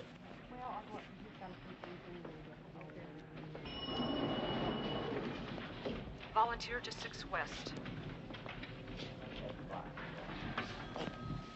I just said what happened, man. Is she all right? No, she's not, Sporty. She's in the ICU. Oh, my God. Nurse administrator to pediatrics, please. About a year ago, some guy comes into town and starts checking out some of the choicest girls, right? Now, none of the pimps took him seriously until they woke up one morning, checked out their inventory, and realized that 2 or 3 dozen of some of their choicest girls had disappeared. Nurse administrator to pediatrics, please. Sounds like the guy McCall was talking about.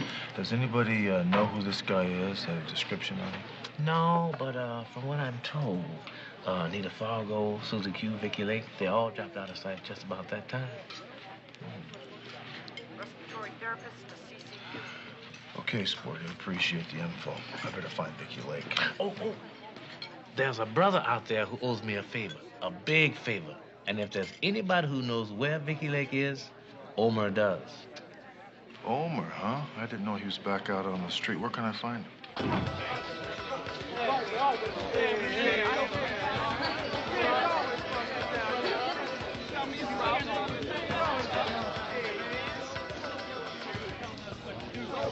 Homer, how you doing? Early. You're not still mad at me, right? What are you looking for me for, Hunter? Well, actually, I'm looking for somebody you might know. And just who might that be? Vicky Lake. And you expect for me to help you find her? Someone's killed 2 of her friends, Homer. She might be next. And you're not looking to bust her? Just want to help her? Yep. Tell me why I should believe you. People after Vicky, they shot my partner, Dee Dee McCall. She's in the hospital, paralyzed from the neck down. You think he's telling the truth? Okay, Hunter. There's a massage parlor over on Fremont and Hill. You can't miss her. She's a dirty blonde, real skinny, but she's got a hell of a profile. Thanks, Homer. I know you want.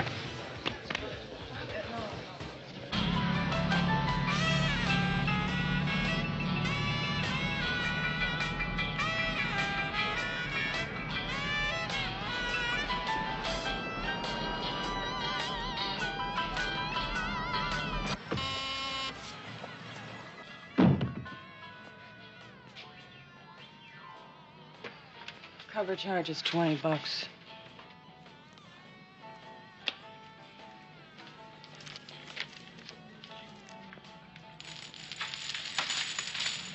Right this way.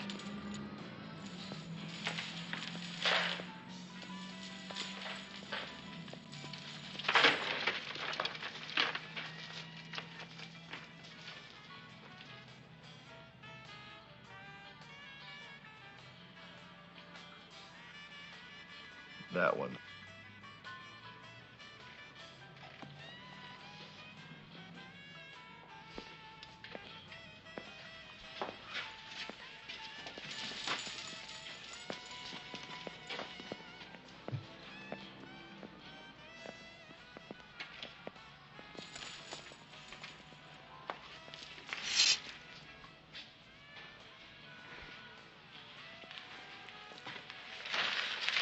Okay, that's a minimum $10 tip. What are you gonna do, bust me? Vicky, I understand you know a man who runs girls up and down the highway in motorhomes. Is that right? Look, come on, Vicky. I don't know if you know this or not, but your girlfriends, Anita Fargo and Susie Q, well, they're dead. You could be next. Now, come on, talk to me.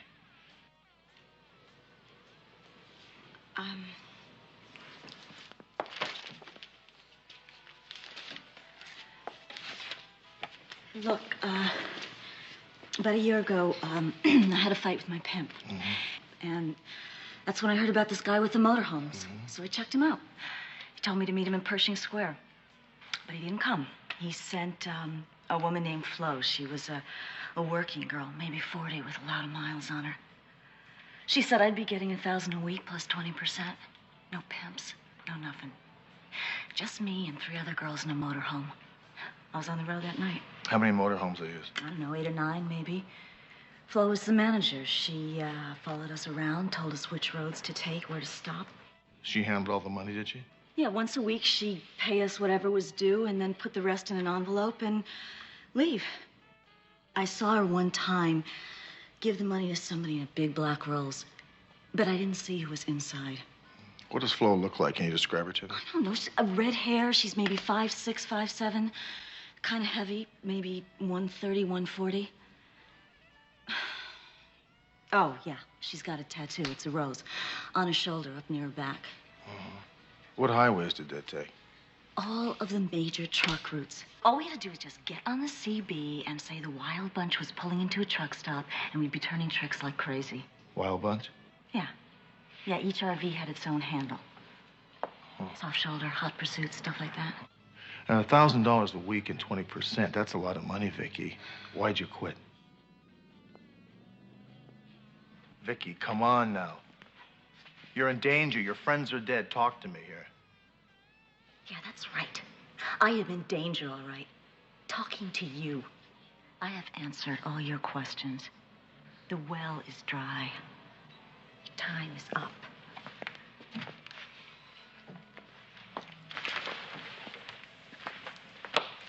Name's Sergeant Rick Hunter, Metropolitan Homicide.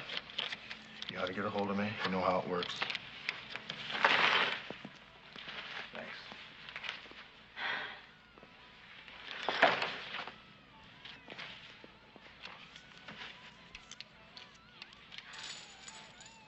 Sergeant, please don't ask her to talk too much. She's in pain and under a lot of medication. Thank you. Code blue, ICU. Code blue, ICU. Okay, Dr. Lynch to radiology. Dr. Lynch to radiology, please.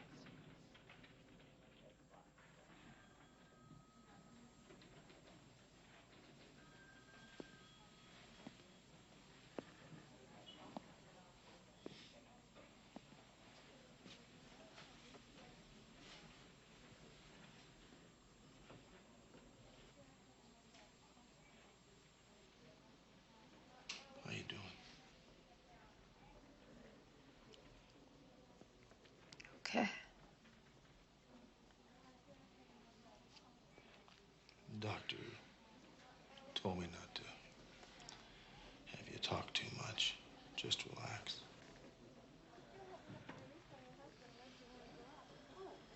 Found Vicky Lake. Susie, okay? No, she didn't make it. Do you see the guy that did this? No. I didn't see much. Respiratory therapist to CCU. Respiratory therapist to CCU. You're gonna be okay.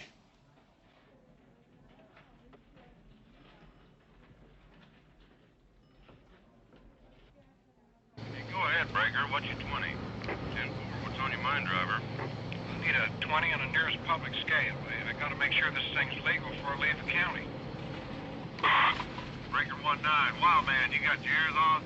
This is Bigfoot, northbound on 5. I just passed a gypsy flying under I-46 underpass. This is Wild Man. I got the hammer down and I'm riding light dead end of Phoenix for a load of cans. Better pull her back. There's a bear in the air taking pictures at the 180.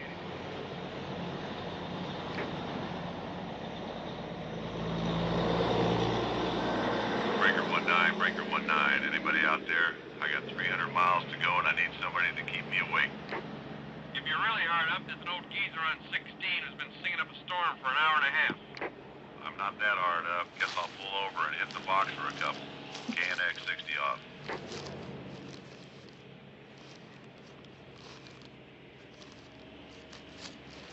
Breaker 19, this is Streaker. I'm at the Gag and Puke on 5 and I got Shagman looking for a ride. Anybody doing a sleeper run and needs a hand? Which way's he heading, Streaker? He's heading east, but he'll take any ride he can get. This is Globetrotter. I'm heading for Houston. Can use a hand. Is that far enough? That'd be great, Globetrotter. Okay, see you at CalStar on 15. I got a tilt cab and I'm hauling metalwork tin. Be ready, cause I'm running behind. Right, see you in 15. Streaker out. Breaker 19, BKA trucking northbound on 99. This is Sleepy Bear. You got your ears on? This is BKA. What's the word? Looks like you're riding heavy. If that's true, better pull off at 152 and go around. The county manager's around for bear at inspection 190. 10-4, Sleepy Bear. Catch you on the flip-flop. KMA 70 off.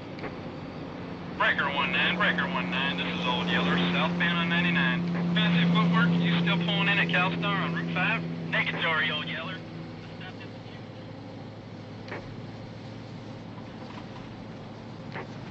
Breaker 19. Hello, all you lonely truckers out there. This is the Wild Bunch calling to let you know we're on the highway to happiness. Well, I'll be. I was just thinking to myself, I could use some pillow talk to get me through this long night. Why don't you shut up, Breaker, and let the woman talk? Now, boys, no fighting. There's enough for everyone. We're headed for Joe's CalStar, southbound just past the 78 Exchange. We got a couple of experienced mechanics down here just waiting to service your big rig. We're in a country comfort cruiser, beige with a brown stripe. See ya.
Look, I'm very sorry. I'm backing up here. I misjudged the distance.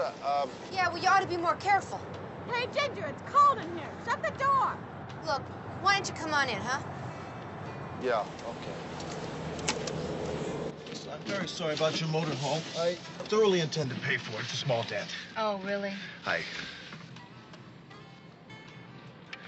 Yeah, I'd like to forego my insurance if that's okay with you, and maybe we could exchange phone numbers and addresses. You could send me the bill. Listen, as long as it's nothing serious, let's just forget it. No, I insist on paying for it. It was my fault, and after all, I should pay for it. Look, honey, I don't own this rig. And to tell you the truth, I really don't think the owner wants to exchange addresses with you. So, since it's not a big dent, let's forget about it, okay? Accidents happen. Okay, thanks. Would you like to stick around? Stay for a drink. Yeah, maybe have a drink. Well, maybe under normal circumstances I'd do that, but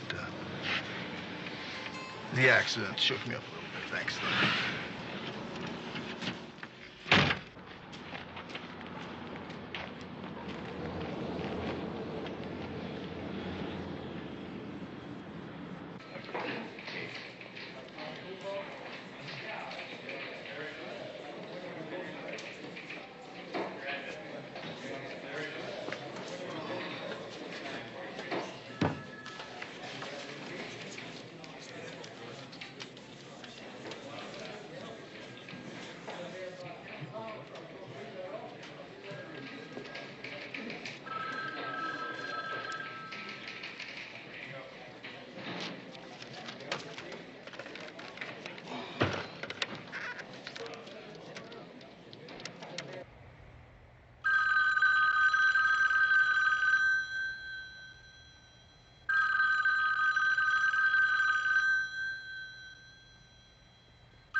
Wayne, good morning, Hunter.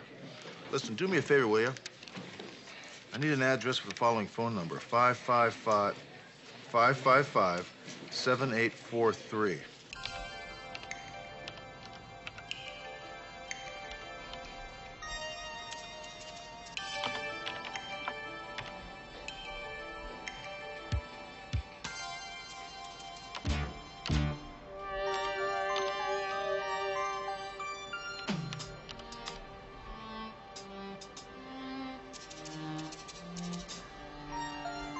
Sergeant Hunter, I got the information on that RV you asked about. Great.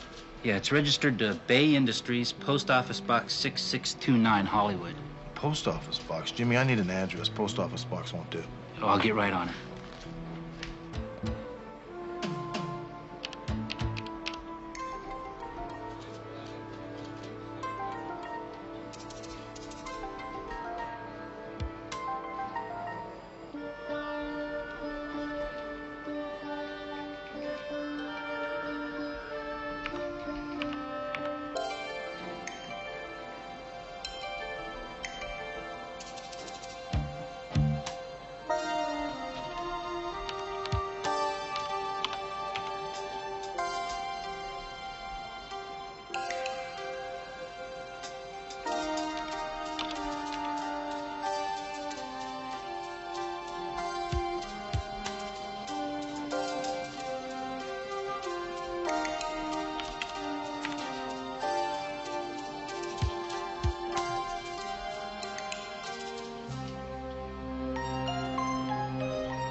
Hi, it's Nicholson.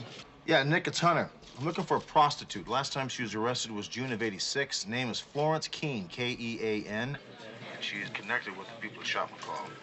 I'll get back to you as soon as I got something. Great, appreciate it. I'm in the computer room now, so buzz me straight through. Right straight through.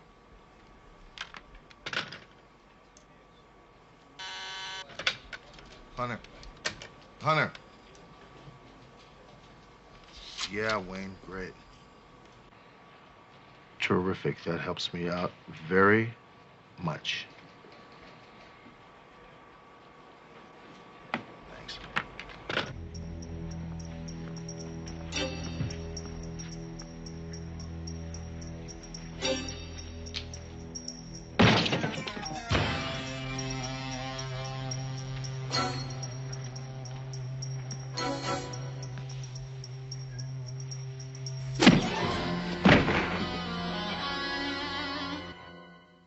I was walking down the hall and the door was open. What about Saw it, the two Ray? bodies there, and that's when I called you guys. Yeah, well, you better go to the hospital and have that x-rayed. Yeah, I'll get right on it. You listen to what the man says, you take it easy. The DB's name is Mary Lakowski. Whoever shot her was standing behind that door when she came in, shot her in the back. Ambrose, Mary Lakowski is the real name of a hooker by the name of Vicky Lake. That is not Vicky Lake. See ya. Hey, I already told you she hasn't been here since the last time you came in. Hey, what do you think you're doing? Hey, you just can't come barging in a place like this. Get out. Jerk. Look, I'll do my best, Sergeant, but I got a feeling that Vicky is long gone. Now look here, Sporty. Vicky knows an awful lot. That's why they're after her. Do me a favor, will you? Stay with me on this? You know I will. Thanks.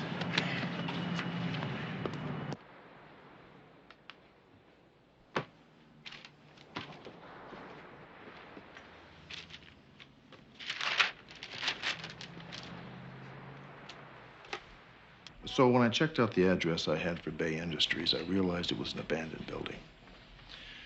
Well, then I'd asked myself, what would Sergeant McCall do in a situation like this? She'd get out the old wrapping paper and send them a package to the post office box.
Hi.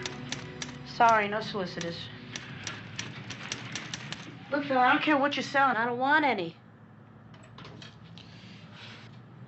I was wondering if you could answer a question for me. How is it that a little office like this could house what appears to be one of California's largest conglomerates? I just work here, mister. Can I talk to your boss? You got a warrant? Because if you don't, I don't have to talk to you. Freewheeling wholesale. Could you hold, please? Are you just going to stand there? Because if you are, I'm going to hang up. You've got 5 companies in an office that big, Jack. One of them belongs to your wife, Louise Hemmings. The rest belong to a John Arthur Hemmings. That is you, isn't it? Mr. Hemmings' corporate holdings are a matter of public record. If this is some kind of official... You're also running hookers up and down Interstate 5 in motorhomes, Jack. That is a damn lie. It's also slander. Now, I run an honest business, and I've got a good name in this community. Unless you're here to arrest me, I want you out of my office. You're a pimp, and you're a murderer, Jack. And you paid some punk to shoot my partner. Now I'm gonna get you. You get out of my office. Certainly. You've given new meaning to the term recreational vehicle, Jack. Call me when you want to confess. Nice shoes.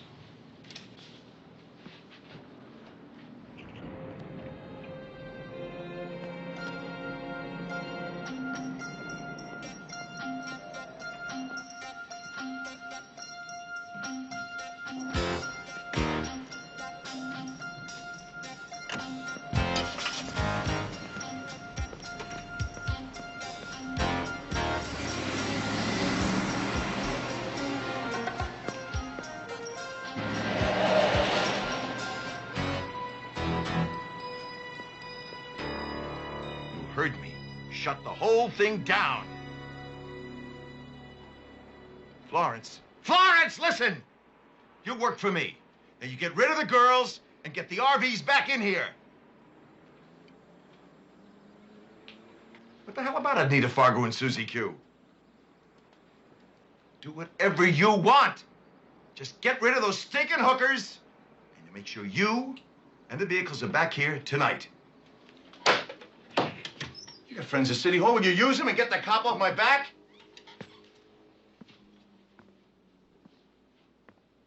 Yeah, I know, Hunter, but we gotta be careful about this because you know what this sounds like. It sounds like an officer harassing an innocent citizen without just cause. Well, look, I'm just trying to get the guy to make a mistake, Charlie. You know that. Come on. Yeah, meanwhile, Big Jack's got one of the commissioners dumping on us. Now, I agree with your theory. Let's just hope it works. You know, you look like my cat after a bad night. Hairballs? Go home and get some sleep.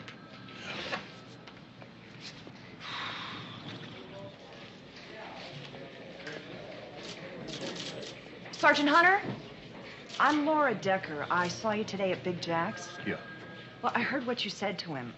I took this stuff from his office. I want to help you get him. Why is that? He killed my father. Dad and Mom were going to see America, but they had so much trouble with that damned RV. Dad finally had it checked out. It turns out it had been sold at least once before. Dad sued. And right in the middle of the trial, he had a heart attack and died. I canceled a trip I planned to Paris and got a job with Big Jack, hoping I'd find some way to make him pay for what he did. When you came in today, I decided I'd found the way. These are his in-house originals. They haven't been doctored yet by his CPA. You mean the guy in his office? Yeah, Roger Adler. Big Jack pays him a lot of money to make sure everything adds up. Now, what about Big Jack's wife, Louise? Now, she's on record as the owner of one of his businesses. Probably a tax scam. Louise is a real cheap-looking bimbo who can't balance her checkbook, let alone run a company. She's in New York right now. Jack sends her away a couple of times a year to help support the fashion industry. Okay. This is good. Do you have any cream? Yeah, I'll get it for you. Jack finds out these files are missing, he's gonna come looking for you. I highly suggest you not go back to your house until this whole thing blows over, so you might as well stay here. Oh, thanks. That's really nice of you, but I can't. I'd be imposing. Well, you don't have much choice, honey. You're in danger. Just excuse me. Yellow. Great. I'll pick you up at the precinct in about 20 minutes. I'm gonna go out for about an hour, hour and a half. If anybody phones, don't answer it. If anybody knocks on the door, call the police. Well, nobody knows I'm here. That's fine. Just do as I say. I'll be right back.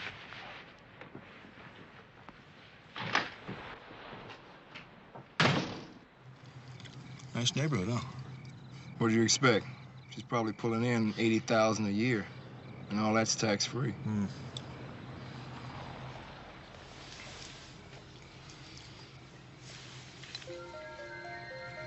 Yeah, that's Flo.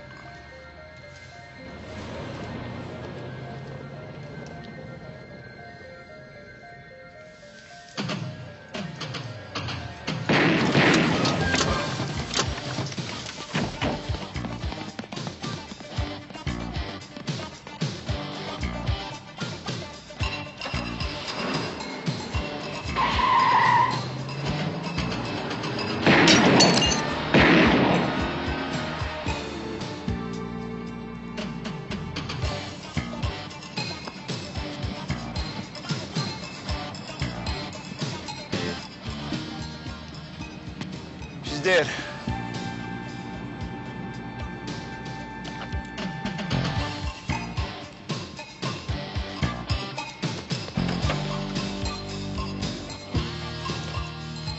This is L56. I've got a 187 victim. Suspect last seen driving a late model sedan with the left rear taillight out. Last seen headed east on Green Craig Avenue near Cantor.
Do you know it's 5 a.m.?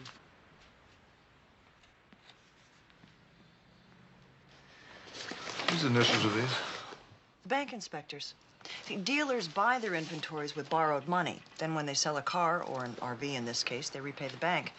The inspector's initials tell the bank that the vehicle's still on the lot, unsold. All these loan agreements show that the RVs were sold before, weeks before, these pages were initialed. We got him. He's operating out of trust. What do you mean? He's selling RVs, and he's not giving the bank their money. It probably amounts to millions of the bank's dollars. Big Jack plays the stock market all day long. I've heard him buying options, commodities, warrants. Rick, if we take this to the bank, we've got him. You take this to the bank, you'll be arrested for theft. Let me ask you a question. What happens to Big Jack's business if his RVs stop coming in? Well, this whole scam depends on turnover. RVs coming in as fast as they're going out. You cut off his supply, and he's had it. Where does the supply come from? They're all from Country Comfort down in San Diego. They've got a big plant right near the border in El Mirage. Okay. I'm going to the hospital, and then I'm going to El Mirage for some sleep.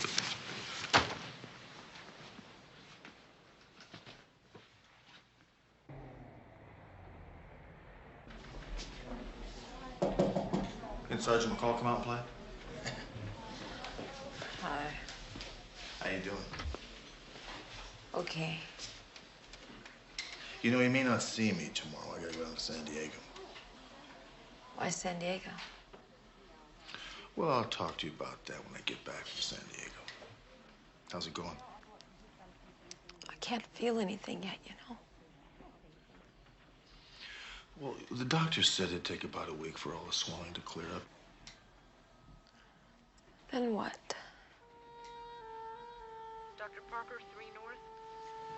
Dr. Parker, 3 North, please. You're gonna be all right.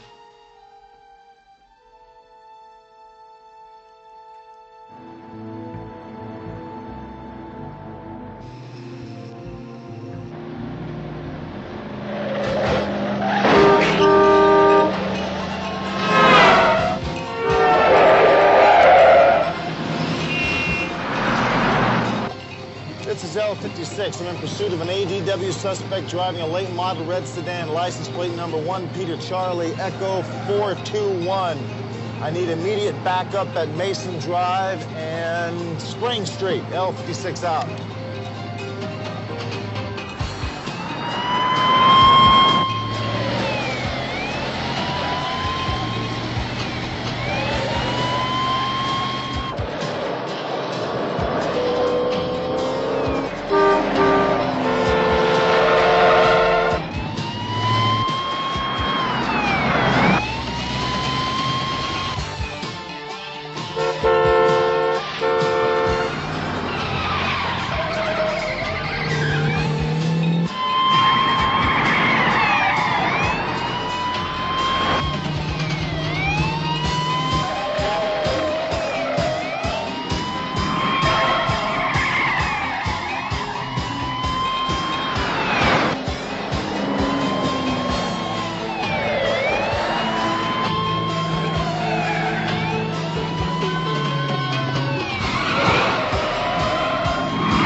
Now, Hunter, I told you this would not be easy. Believe me, I did not shoot your partner. Oh, I haven't even started yet, Jack. Do they know who did it? I think I did it. You gotta be kidding. All right, step out of your car, hands raised. You understand these rights? Yes, I did. What's the charge? Homicide. If I were you, I'd get an attorney. How was she? Not good, Charlie. She's scared to death. Frankly, so am I.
And now, scenes from part 1 of Hot Pursuit. She was picked up with 2 other girls, Susan Dumont, alias Susie Q, and Mary Lakowski, alias Vicky Lake. I'm at a phone booth. I found Susie. Well, that's very fast work, McCall. Where'd you find her? I don't really have time to go into it, but get a load of this. She and Anita Fargo were working for a guy who runs RVs from here to San Francisco, servicing truckers and traveling salesmen.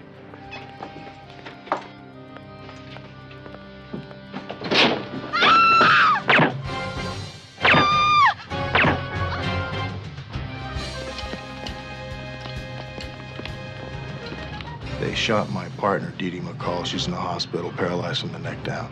Look, come on, Vicky. I don't know if you know this or not, but your girlfriends, Anita Fargo and Susie Q, well, they're dead. You could be next. Now, come on, talk to me.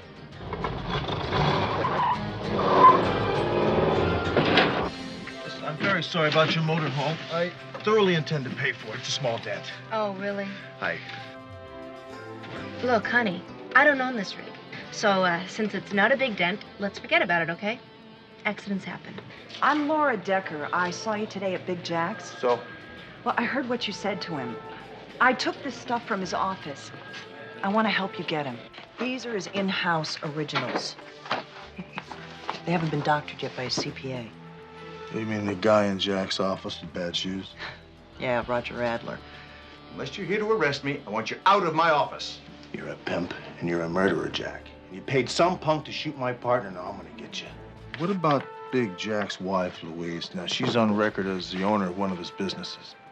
Probably a tax scam. Louise is a real cheap-looking bimbo who can't balance her checkbook. You cut off his supply, and he's had it. Where does the supply come from? You know, he may not see me tomorrow. I gotta go down to San Diego. Why San Diego? Well, I'll talk to you about that when I get back. How's it going? I can't feel anything yet, you know. Well, the doctor said it'd take about a week for all the swelling to clear up. Then what?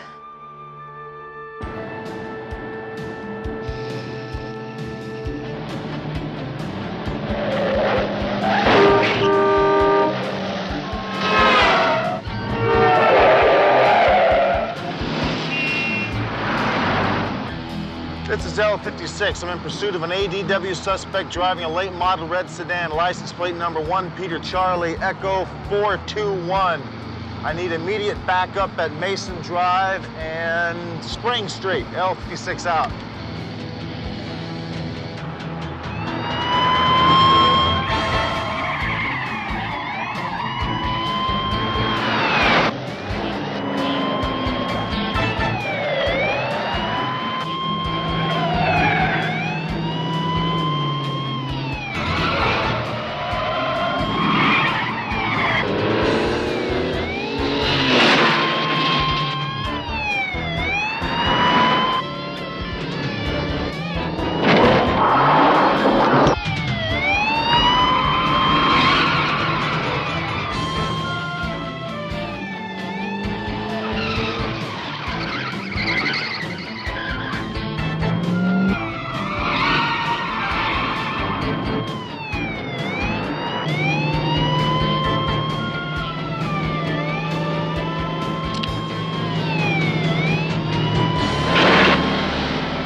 you. I got it, thank you. Take care of yourself. Yeah. Hiya, Charlie. So, what's the damage? Totaled.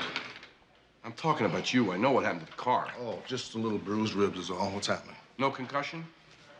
No, the doctor checked my head and found nothing. So you're still planning to drive to San Diego? Yeah, well, unless something else shows up here. Well, we got a report on Adler, that CPA. Yeah? He was accused of embezzlement a couple of years ago. The company dropped the charges, but they fired him. That's when he went to work for Big Jack. Jack's kind of guy, huh? And that red sedan that blindsided you? Yeah. Stolen. And no ID report on the driver either. Great. Well, what's the good news? The good news, I told Joe to give you a brand new car. You are going to be so pleased with this, Hunter. I can't wait to show it to you. Look, ain't she a beauty, huh? Take a look at that. Yeah, she's turbocharged.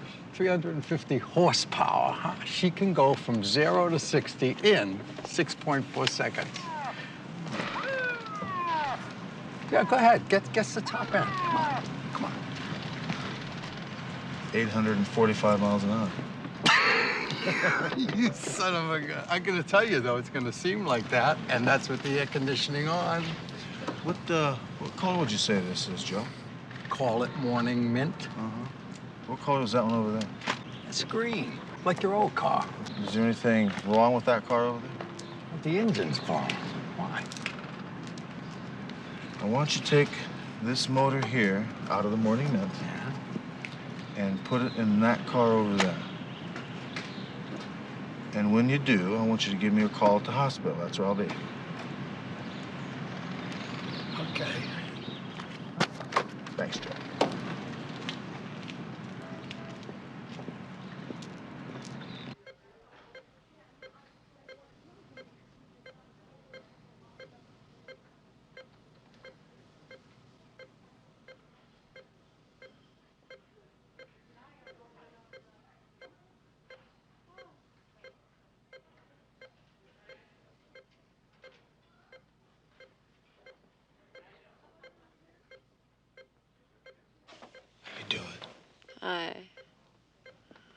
I thought you were going to San Diego.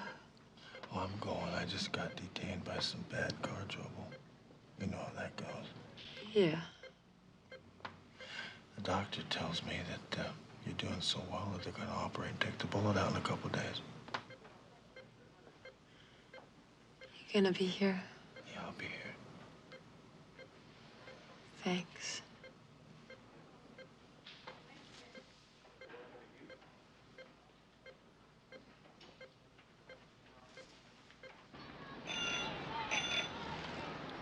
Okay, I guess I got everything here. Now remember. If the phone rings, don't answer it. Got it. Oh, and good luck down there. Just remember, Kirkland and Jack are like this. Like that. Got it.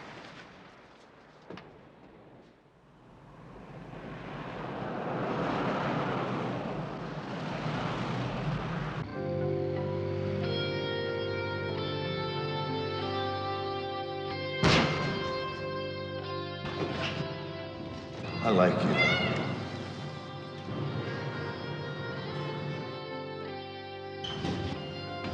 Just do me a favor. Don't snore.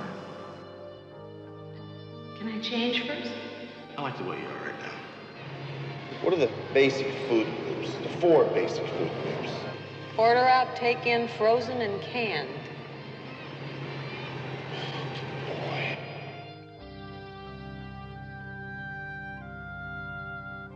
Gee, what is your problem anyway? What, do you think she's in there faking it with him? Give me my coat back. I was only Give me the coat back. I was only kidding. You know what? Yeah, you want that pizza now, right? Yes, I do.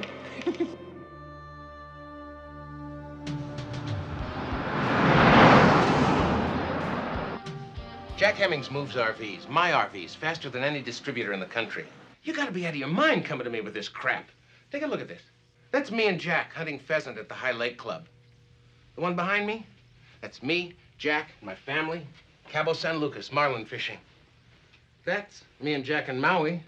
And that one there is the 2 of us with the governor playing golf in Palm Springs. So, if Jack's doing something illegal, that's your problem. Trying to get me to do your job for you? What are you so damned afraid of, Mr. Kirkland? I'm sure not afraid of some low-rent cop from Los Angeles. Thanks for the support.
Yellow? Charlie, Hunter. Where are you? Well, I'm down in a motel in El Mirage. So how'd it go today? Not good. Kirkland and Big Jack, same joint at the hip. So what are you still doing there? I don't know. I seem to make Kirkland nervous. Maybe I'll make a stupid mistake. Like what? I don't know. You talked to McCall? Yeah, talked to her about, 15, 20 minutes or so ago. How is she? Not good, Charlie. She's scared to death. Frankly, so am I. I'll tell you, I don't think I want to do this job without her. Look, she's tough. She'll make it. I should be up there with her right now. Now stick to Kirkland. See what you can find out. I'll go to the hospital myself. I'll tell her you're thinking about her. Thanks. I appreciate that. Okay, I'll talk to you later. Yeah, I'll see you.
Mira, mister, a house is a house. Pues we don't know what goes inside every house in the city. I understand that. Could I please speak with your superior? Okay, go Jack. Sí, capitán, tengo un gringo aquí que dice que es una casa misteriosa. Pues sí, capitán. Está bien. Follow me. Muy bueno. Muchas gracias and todo bien. Captain, how are you? Hello, Sergeant. I understand you have a problem. Tell me, how can I help you? Yeah, the house at 516 Paloma. I need to know what goes on there. Please, come sit down. Thank you.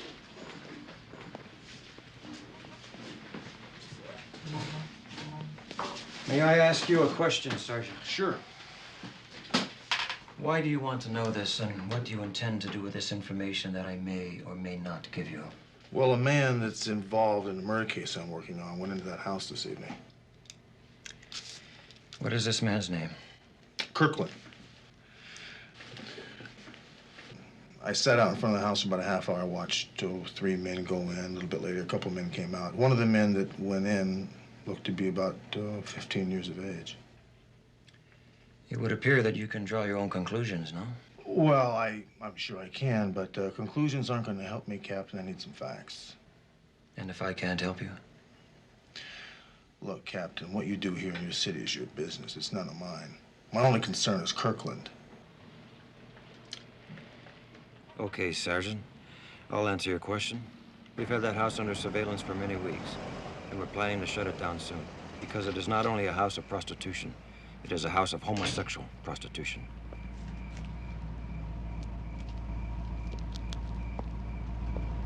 Could you pull into the inspection area, please? Something wrong? Pull up right over there, please.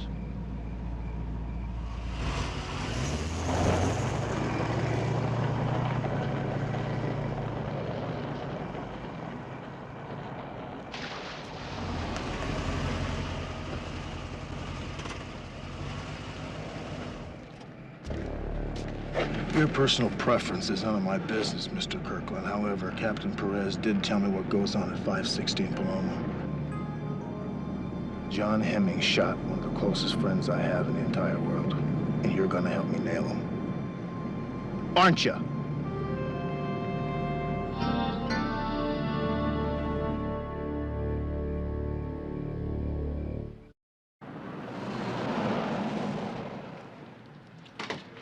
Work, Charlie. Kirkland pulled Big Jack's franchise. I'm gonna put Big Jack on a 24-hour surveillance. You got it. See ya. Hunter, I got a couple of messages for you. Hold on, Ambrose. Wayne Hunter, do me a favor. Find out if Louise Hemmings is back from New York City or not. Now, don't let on I'm looking for her. Okay? I'll be at my desk.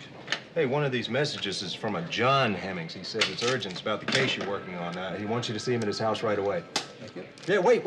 I got another one from Sporty James. He's waiting for you at this phone booth. Oh, yes. Great. You gotta talk to him? Excuse me, don't you have your own phone? I like this phone, Ambrose. Hello. Sporty Hunter, what do you got on Vicky Lake? Now, Hunter, I told you this would not be easy. Vicky Lake left town. She went to Phoenix. Sporty, this girl is the key to this entire case. We'll find her. Don't worry about a thing. Good, call me. As soon as you get something, you make sure you call me. You got it? Okay. Nice phone. Yeah, you owe me 4 bits.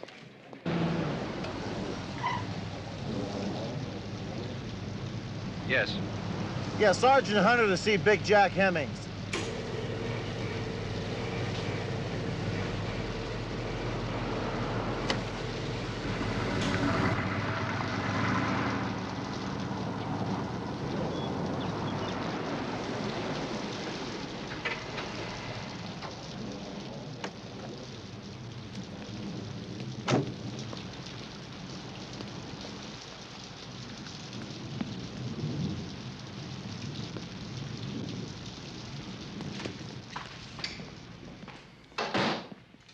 Mr. Hemmings upstairs, first door to the right.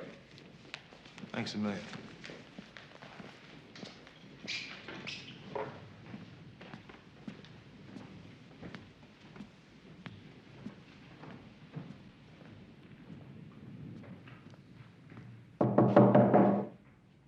Men.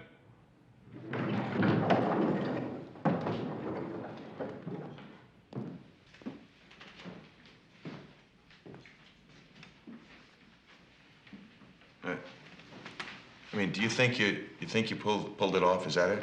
Oh, I haven't even started yet, Jack. Now, let me tell you something. I just think you've been wasting a lot of time. I mean, you're the same place you were when you came into my office, and that's nowhere. I mean, yeah, I lose. You ruin my business. You lose, too. All the time you wasted. Big deal. That's it? You brought me down here to tell me that? No, I brought you down here to tell you the truth. Listen to me. I did not shoot your partner. I never shot anybody. I mean, the girls in the RVs, okay, I did that. I admit to that. But I never shot anybody. Ever. Now, whoever shot your partner is still out there someplace. I don't know where the hell the person is. I didn't do it. You could have told me this over the phone, Jack. You're wasting my time. You wouldn't have believed me on the phone. I brought you down here so you could look in my face and see that I'm telling you the straight truth. I mean, you ruined my business. Believe me, I did not shoot your partner. Period. Well, if you didn't, then who did? Oh, for God's sake, don't you think I'd tell you if I knew? Yeah, maybe. Okay, Jack. Okay.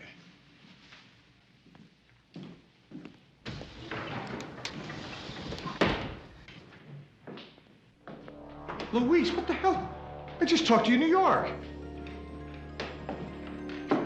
No, Jack. You just thought I was a New Yorker.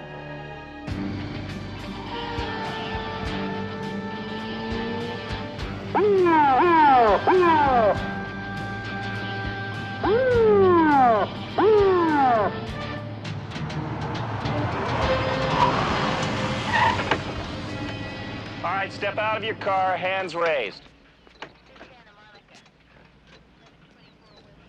Now turn around and put your hands on top of the car. I'm with Metro PD. Yeah, we know you're an LA cop. This is Beverly Hills. You know the drill, hands at your back.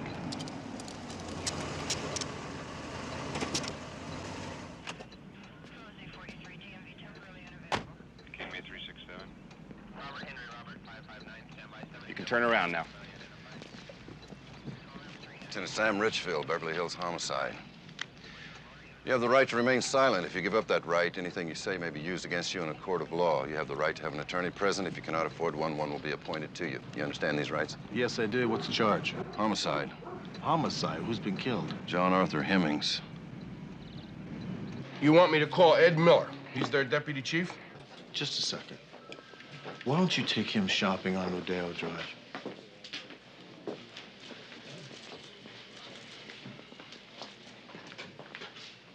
Thank you. Boy, this Lieutenant Richfield here is absolutely positive I killed Hemmings. I can't believe it. Anyway, call Mike Snow for me. Mike Snow? Are you crazy? Just do it, Charlie. He's perfect for this situation. Yeah, I guess you're right. And he'll laugh when you call, but call him. After I call Ed Miller, he'll make sure that you're treated like a fellow officer. Appreciate it, Charlie. I'll be here.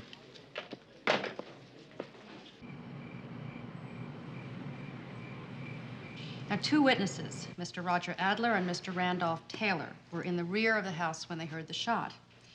Mr. Adler was the deceased's accountant, and Mr. Taylor, as we know, is one of the most highly respected attorneys in this city, a former president of the California Bar. When these witnesses got to the study, Sergeant Hunter was not there, even though he had gone up to the study only 5 minutes earlier. Sergeant Hunter wrote out for me exactly what was said by him and by Mr. Hemmings, verbatim. I timed it. Their conversation lasted less than 2 minutes. Now, that leaves 3 minutes unaccounted for. After Mr. Hemmings was found, 6 minutes elapsed before Sergeant Hunter was arrested in the 700 block of Sherbrooke Drive. That seems accurate, but very peculiar. Mr. Adler finds his employer dead. A gun in his hand, gunshot wound to the temple. Yet instantly calls the police and asks them to arrest Sergeant Hunter for murder. Never even questions suicide. Hadn't Hemmings just been informed he faced bankruptcy and possible charges of bank fraud? A paraffin test was conducted on Mr. Hemmings' right hand. It was negative, indicating that he was not holding the gun when it was fired. Matter of and fact, the powder burns also indicate that that gun was over 2 feet from the victim's head when it was fired. This was not a suicide, Mr. Snow. This was a murder. I ordered paraffin tests to Sergeant Hunter's right hand. In fact, both of his hands. Oh, I see. Lieutenant Richfield didn't tell you. Well, I'm sorry about that. As with Mr. Hemmings, the tests were negative, so that to quote you, Ms. Wyman, he was not holding the gun when it was fired. There's a bathroom in the foyer of the Hemmings house. Hunter could have, and I'm damn sure he did, wash his hands before leaving. Are you out of your mind? You mean to tell me you actually think I went downstairs and washed my hands before I left? You're an experienced detective. You know about powder stains on your hand and what to do about it. Thank you, Lieutenant. I was about to make that point. Sergeant Hunter is indeed an experienced, knowledgeable detective who knows about such things. And if he wanted to fake a suicide, he'd have put the barrel of the gun against the victim's head. Am I going too fast for you? I think that Mr. Hemmings jerked away from the killer just as the gun was fired. Now, even a smart detective couldn't do anything to fix that after the fact. Ms. Wyman, are you going to file a charge against my client? We certainly are. Sergeant Hunter once angrily accused Mr. Hemmings of shooting his partner, and he then threatened to nail him. That gives us motive and premeditation. In other words, murder one. Well, unless you'd like to offer us a lesser plea. I assume that's why you asked for this meeting. No, Ms. Wyman. I just wanted to know if you had anything we should be concerned about. You don't. Now, here's some advice. I wouldn't ask the district attorney to let you file even a misdemeanor charge against my client because your promising career as a deputy DA would come to a thudding halt. And now, since it's almost 4 in the morning, I'm leaving. I'll be with my client. Please don't take too long coming to a decision. Hunter's still in custody. See, he doesn't leave the building. We can't file a charge. You'll have to go back to the drawing board. The man is guilty. What are you afraid of? Your job? The answer is yes, Lieutenant. I am. Go back to work. We can always arrest him again.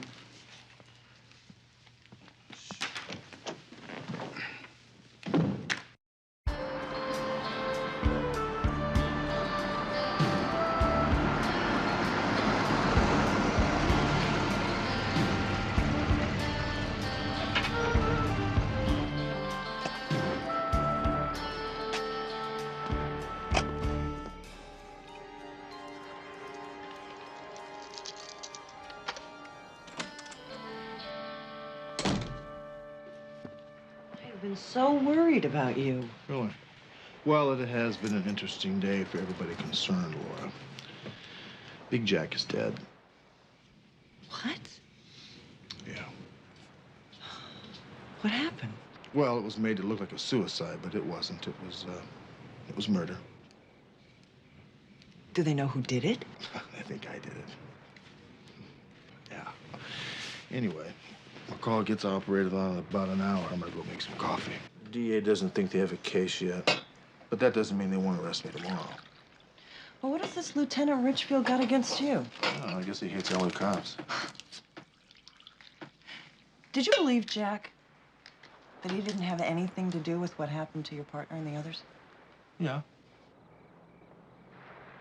And who could it be? Roger Adler? He was with Randolph Taylor when the shot was fired.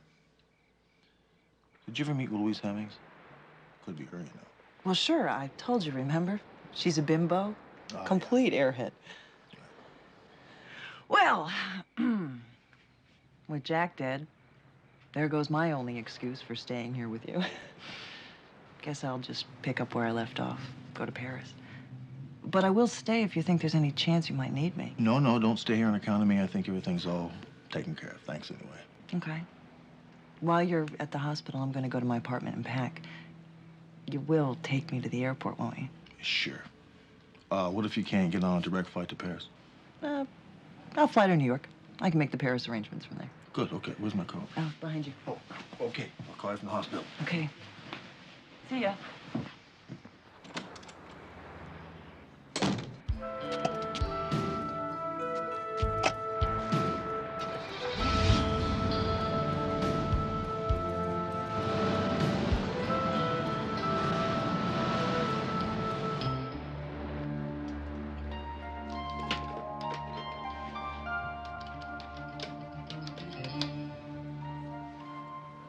Don't say a word.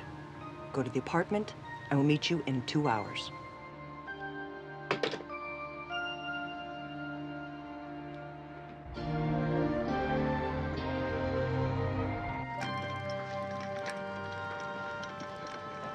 Code for ICU, code blue, ICU.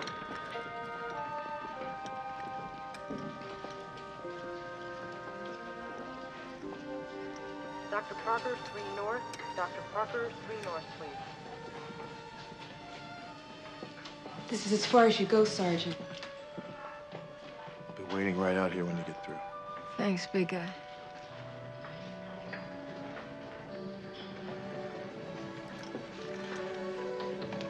Physical therapist to 5 East, please.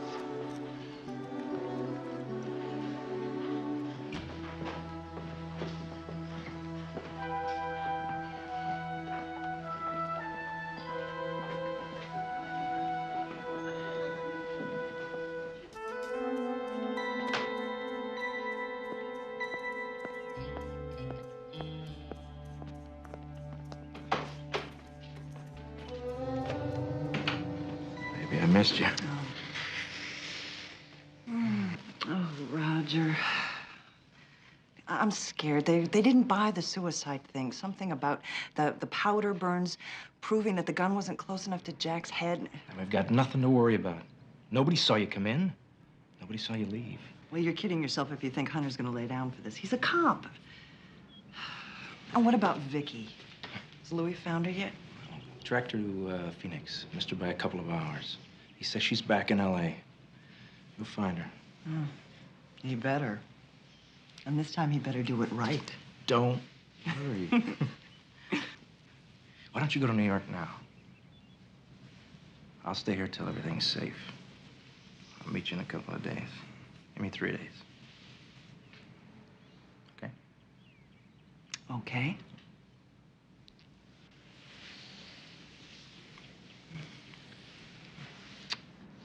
I'll see you in New York in 3 days.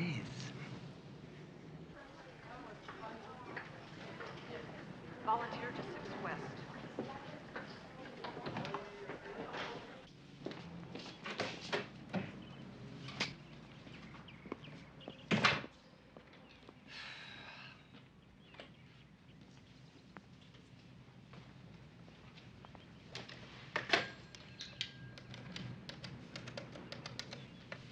Reservations, may I help you? Yes, this is Louise Hemmings. I'd like to confirm my reservation for Zurich, Switzerland on flight 480 from New York tomorrow morning.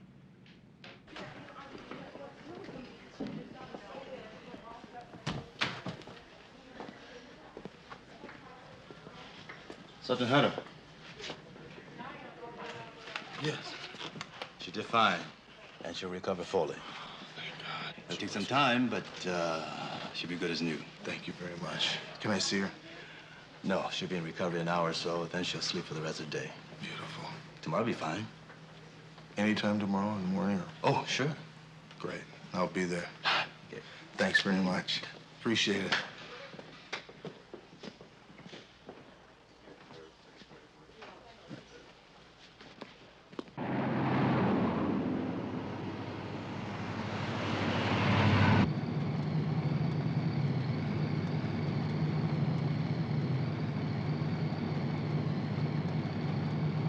Do you always drive with one eye in the rearview mirror? Oh, yeah. Especially when we're being followed. Who do you think they could be? Oh, a couple of Richfield's boys making sure I don't leave the country.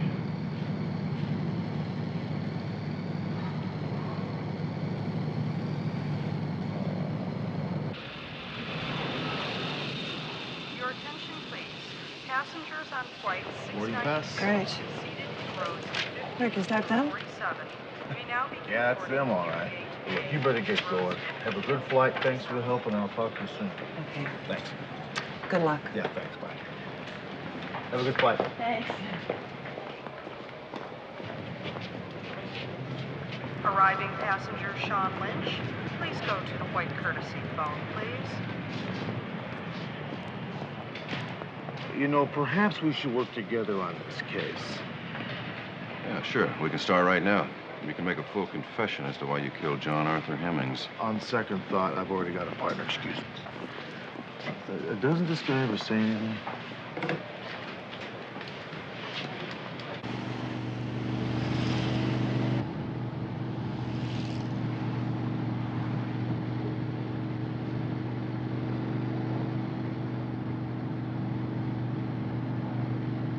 LO56, come in, please. This is LO56, go ahead. Mr. James Arnold, or maybe it was Arnold James, called and said it was urgent to get you this message. What's the message? He wanted you to know he finally found Vicki Lake. She's staying with her grandmother. The address is 753 Hobart Street. 753 Hobart. Got it. Thank you. L56 out.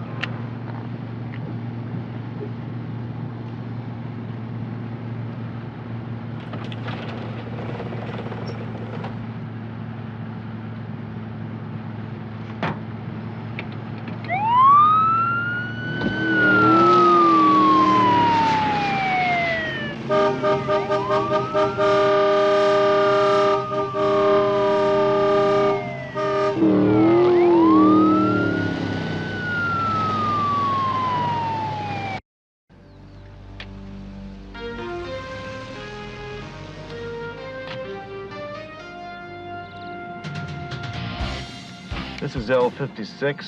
I'm requesting an immediate backup at 753 Hobart Street.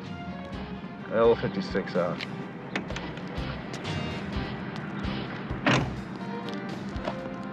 Stop right there, police!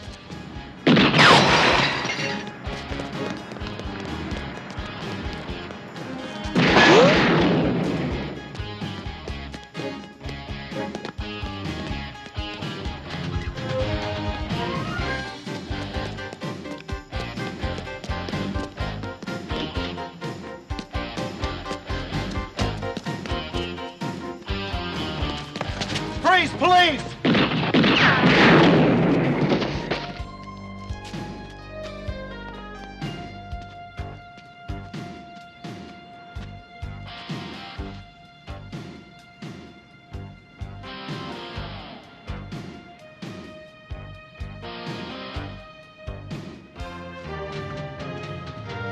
But you can't! God! Stop!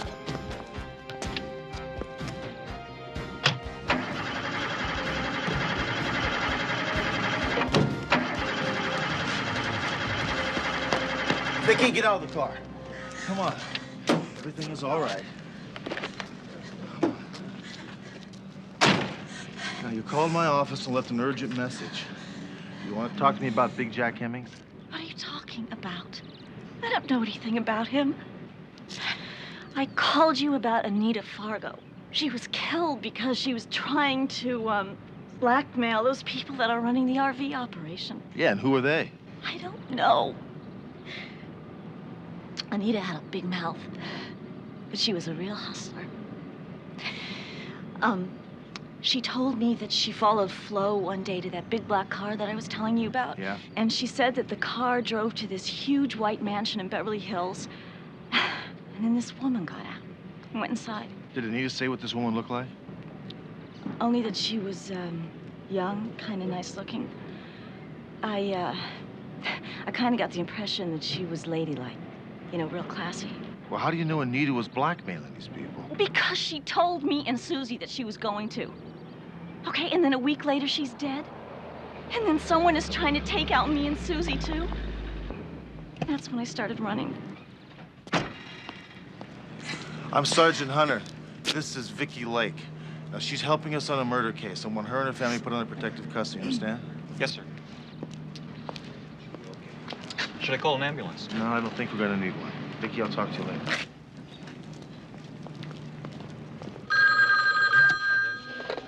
Lieutenant Richfield, homicide. Hunter, I'm gonna be on the next trans-global flight to New York City. I just thought you'd like to know that.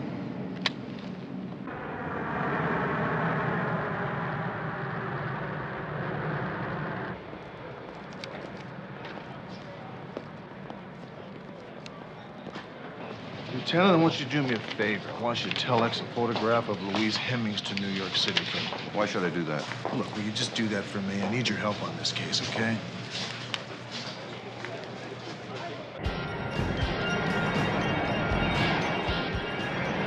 Your attention, please. Flight 380, nonstop Imperial service from Los Angeles is now arriving at Kennedy International, East Concourse, Gate 64.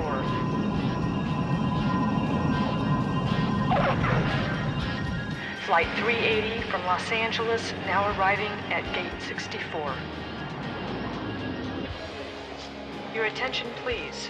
First-class passengers on Flight 480 to Zurich may now begin boarding through Gate 12.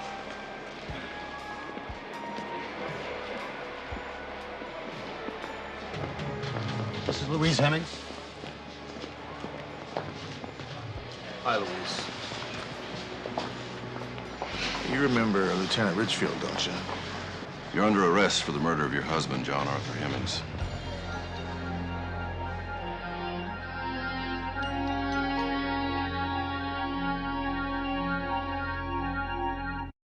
So Louise planned the whole thing? Yeah. Even down to cutting Adler out of his share. That's a smart lady. Well, maybe. A little bit, Laura. She's so smart, how come she blew that suicide? Well, that's something even she couldn't control. You see, Big Jack pulled his head away just as she pulled the trigger on it. Huh. You did pretty good, you know. Yeah. I mean, you solved this case all by yourself. Yes, I did. Kind of worries me. Yeah, what do you mean, worries you? Well, does this mean you think you can do without me now? Well, now, wait just a second. The things I did in this case, I was forced to do because of your situation here in bed. Like what? Well, let's just forget about it. What, I have to read about it in the report? It's not in the report. That bad? Well, yeah, it is bad. Come on. Does that mean you still need me? Oh, I need you like a dog needs a bone. What? Like a dog needs a bone? That's not a very flattering analogy. Well, I could have said fleas.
Looking for a ride? Depends on what kind of ride you're talking about.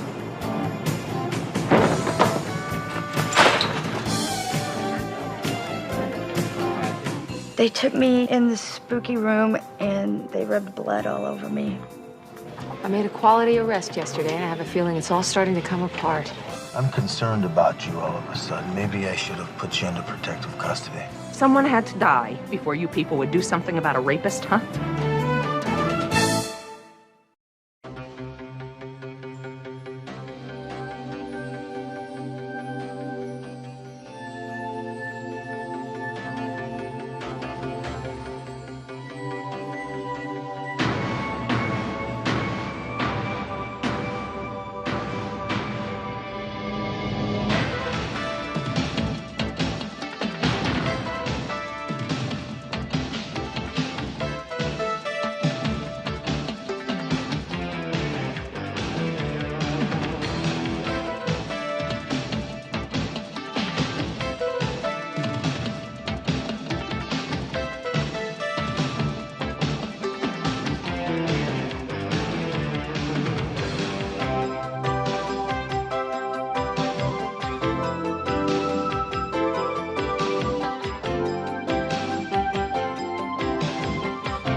I'm home.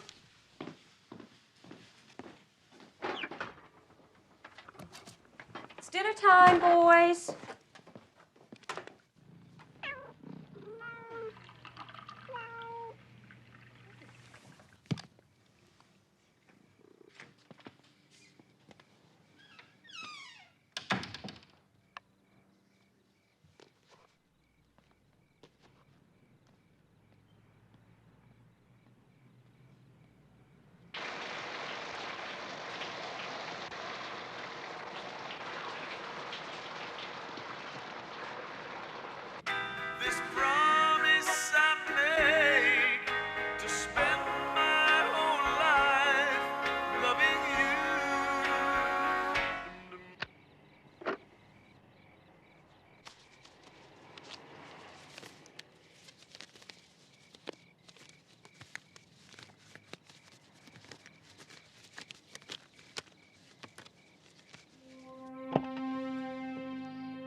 Hello.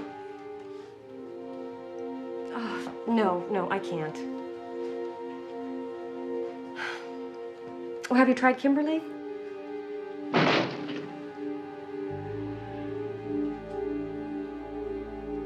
Can you hold on a second?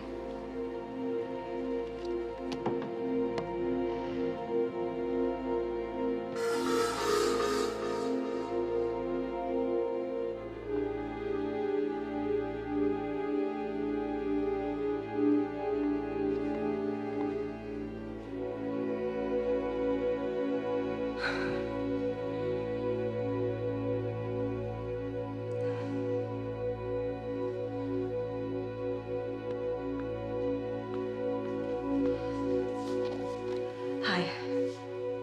No, it was nothing. All right, I'll be there, 8 o'clock. Yeah, it's all right, no problem. Bye.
again. I'm going to gag you. I don't want to do that.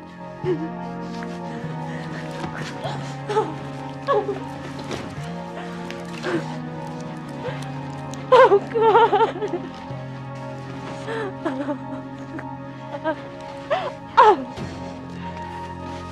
Please don't. Please. Oh, God.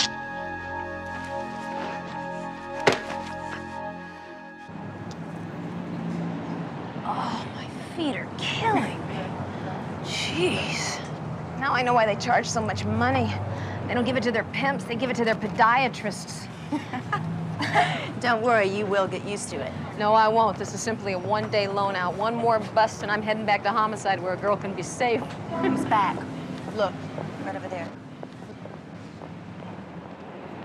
That's 3 times around the block, right?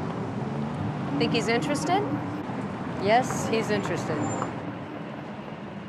Hey, you, brunette. 5. Have fun.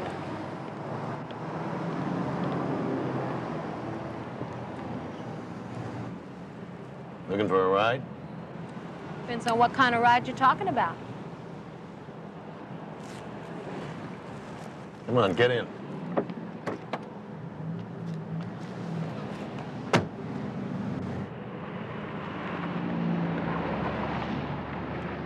Nice car. Where are we going? How much? That depends on what you want. Got a few friends coming over to my house tonight. Thought you might like to join us. Party? 4 or 5 of us. Well, You don't have to worry, it's nothing kinky. Straight sex. Put your hand in my shirt pocket. will I find something special? $100? 100 now, 100 when you show up. Bring another girl. 100 more. $200? That's right. No, that's wrong. See, that's called soliciting for purposes of prostitution. Pull over to the curb, you're under arrest. Now, you listen to me, officer. You are about to make one big mistake, but I'm willing to overlook it. Overlook this. Pull over to the curb.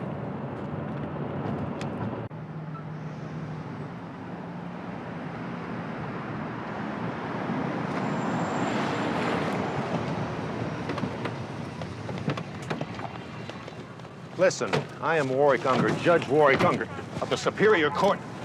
You're making a bad arrest here, friend. This is pure entrapment. Take my word for it, Judge. It isn't. I'll have your butt for this.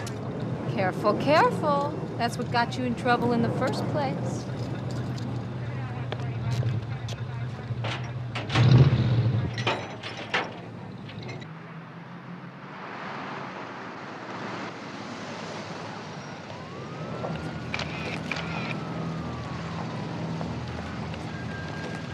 Okay, here you go, number 6. Finished arrest report. Tape. You're a free woman, McCall. I know. I gotta tell you, though, this last one is a Superior Court judge, and he is not pleased. Great. That's just what I needed. Sergeant McCall, Sergeant Hunter. Hi, what's up? I'm on my way to 811 South Fremont. We got a DB. Okay, let me get cleaned up. I'll meet you there.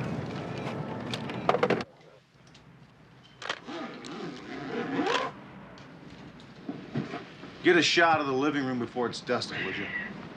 He tied her up with nylons. Looks like he got them from her dresser. Any sign of forced entry? None. No evidence of any tampering with any of the locks. Maybe he had a key. Maybe she let him in. I'll have the print report and his blood type in a couple of hours. Reuben, take a look at this.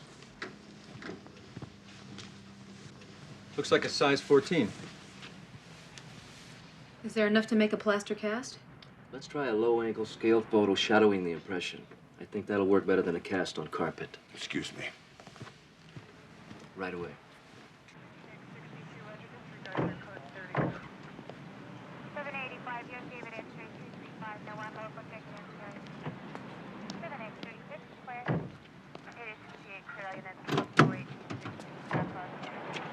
L56 to William 90. Have Brad Navarro meet me on tack 2, please. Was there any sign of forced entry? Uh-huh. Sounds like Bigfoot, all right, Hunter. But we both know criminals don't change their M.O. Bigfoot never kills his victims. Well, I think this killing was an accident, Brad. She choked to death on her own vomit.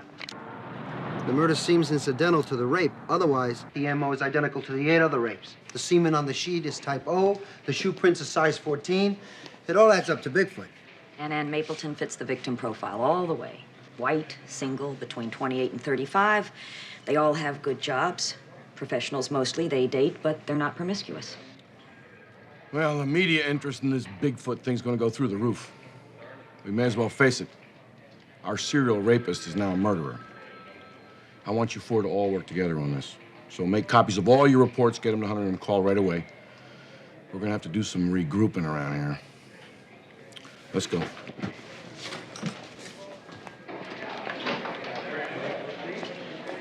Let's get down to the morgue. I want to talk to you about something. I'd like to see whatever it is you've got in the files. Yeah, It's important. Excuse me, Commander.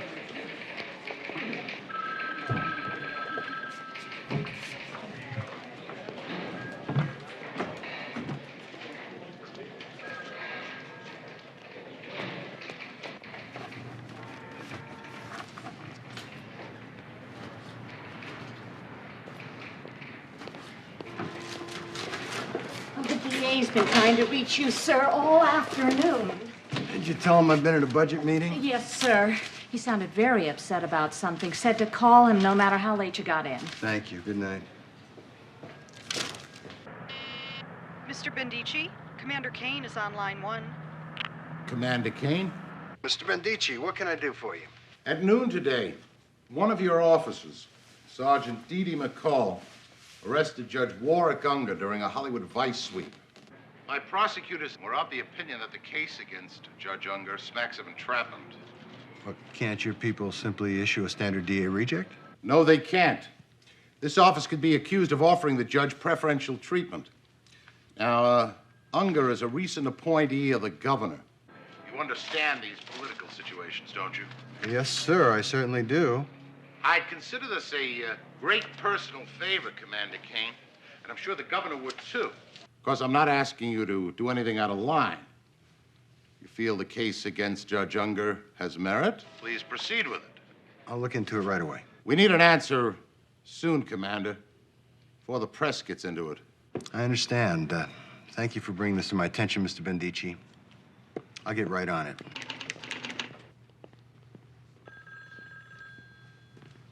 You got stuck with the paperwork, huh?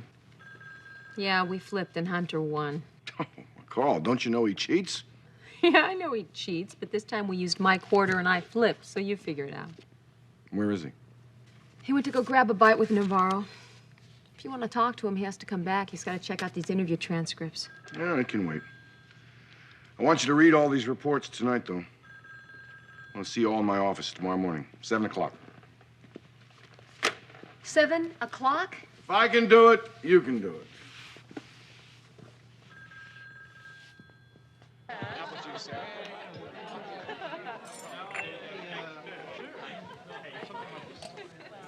Anyway, by the time the ambulance got through traffic into the intersection,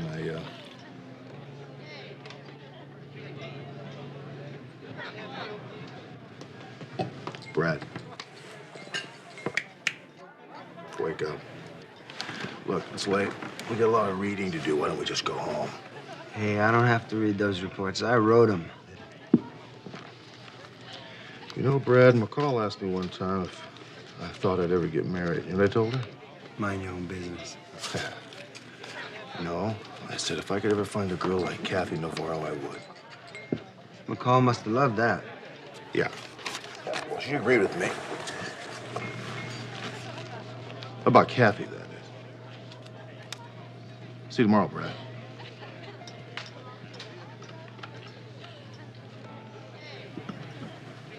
What's this? It's from the young lady at the bar.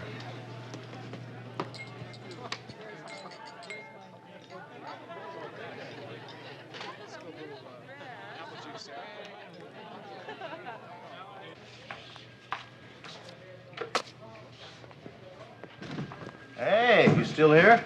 No, it's a bad dream. I'm not really here. You don't look very good. You ought to get some sleep. So should you. But you know, I think you ought to check out the note on your desk first. Oh, yeah? Mm-hmm. Hmm.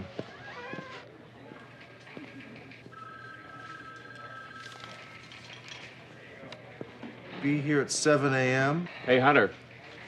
Have I got something for you?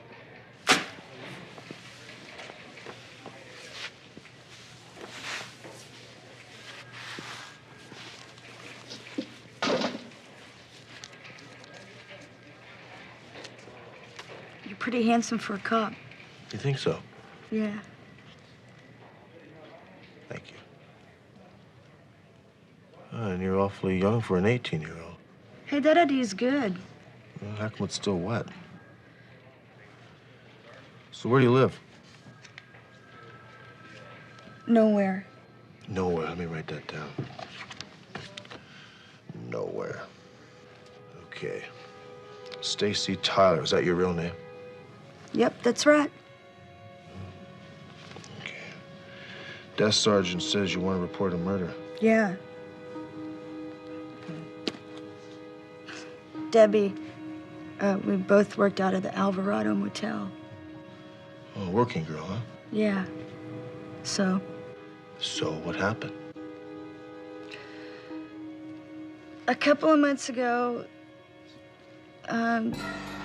this guy with the pockmarked face came and picked me up at the Alvarado Motel. And we drove to this house in the hills. And Where was that? what, the house? Yeah. It was near the Hollywood sign. Whose house was it? I don't know. He didn't tell me his name. I wasn't going to ask, you know. They took me in this spooky room and they rubbed blood all over me. There must have been about 4 or 5 of them. I remember one of them was a woman, and they didn't really ask me to do anything. This happened for about 2 more nights. Then the man who owned the house told me about this big party that they were going to throw out in the desert. And if I brought a friend, there'd be more money. Debbie had really bad vibes about it, but she needed the cash.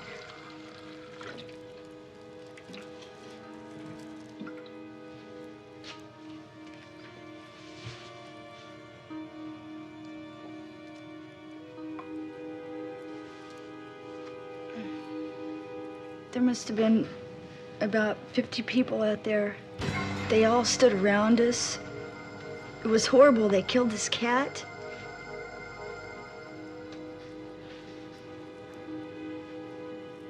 Then they had sex with us one after the other. They took us back to separate motorhomes and they told us to clean up.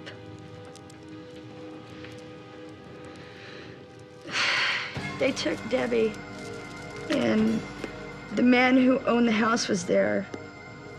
He had a knife. I got so scared. I tried to open the door, and the door was locked. So I looked around, I couldn't find another way out, and there was a vent on top of the motorhome, so I crawled out of it. And then I ran back up to the highway, and I hitched back to LA. They killed Debbie. You saw them kill Debbie. No, but they did. You think they did? She hasn't called or nothing for 3 days. Please help me.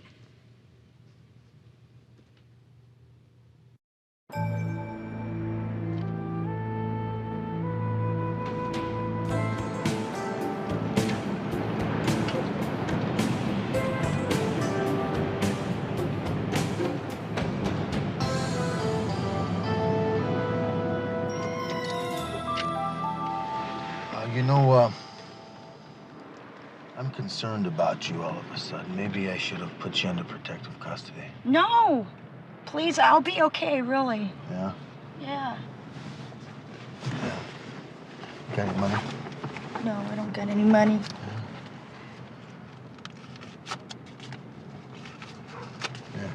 $30. Thanks. Do you want to come in or something? No, that's okay. I'll walk you to the door. No, it's okay. I'll be all right. Yeah? Yeah, thanks. I'm gonna call you tomorrow. I want you to be here, Stacy. Yeah?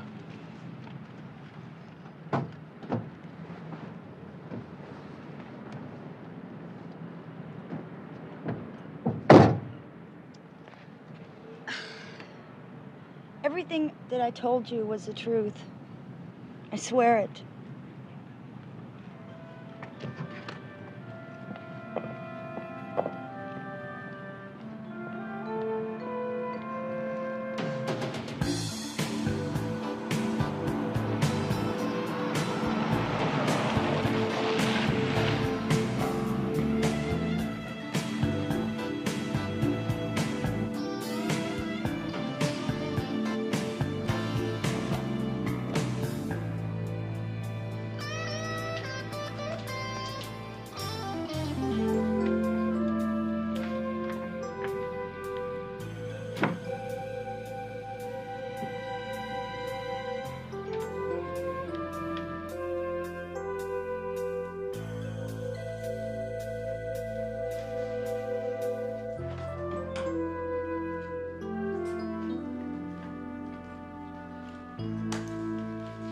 Hello, Brad. You didn't have to wait up. We have to talk. Can I wait until tomorrow? No. Please, sit down.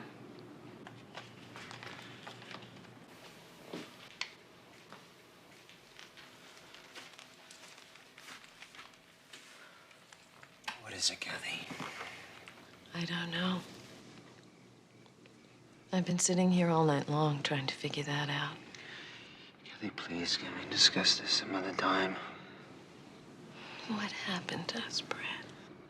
I told you, honey, it's got nothing to do with you. I love you. How can you say that and then... Baby, I can't do what I do all day and then come home and act like I just worked 8 hours in a bank. It's a stinking sewer out there. And by the end of my watch, I am so keyed up, I'm so well.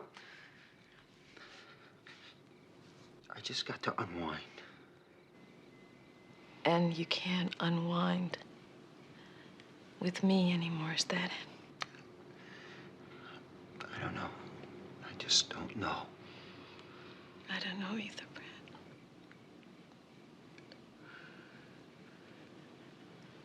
Are we gonna make it?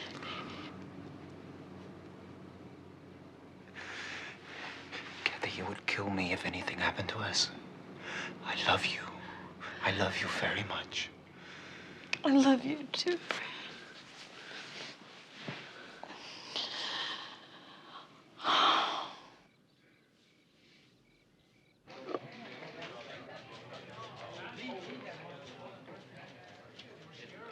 Even though all these women have a lot in common, we still keep coming back to the one thing we're missing. There's a key. We just haven't found it yet. Well, you're just gonna have to re-interview all the victims then. There must be something you're missing here. Any idea when he'll strike next? It's hard to say. If he sticks to his schedule, he'll hit in 3 to 7 days. Now, this Lisa Cartwright, where's her statement? It's not in here. She's still in the hospital. We haven't been allowed to speak with her yet. I'm not gonna accept that. You've got to talk to her, and you got to do it quick. Now, come on. Let's get on this thing.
L56 code 1. This is L56. Go ahead. L56, William 90, request McCall report to Commander Kane's office, code 2. L56, Roger, dispatch. What was that all about? Judge Unger, who else? I knew he'd be a big pain in the...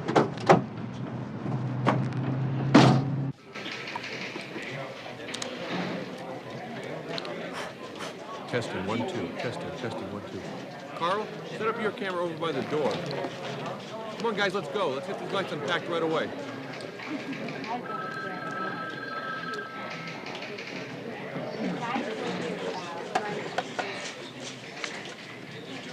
Looks like you're in for a bumpy road, huh?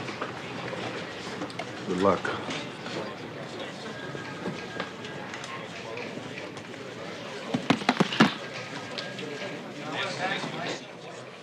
Commander? Sit down, Sergeant. You wrote this teletype? Well, if that's about Bigfoot, yes, sir, I did. You are not to use slang names about this suspect or any other suspect. Don't you people follow any of the policies of this division? Sergeant, before you decided to link a series of 8 rapes with a homicide case, did you have this reviewed for approval? I felt it necessary to get that information out as soon as possible, sir. Did you have this reviewed or not? No, sir, I did not. I've written dozens of teletypes that have gone out without approval. Every detective has. There wasn't anyone around last night to approve that when I was finished typing it up. I am not talking about other detectives or other teletypes. I am talking about this piece of inflammatory guesswork that brought that crowd of reporters down on us. Guesswork? Do you have any hard evidence that proves the man that you call Bigfoot, who committed a series of rapes, committed yesterday's murder? The MO is the same, and the dead woman matches the rape victim profile. So, based on inconclusive evidence and without supervisor approval, you decided to announce that we have a homicidal serial rapist running loose. I don't think that the evidence is inconclusive. I'm willing to defend my position. You're gonna have that chance. Those reporters downstairs, they're all yours. Yes, sir. By the way, Sergeant, knowing your arrest of Judge Unger would generate a good deal of controversy, I reviewed your report. Strikes me that there's possible entrapment here. Might be best for all if you drop the charges. Entrapment based on what? Based on obvious weaknesses in the arrest. Sergeant, I'm giving you the opportunity to reconsider your actions. I'll rely on your judgment, sir.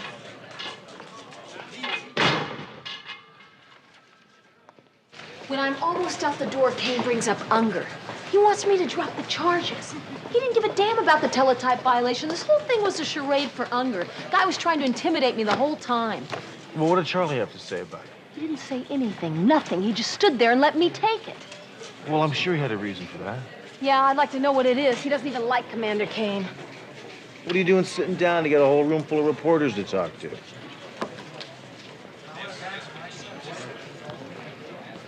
Wish me luck. Good luck.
Lloyd, What are you doing home? Decided to come home for lunch. I'm only working to 10, but don't forget to, Pick up something on the way home? Sure. No problem. Wish I didn't have to leave. Bye. Bye, Claire.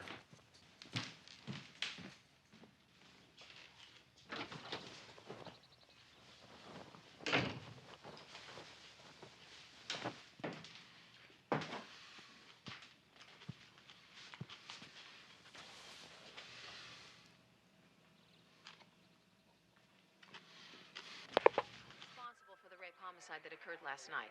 Sergeant, what evidence do you have that links this murder to the 8 previous rapes? Well, I really can't comment on that. To give information as to the modus operandi could lead to possible false confessions or copycat crimes. Do you have any firm leads at this time?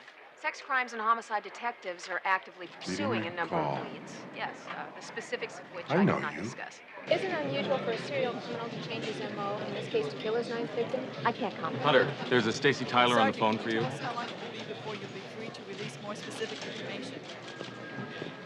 Hello, Stacy? Hello? Hey, Garrett, no one's on this line. She was really scared, too. She was almost hysterical. The line's open. Trace it. And keep this one off the hook, huh? Is it true that you have pinpointed to within a day or two when Bigfoot will strike next? No, not that closely. The time has grown progressively shorter, yes, but these calculations know you, are based McCall. on statistical probabilities and therefore an accurate.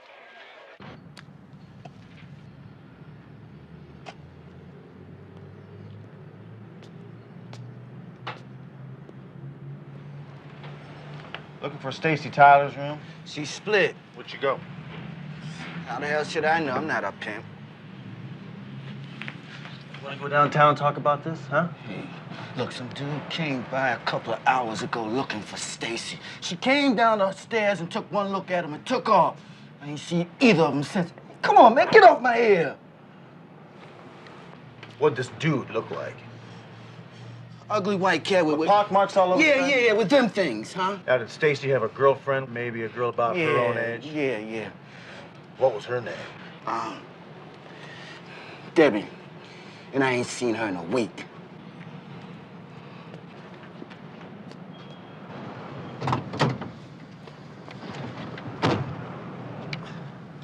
This is Lincoln 5-6, requesting a warrant on a missing juvenile. Tyler, Stacy, female Caucasian, 16 years of age, 5'2", 100 pounds. Known to frequent the areas of La Brea and Fenton.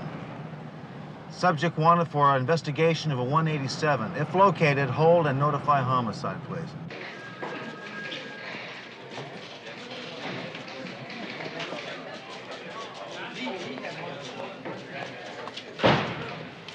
Dee Dee, you were great. Yeah, right. No, really.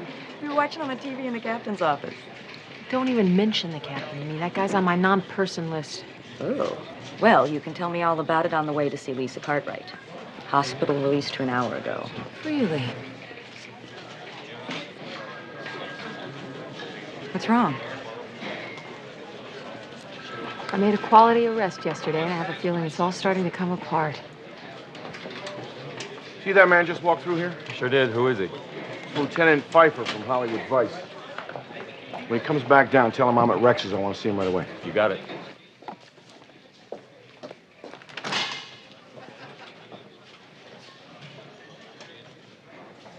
I left a message for you to call. You didn't have to come all the way over here, Lieutenant. You called about one of our arrests yesterday, Commander. I figured it's about Judge Unger, and that's not something I want to talk about over the phone. As a matter of fact, it does concern Unger's arrest. Please, sit down. I can assure you, it's a good arrest, sir. I'm afraid I can't agree with you. I've reviewed the case. It looks like marginal entrapment to me. I know the case law on entrapment inside out, Commander. I can assure you we're on solid ground here. Lieutenant, I did not call you to open up a debate. I have read the report. And as supervisor of the arresting officer, I would like the charges dropped and the 510 release signed off. I can't do that. Lieutenant, Section D67 of the Manual Arrest, Detention, and Criminal Complaints clearly gives me the authority to order the charges dropped. The fact that you are not familiar with it does not excuse you for what borders on serious insubordination. You discussed this with Sergeant McCall? Yes, I have.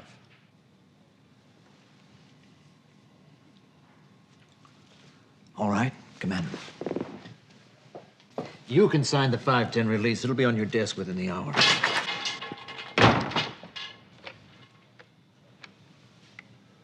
Yes, Commander? Give me the district attorney.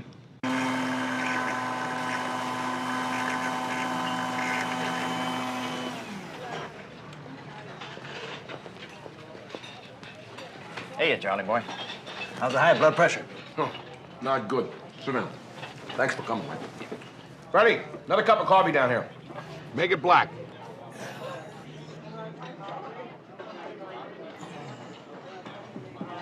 Well, we both know this place hasn't served a good cup of coffee in 20 years, so, what are we doing here? That visit you made to Kane's office, that's about the Unger arrest, isn't it? Yeah. He told me to let the good judge off the hook. And? I told him, no. Said it was a quality arrest. So then he quotes me some obscure manual article and threatens me with insubordination. I'll send him the 510. If he wants to let the guy off the hook, he's gonna have to sign it himself. Charlie, this whole thing stinks. And the DA is in it, up this neck. Sent one of his boys over yesterday to pick up McCall's tape. Asked me if there were any other copies. So I made one. Just in case something happens to the original. I'll send it to you.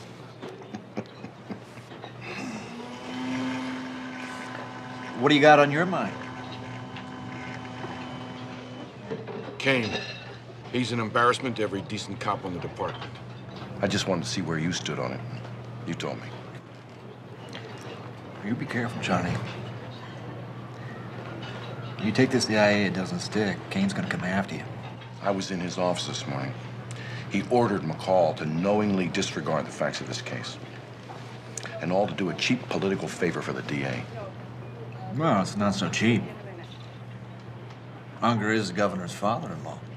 Kane is unfit for command. And I'm gonna nail him.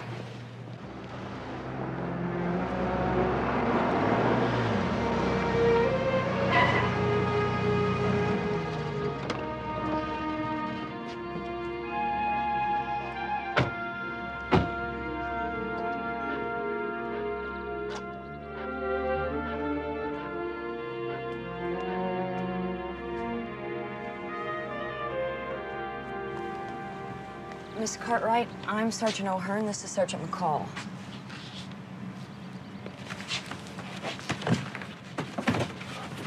Talk fast, Sergeant. I'm leaving. Where are you going? Sacramento. My sister lives there.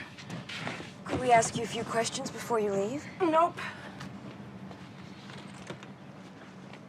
Please, Lisa. We just need to find out some... Hey, I saw you on television.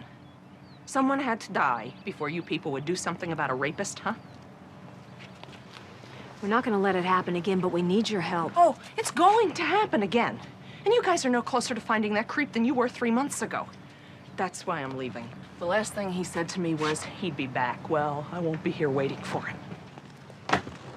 I know how you feel. Oh, yeah? You know what it's like to be tied up and gagged and raped in your own house? Yeah, I do. Same thing happened to me less than 3 years ago.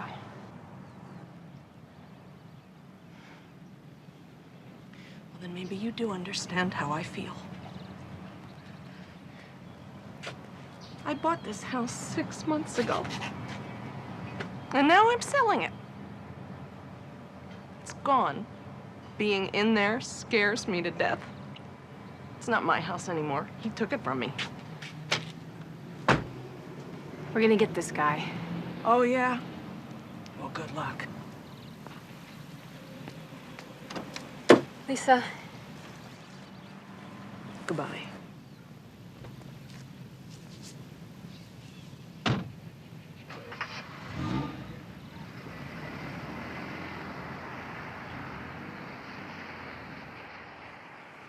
I don't mean to pry or anything, but was that true, what you said back there to Lisa about being raped? Yeah. Guy was a diplomat. I was questioning him on a case we were working on. Guy found out where I lived. He showed up one day, wanted me to go out with him. When I said no, he attacked me and he raped me. He had diplomatic immunity and nobody did a damn thing about it. My God.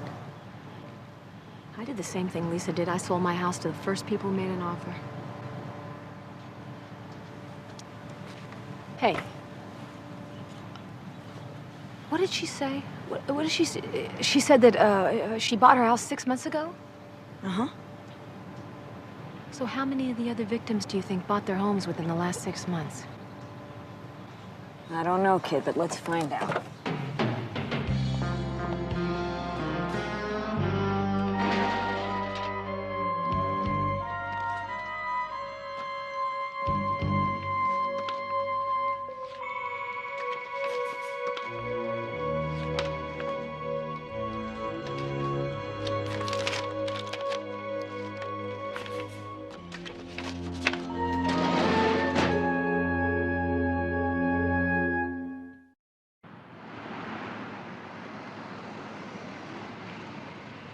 Uh-huh. You sure? Where have you been? It's a long story. Yeah, thank you.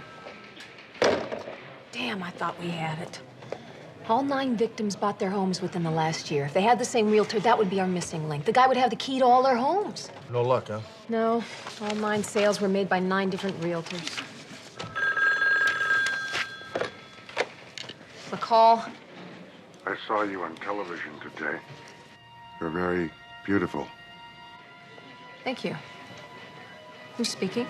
I'm the man you're looking for. Really? Put a trace on line 6, quick. Well, it sounds to me like you might be teasing. I've been known to do a little teasing. Okay. Well, if you are the man I'm looking for, then, where can I find you? I'm closer than you think, Dee Dee. Yeah? Like where? You'll find out soon enough. Really? Well, I'll tell you what. I'd really like to meet you. I bet you would.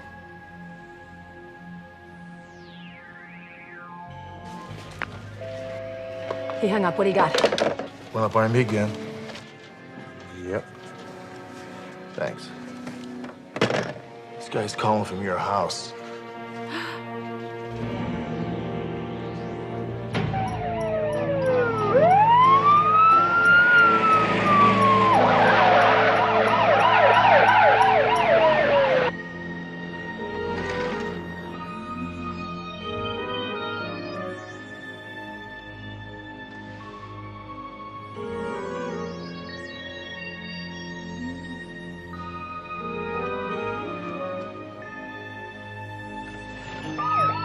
Zebra 20, cover the back. McCall and I will cover the front. Go to code 2. Roger, L56.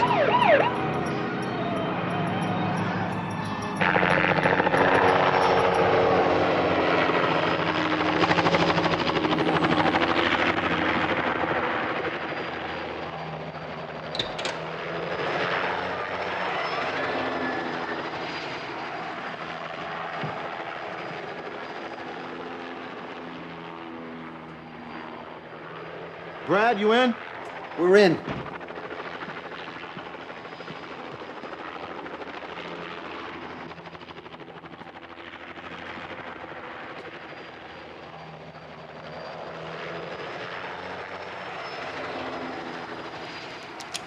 All clear up here. He's gone. Nothing looks disturbed. You smell that cologne? Yes, and I smelled it before. That's Bigfoot. He was here. Brad, put out a code 4. Get rid of the Air Force. Maybe we can turn this thing around on Bigfoot. Turn it around. Well, he doesn't know that we know he called from here. Maybe he'll be back.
saying you were entrapped by Sergeant McCall?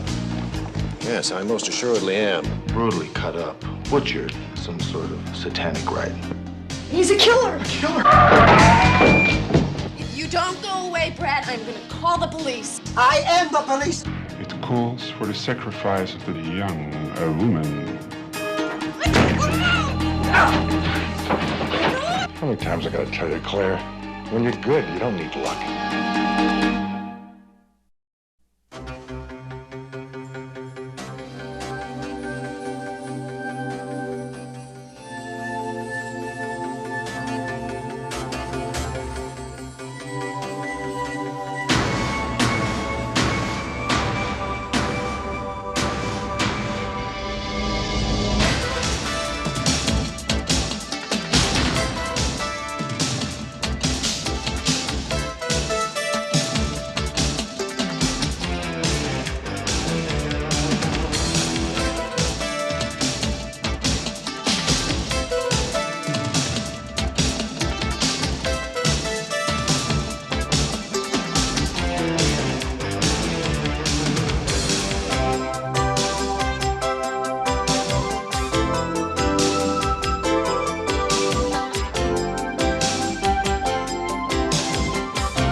Previously on City of Passion, Part 1.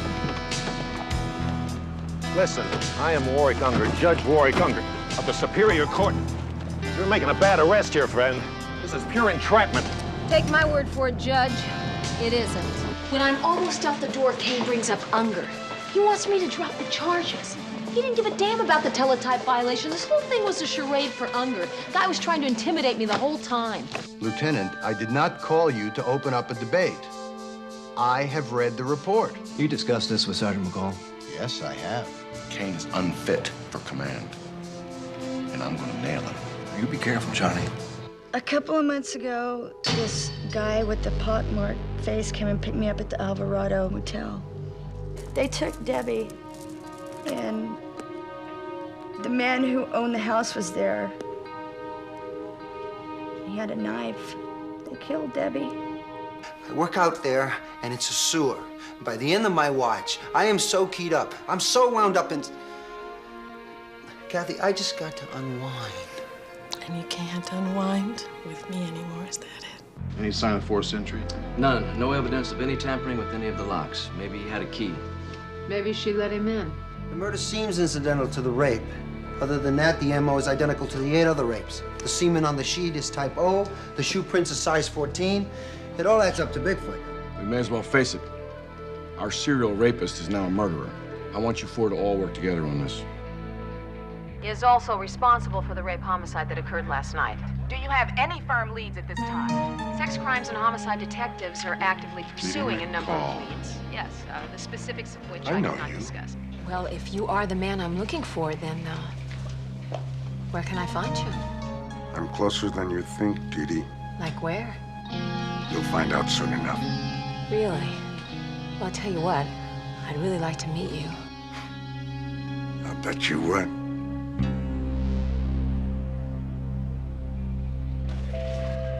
He hung up. What do you got? Run up on me again. Thanks. This guy's calling from your house.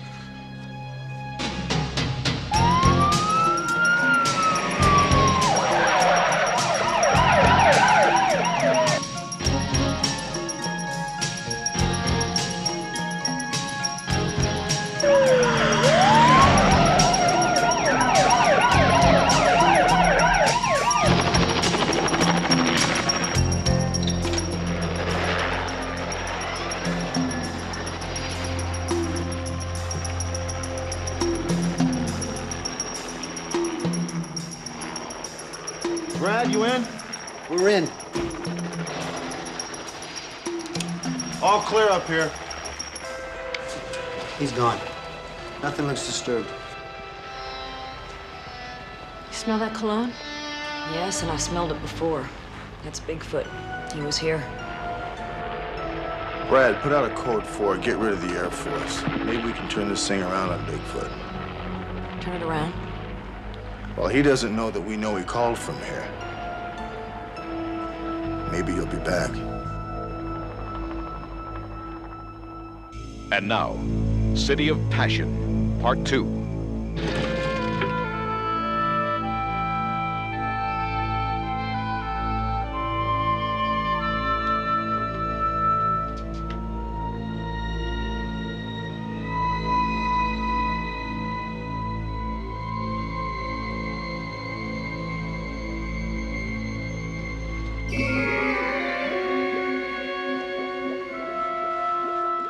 Hunter?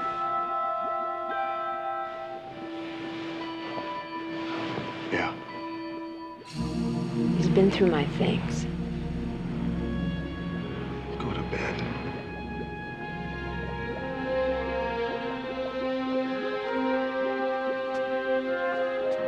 How long did the realtor have the key? 8 hours. Okay, Mr. Trepp, please keep this confidential. Thank you. I think we've got him. The 4 victims I checked all used the same appraisal service when they bought their home. Image market appraisals. How did you know? I thought you were checking realtors. It's the same company that appraised my house.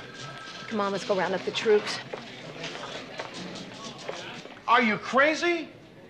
You pick him up now? All you got is a DA reject. For God's sake, Skipper, what more do we need?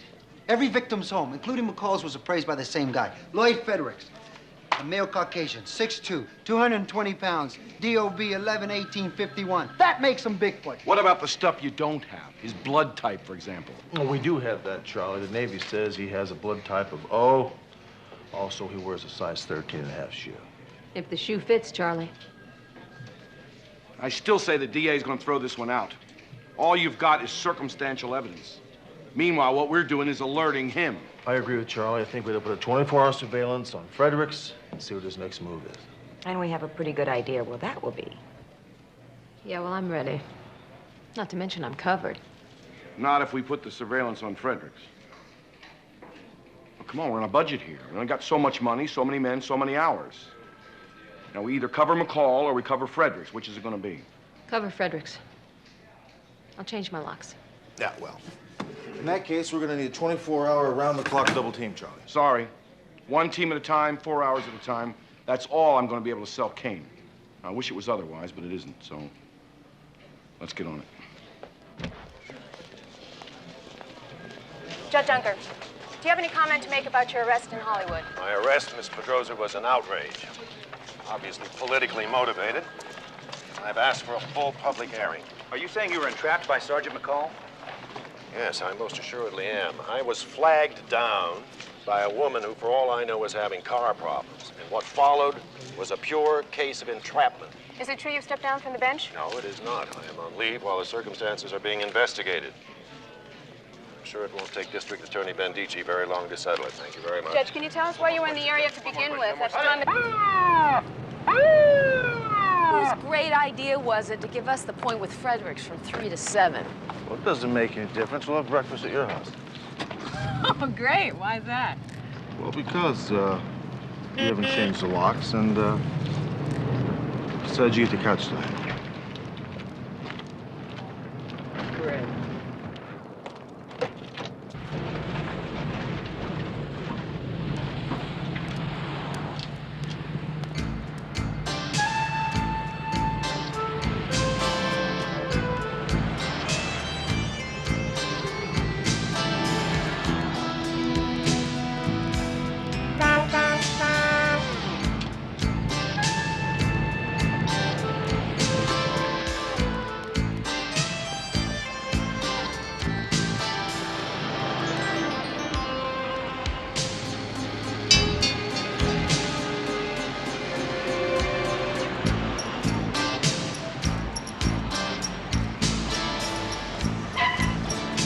Hey, baby, where you going?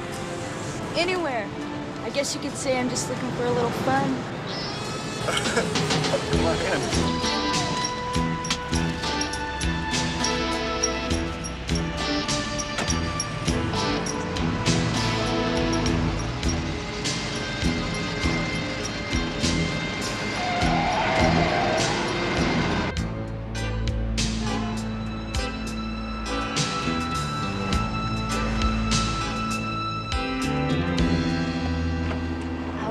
back. Yeah, I'll be waiting.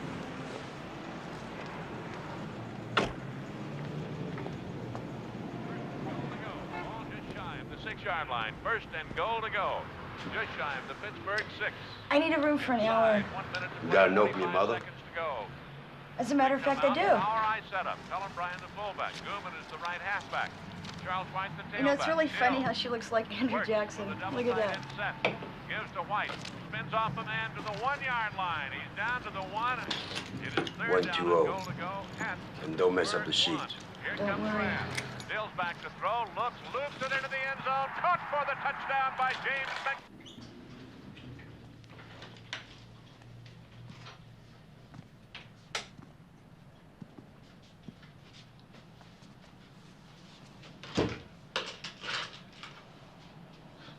Come on.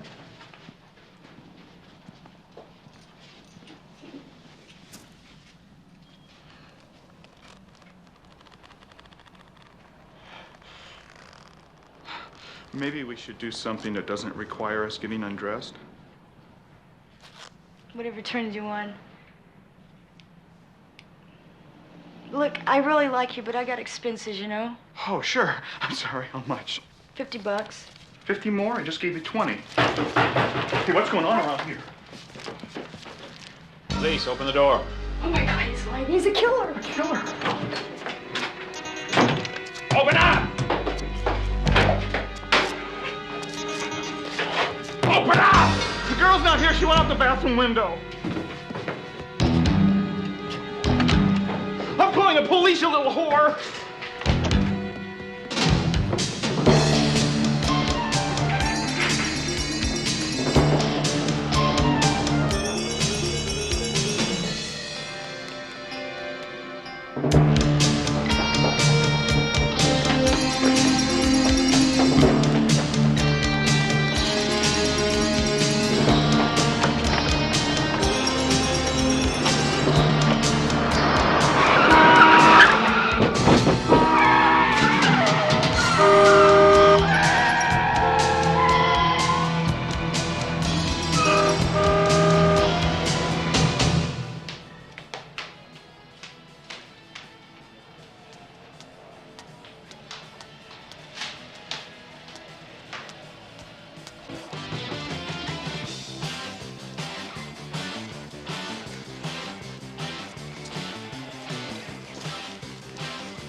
All right, we pig out tonight, gang.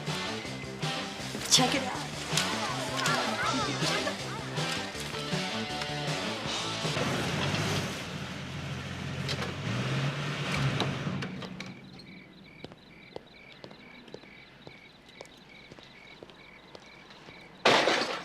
What the?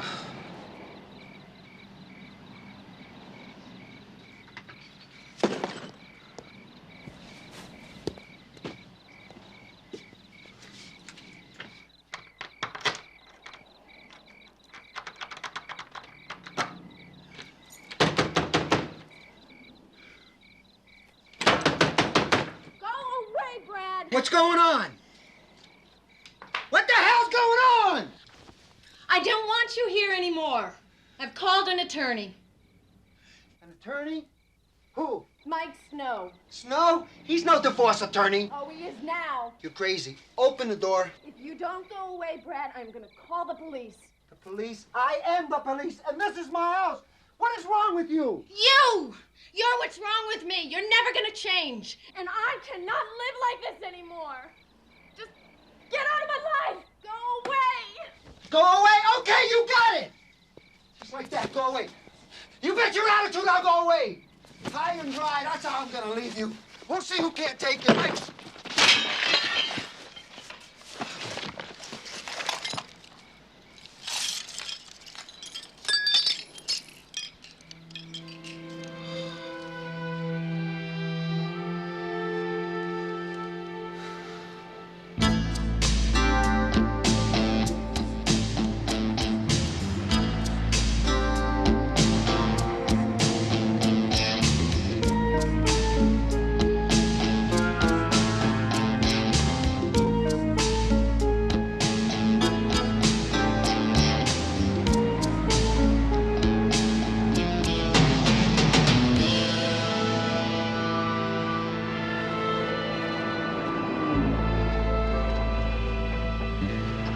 Bill and Bob. Let's get out of here. This is L56, relinquishing point to L37. Roger, L56. Have a nice day.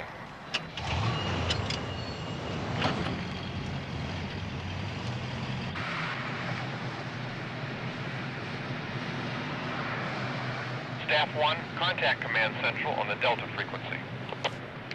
This is Staff 1. This is Command Central, Staff 1. Advise you use the private entrance upon arrival at base. Code 20P.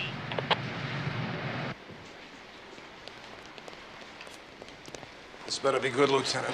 There are 5 TV crews waiting for you in the lobby, sir. What the hell's happened? Well, as you know, Judge Warwick Unger was arrested in a 647B during a Hollywood Vice. So why should that bring out 5 TV crews? Commander Kane ordered the charges against him dropped. The charges dropped? If there was something wrong with that arrest, why wasn't I notified? You weren't notified, Chief, because there's nothing wrong with the arrest. Politics is involved. Get Kane over here.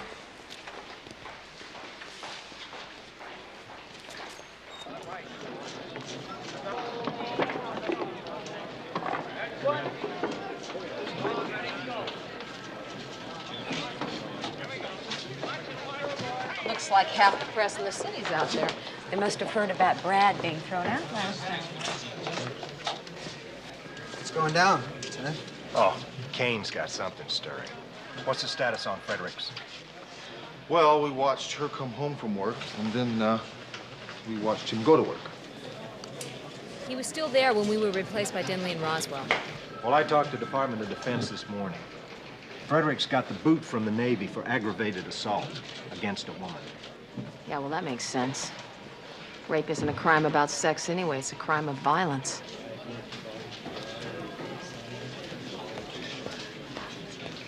Sergeant O'Hearn? That's O'Hearn. You Sergeant Navarro? No, actually, I'm Ernie Benedetto. All right, look. When I call your name, raise your hand, all right? Navarro. I just won the Publishers Clearinghouse sweepstakes, right? O'Hearn. McCall. Yeah. Nothing for Benedetto? As a officer of the county and the court, I serve you these summons. I suggest you contact an attorney. Now, could someone point me toward Captain Charles Devane? Certainly. The petitioner, Catherine Navarro, seeks an interlocutory judgment and dissolution of marriage from respondent Bradley Adams Navarro. The petitioner, Catherine Navarro, will present evidence that shows the police department under the current administrative and executive direction of Chief of Police Edward Stanmore, who supervises Captain Charles Devane, who did, on or about March 1983, assign Detective Sergeant Dee Dee McCall, and did again on or about July 1985, assign Detective Catherine O'Hearn, both females, as police partners to respondent Bradley Adam Navarro. In so doing, the respondents had knowledge that respondents McCall and O'Hearn were females of considerable physical attraction. this willful act resulted in respondent Bradley Adams Navarro developing an abnormal and unusual appetite for sex. Which did cause the decline and subsequent collapse of normal relations with the petitioner. I can hear Mike Snow laughing. It's not going to be a bitter divorce. Right. She's a reasonable woman, right? $974,000? This is crazy, Brad. I haven't worked with you in over 4 years. Hey, Navarro, there's a dial-a-divorce for turning your call on 2-6.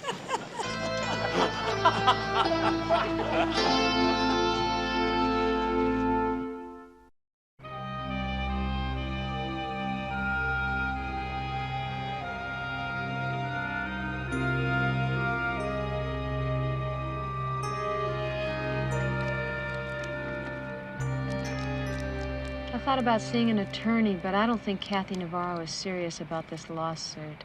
Yeah, I think it's an interesting case. You kidding? No, I'm not kidding. I mean, come on, it's a well-known fact that police officers spend more time with one another than they do with their families. I mean, think about the wedding vows. I mean, they're a distant second to the unspoken bond between two partnered police officers. I mean, you and I are supposed to die for one another, right? Charlie asked me to go to Internal Affairs over Kane dropping the charges against Judge Unger. Yeah? What would you do? Go, tell the truth. Yeah, that was my first instinct. But you know what it's like after a cop goes to IA. Hard enough being a woman on this force without being labeled a snitch. Lincoln 56, be advised McCall's meeting at Parker Center is confirmed for 0800, room 306. Well, there you go. L56, message received. Let me have that. This is L56. Request an update on the APB on Stacy Tyler, please. Stand by, Lincoln 56. You worried about this kid, huh? Yeah, I think almost she's gone. Lincoln 56, there's been no response on the want on Stacy Tyler. L56, roger. Here we go.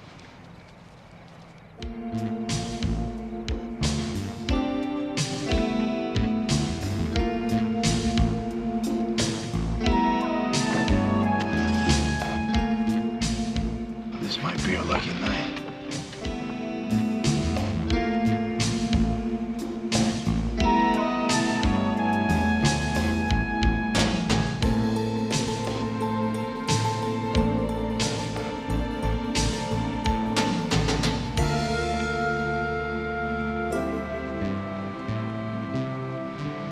You think he made us? No, he needs a pair of binoculars to see us. Maybe he got spooked by one of the other surveillance teams. Maybe. Maybe he's gotten suspicious of any car he doesn't recognize. Yeah, perhaps.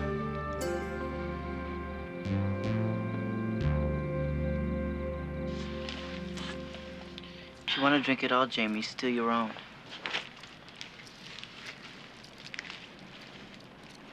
Aren't you afraid of Scarface? Sure am. So I'm gonna go to Vegas as soon as I can get my stuff out of the motel.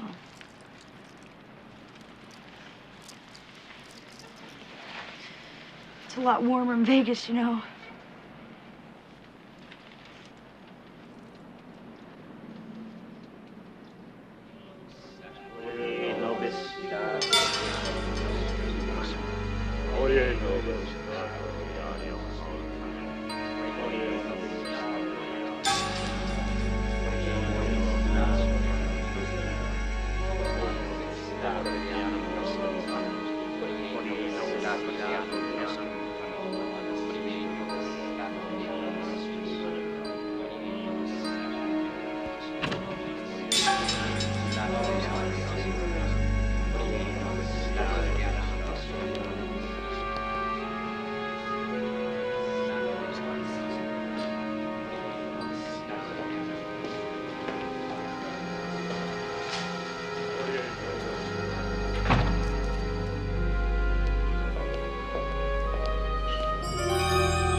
No, not yet, but don't worry about it. I got somebody watching the motel. She hasn't picked up her stuff yet. I'll get her.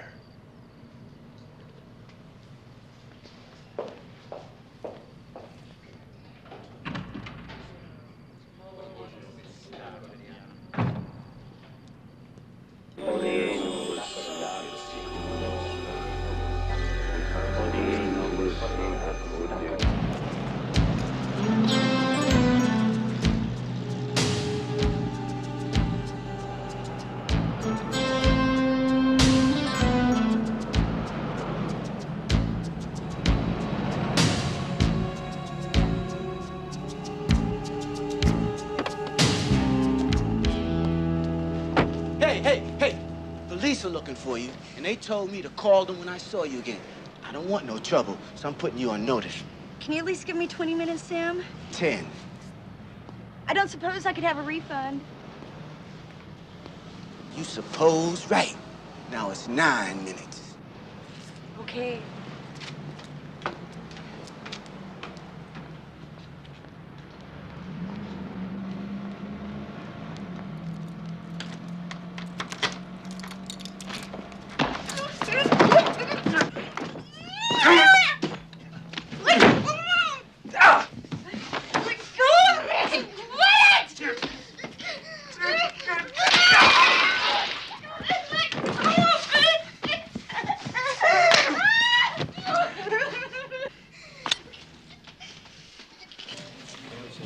McCall. Thanks. How come you're not with Hunter? I had a meeting down at Parker Center.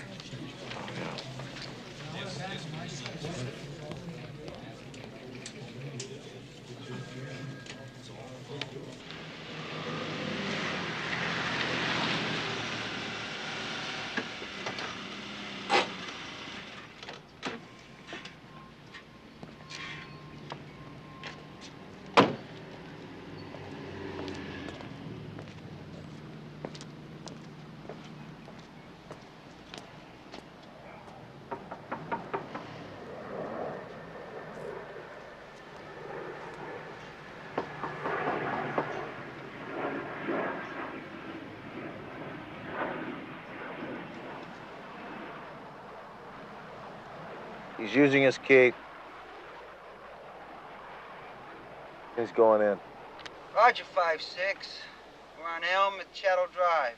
We show entrance at 0912. Yeah, he spent 18 minutes at the last house he was at. Lincoln 56, code 1. Lincoln 5-6, go ahead. Lincoln 56, 7 Adam 43 is standing by at the Galaxy Motel on La Brea.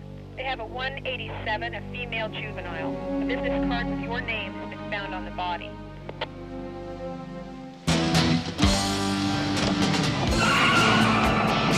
Zebra 20, I know I got 20 more minutes, but take the point, will ya? What's the problem, 5-6? Just take the point.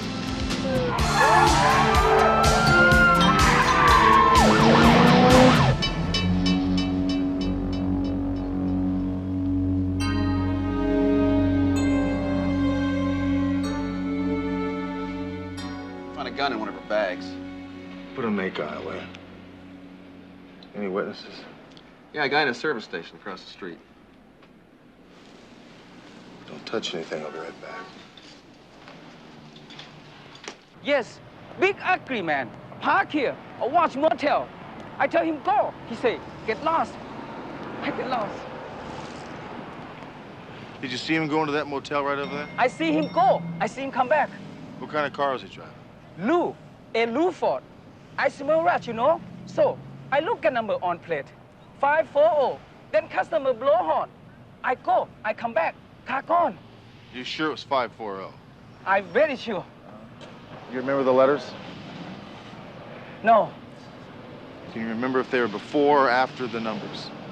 After. After. Good. Bag her hands, I want nail clippings. Take the sheets. And we'll also do an anhydrous spray on the body. Yeah. Yeah, I'm here. What? Are you sure about that? Give me the address. Okay. Thanks.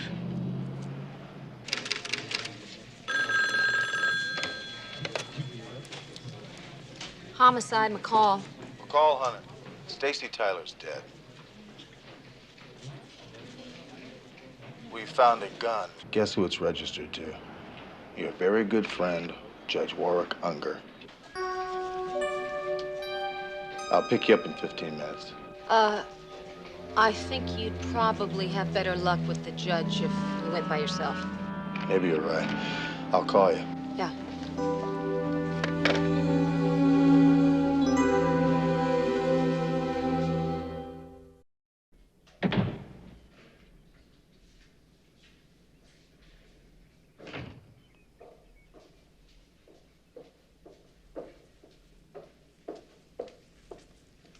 The judge is in the garden. He'll be with you in a moment. Thank you.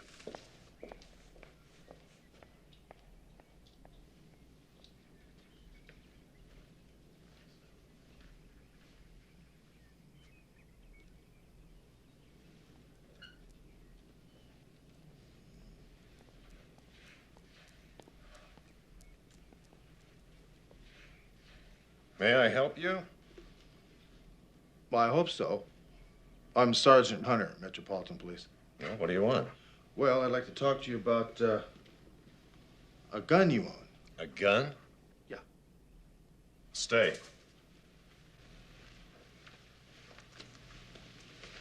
Yeah, it appears that It showed up in the purse of a 17-year-old prostitute by the name of Stacy Tyler. She was murdered this afternoon. Oh, was she killed with that gun? Oh, no. She was brutally cut up, butchered in some sort of satanic rite. There was a pentagram carved on her stomach.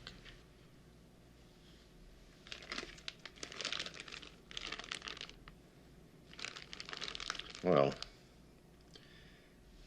it looks like a gun that I keep in my garage. If it is, it was obviously stolen, and I was unaware that it was missing. You keep a gun in your garage? Sergeant, you are obviously trying to implicate me in a serious crime of which I have no knowledge. And that would make 2 false charges by you people, and I believe that I am being harassed. I'm not here to harass you, Judge, really. I just thought you'd like to tell me why your gun turned up in Stacy's purse. Get out. And the next time you talk to me, the first words out of your mouth better be the Miranda warning.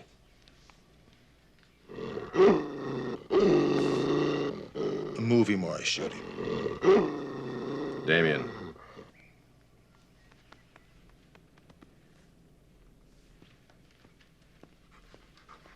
Good boy. Good boy.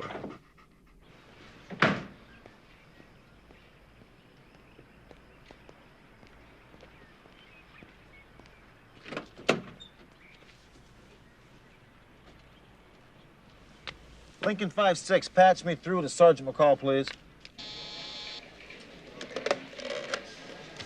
Homicide, McCall. McCall, you know anything about the occult? What? That's what I figured. I'll pick you up in 15 minutes.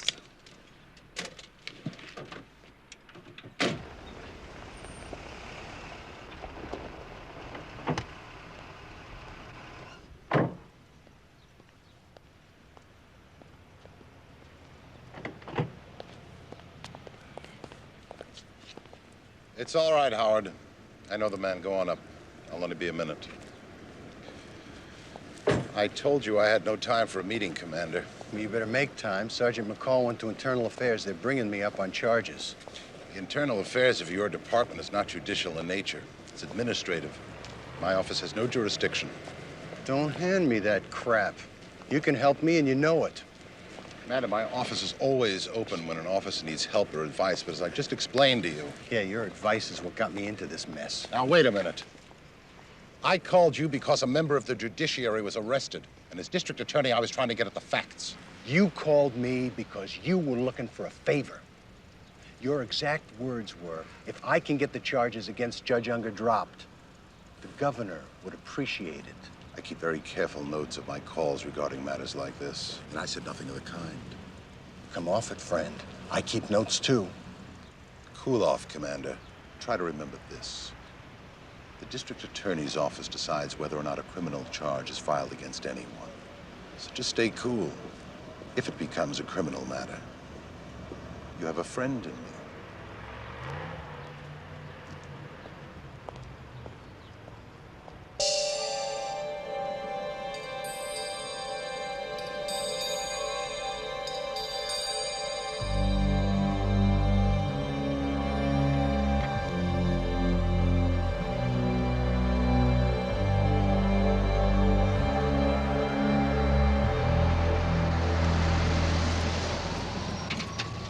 Did you bring any garlic? We could tie it around our necks.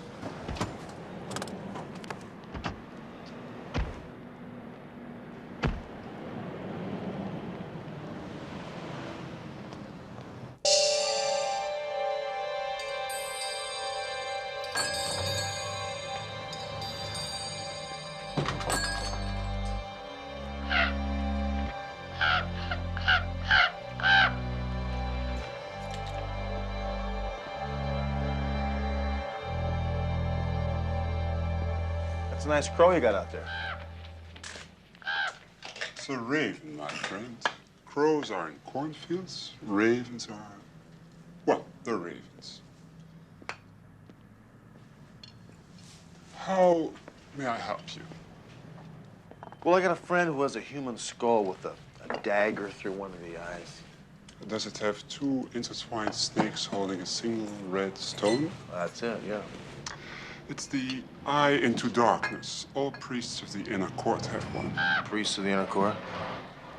The sons and daughters of darkness. They're one of the oldest and most active of satanic cults. You mean they worship Satan? Many do, but mainly it's a philosophical basis for a certain lifestyle. What kind of lifestyle?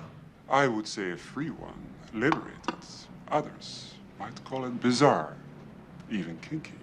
To each his own, I say. Well, what kind of people are these sons and daughters of darkness?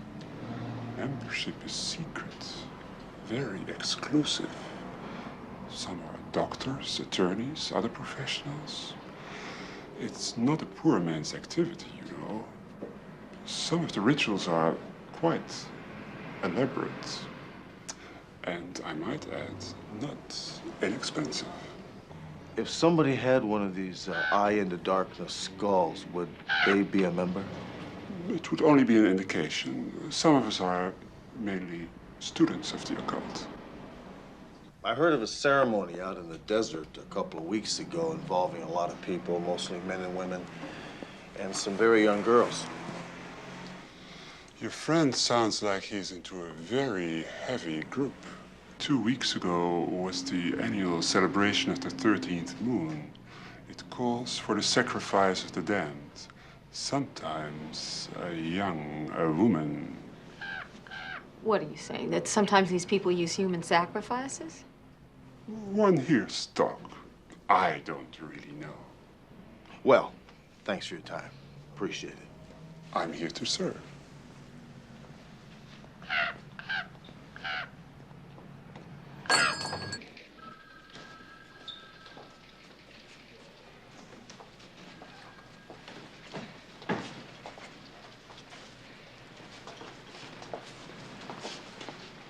Why is everything so quiet?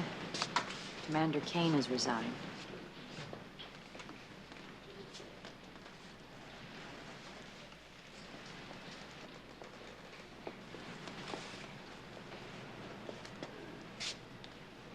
I hope you're satisfied.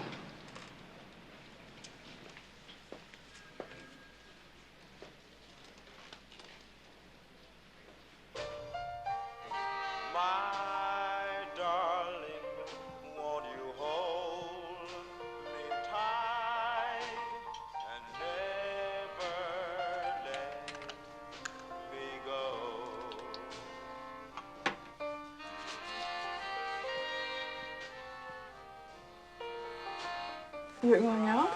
Yeah. Ted and I are going to go bowling. He's picking me up in a couple minutes. I asked for a transfer to the day shift. Give us more time together. That's nice. I'd like that.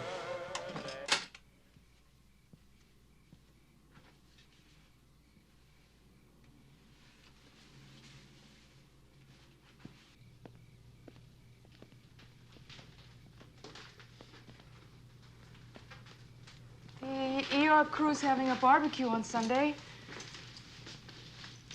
Think we could go? I've got the end of the month summaries to write up. It would mean a lot to me, Lloyd. Okay, I'll try to get them done early.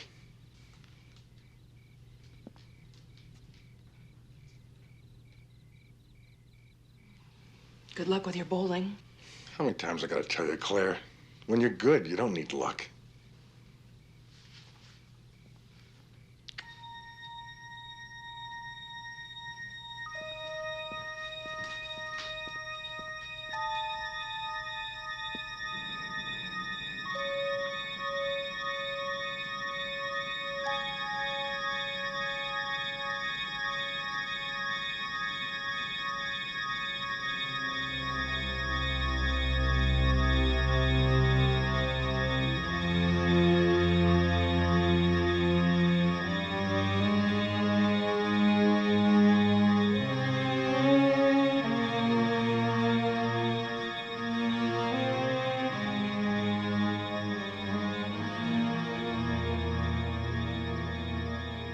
Mrs. Fredericks is on her way to work.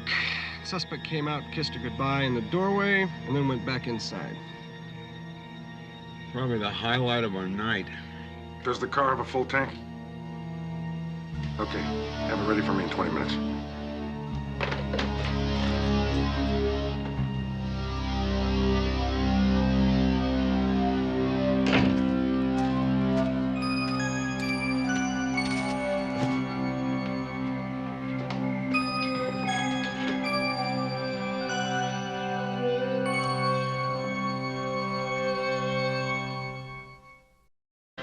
Denley and Roswell.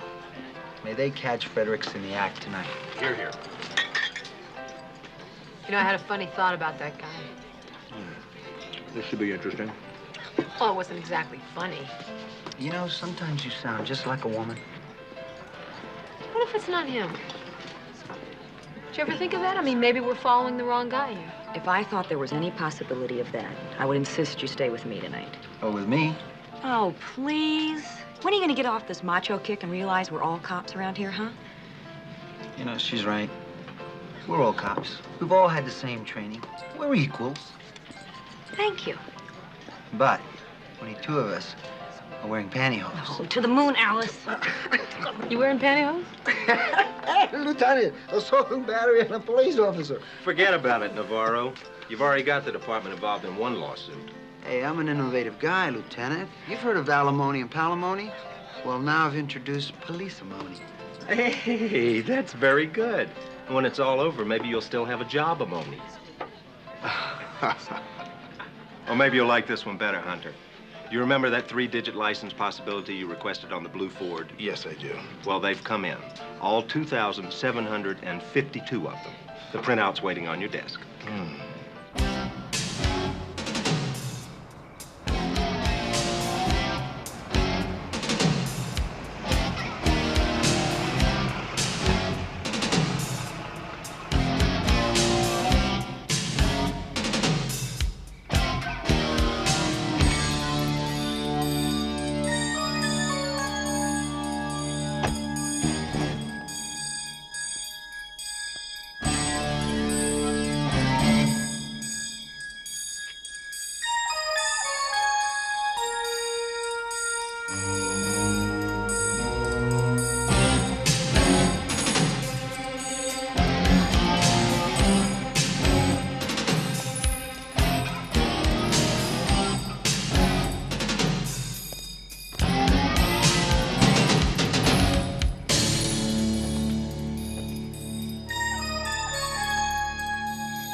Night gang, 4 a.m. comes right after 3 a.m. Yeah, I can't wait to get back to my one-room suite overlooking the flood control channel. McCall, that invitation still stands, you know. Good night, Brad. Say goodnight, Gracie. See ya. Now, I'm going directly home. I will be there before you get home. When you get home, you call me, or else. I'll call you. Drive carefully.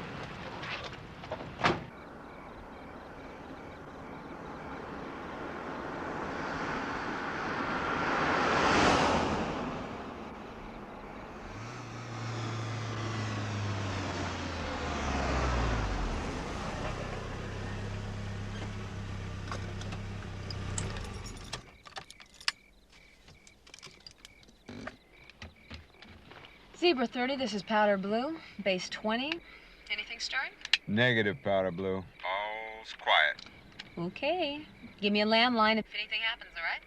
Roger, powder blue.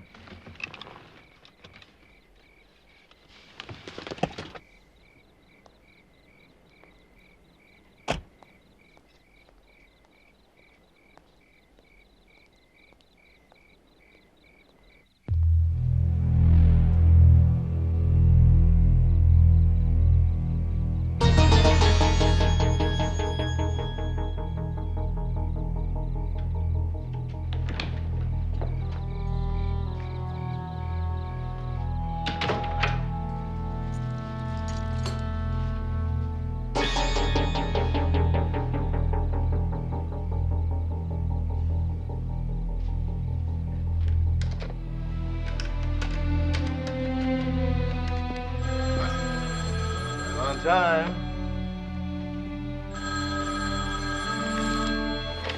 Dial a cop. Hey, Dial-A-Cop, I just want to make sure you got home okay. I'm home, safe and sound, McCall. I checked all my doors and windows. How about you? I checked in with Dinley and Roswell. They say that Fredericks is still on his perch. Well, if he makes a move, give me a call. I'll be right over. Sometimes you say the sweetest things. Yes, I do, don't I?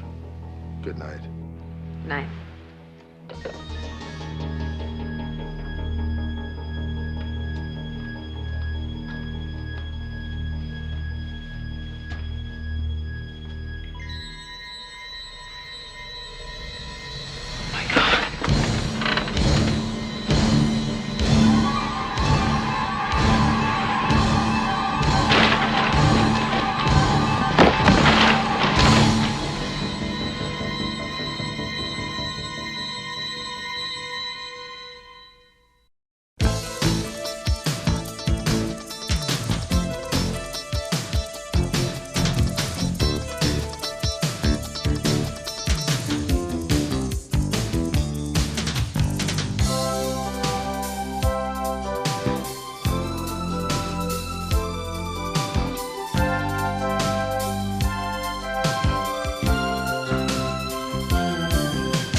Dee was attacked the night before last. Love is more than just passion. That slut lured me there. It was a setup. The DA treats us like dog meat. What the hell's going on here? I told you never to go near my things. Didn't I? Please do something stupid. You can rape 9 women, but don't abuse the division's budget.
Previously on City of Passion. $200? That's right. No, that's wrong. See, that's called soliciting for purposes of prostitution. Pull over to the curb, you're under arrest. What the hell's happened? Well, as you know, Judge Warwick Unger was arrested in a 647B during a Hollywood Vice. So why should that bring out 5 TV crews? Commander Kane ordered the charges against him dropped. Get Kane over here. He had a knife. He killed Debbie. Please help me.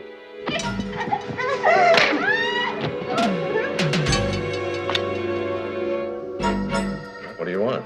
Well, I'd like to talk to you about a gun you own. A gun? Yeah, it appears that it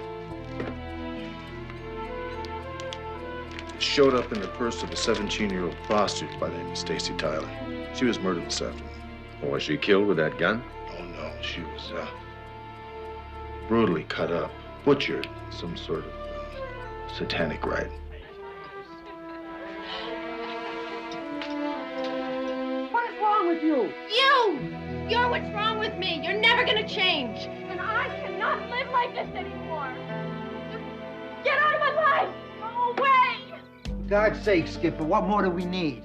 Every victim's home, including McCall's, was appraised by the same guy, Lloyd Fredericks. I still say the DA is going to throw this one out. All you've got is circumstantial evidence. Meanwhile, what we're doing is alerting him. I agree with Charlie. I think we ought to put a 24-hour surveillance on Fredericks and see what his next move is. And we have a pretty good idea where that will be. Yeah, well, I'm ready. Not to mention I'm covered. Not if we put the surveillance on Fredericks. I'm home safe and sound, McCall. Checked all my doors and windows. How about you? I checked in with Dinley and Roswell. They say that Fredericks is still on his perch. Well, if he makes a move, give me a call. I'll be right over. Sometimes you say the sweetest things. Night.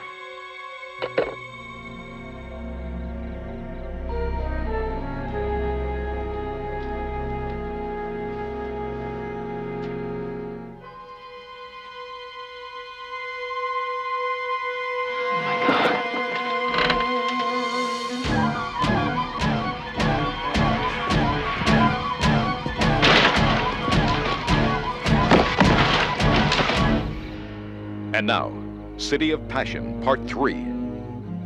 Lights are still on. Cars in front of the house. No movement.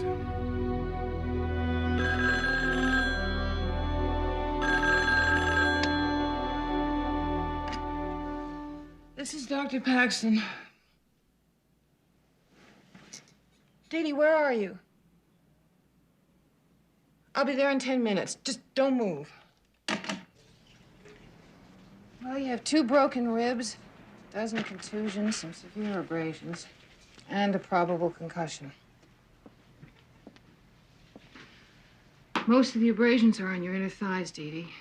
It's obvious it was intended rape. Who was the man we're supposed to have under surveillance? Bigfoot. I can't believe you fought him off with 2 broken ribs. I fought him off with everything I had. He let me go because he heard a siren and he panicked. I guess he thought it was one of our surveillance teams or something. I don't know, but he ran. It wasn't the surveillance team? No. They're probably still sitting in front of his house. Did you call Rick? No. Why? Oh, boy. It's a little hard to breathe, but I think I'll make it. Dee Dee, what's going on in your head? Why didn't you call Rick?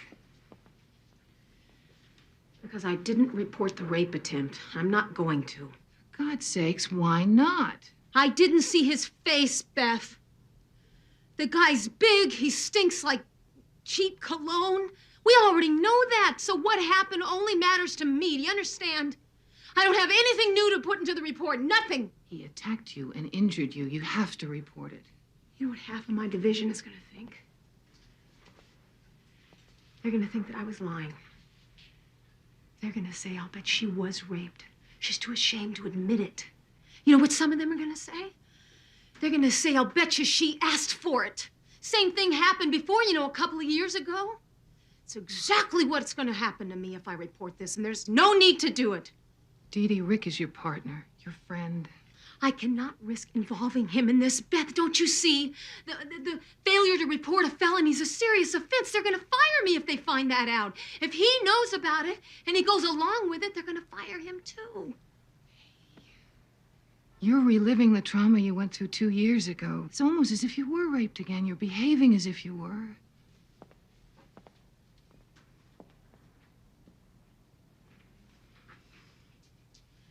Chances are 10 to 1 that Lloyd Fredericks is never even going to be brought to trial.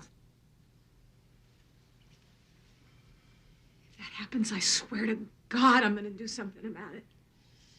Dee Dee, will you listen to yourself? You're not talking rationally. You've been brutalized physically and psychologically, and you're acting accordingly. I never felt so completely sane in my life. That animal is not going to walk free. You're going to stay at my house tonight. Don't go to work tomorrow. You should be watched tonight because of the possible concussion. I have to wake you up every hour or so just to be sure that you're sleeping and not in a coma.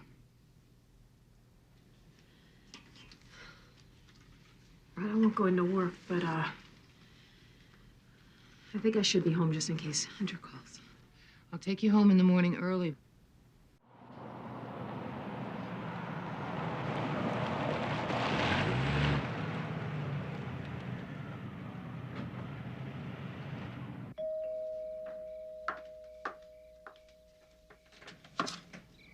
Hi.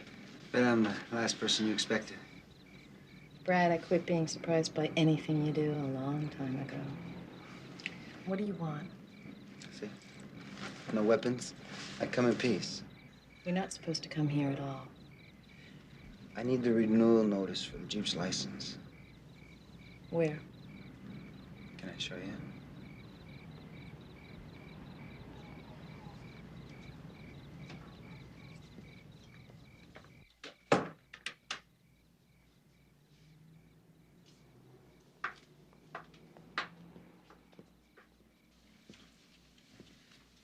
Should be in my desk.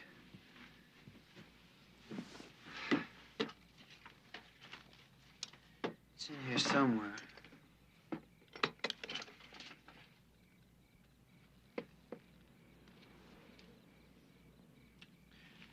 Our cruise is St. Thomas.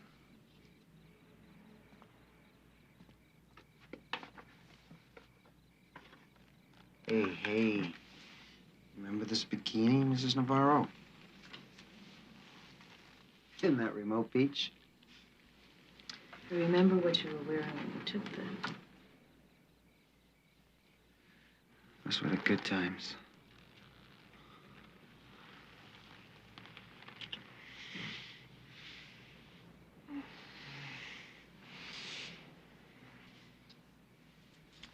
Damn you, Brad, no. Not this time. This is how you always try to solve our problems. I need you, Kathy. I miss you so much, I heard, honey. No, Brad. Love is more than just passion. It's commitment. And I am tired of one without the other. Kathy, please. No. Just leave.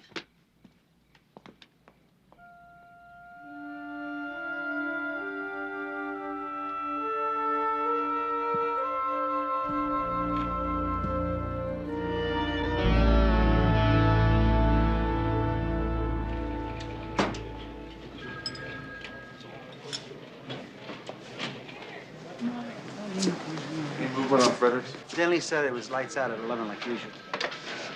Where's McCall? Late, that's where.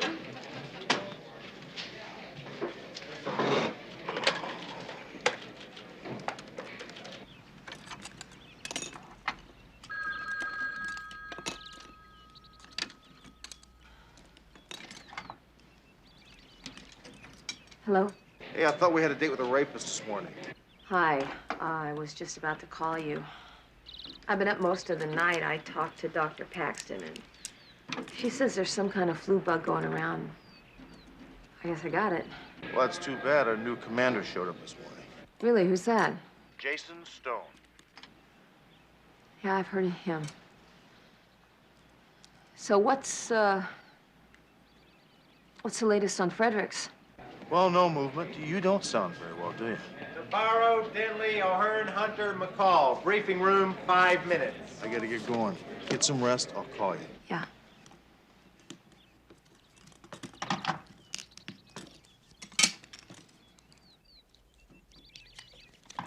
How long is that gonna take?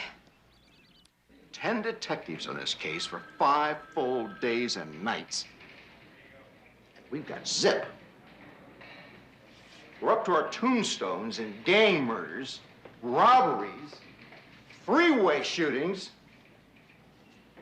We're babysitting a rapist. So what do you suggest we do, Commander? Drop the surveillance on Fredericks? I mean, the guy's gonna move any day now. What I suggest, Sergeant, is that you arrest him. You can't solve something like this with just 10 men anyway.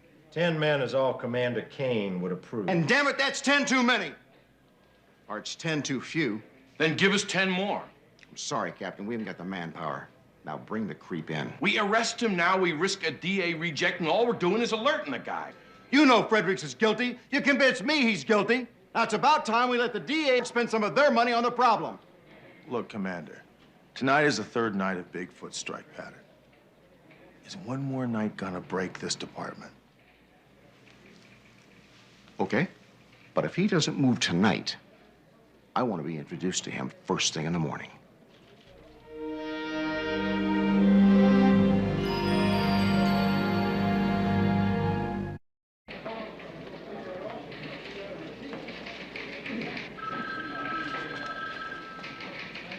Hi, guys. Take a day off, dump your work on others, and expect to be welcome back, huh? Better watch it, Brad. I might come over there and lay a kiss on you, give you this flu bug. Might be worth it. How you feeling? Almost human, thanks. Where's Hunter? Hunter's in interrogation room B.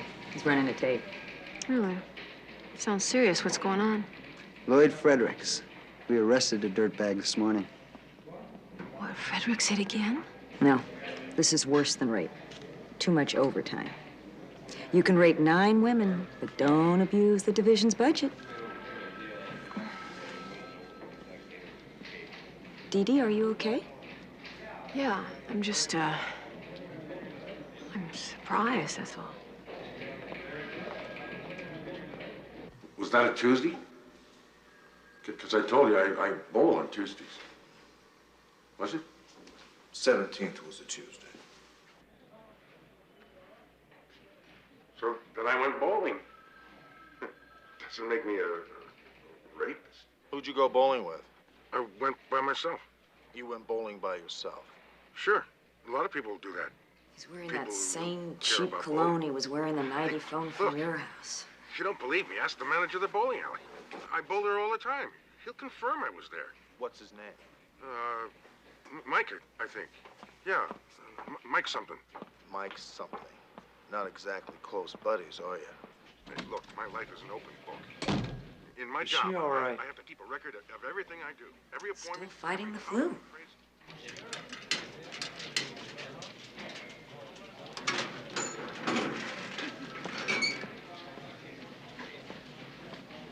Hey, how you doing?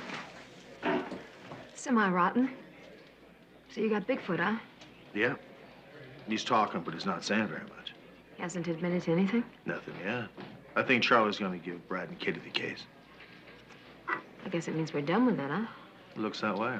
They're taking Fredericks down to county jail to book him, and then they're gonna go talk to the DA. Well, it's not like we don't have other work to do, right? We have a lot of work to do. We gotta find the killer of Stacy Tyler, as well as deal with Judge Unger. Plus, I've got about 2,753 license plate numbers stacked up on my desk, which I've whittled down to 83.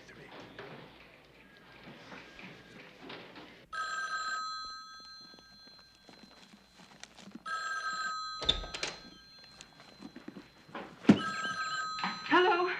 Claire, where the hell have you been? I worked a couple of hours overtime. Lloyd, what's wrong? I need you to go to my desk and find the deed to the house. The deed to the house. Why? Because I need it. I gotta have $2,500 cash from my savings for a bondsman. A bondsman. Lloyd, where are you? I'm in jail, Claire. But I got an attorney working on getting me out. As long as you bring the deed and the cash. Oh, my God. Lloyd, what have you done? Nothing. I'm gonna sue these jerks for every damn penny they got. Lloyd, just tell me what it is you've been arrested for. Rape.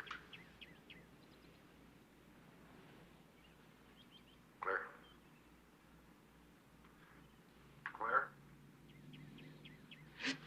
Claire? Claire?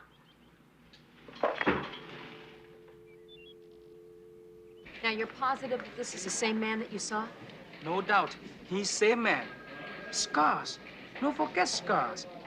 And eyes. He have cold eyes.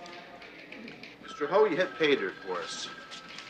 Hagley has a record as long as you're on. He own a Lou Ford? Yeah, he owns a Lou Ford. Huh. Thank you. I go back to work now. Thanks very much for coming down. I appreciate it. You're welcome. Okay. Goodbye. Hagley was released on parole 5 months ago. His parole officer says he's working as a laborer on 5th and Hill, a construction site. Let's go get him. Hey, you all right?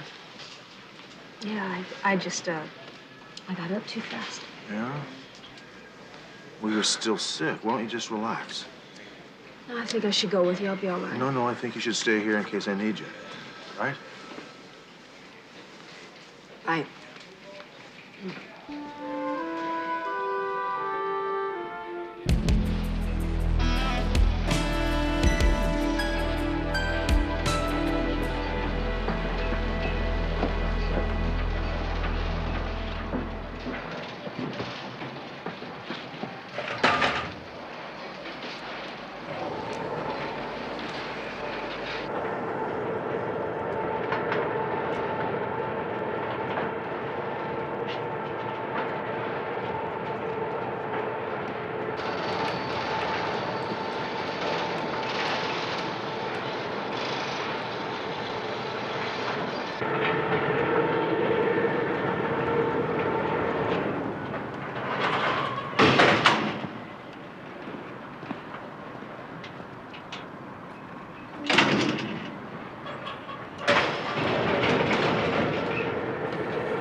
Anybody else up there with him? No, just Hagley. Thanks. Hey, if you're going up there, put this on. Rules. Jimmy, take him up to 12.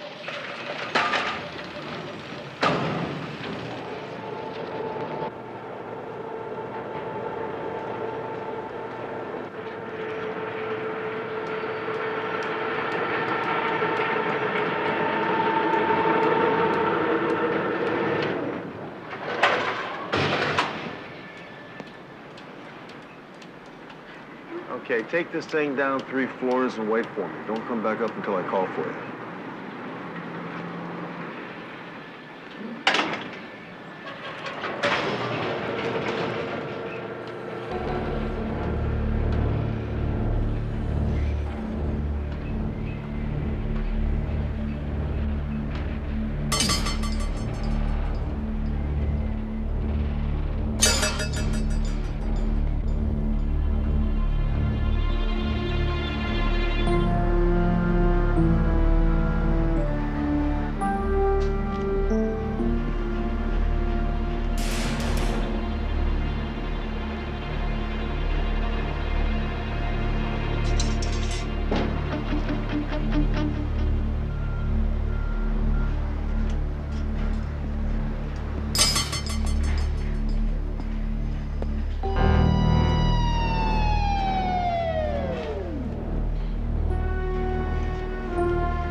Hagley, you're under arrest for the murder of Stacy Tyler.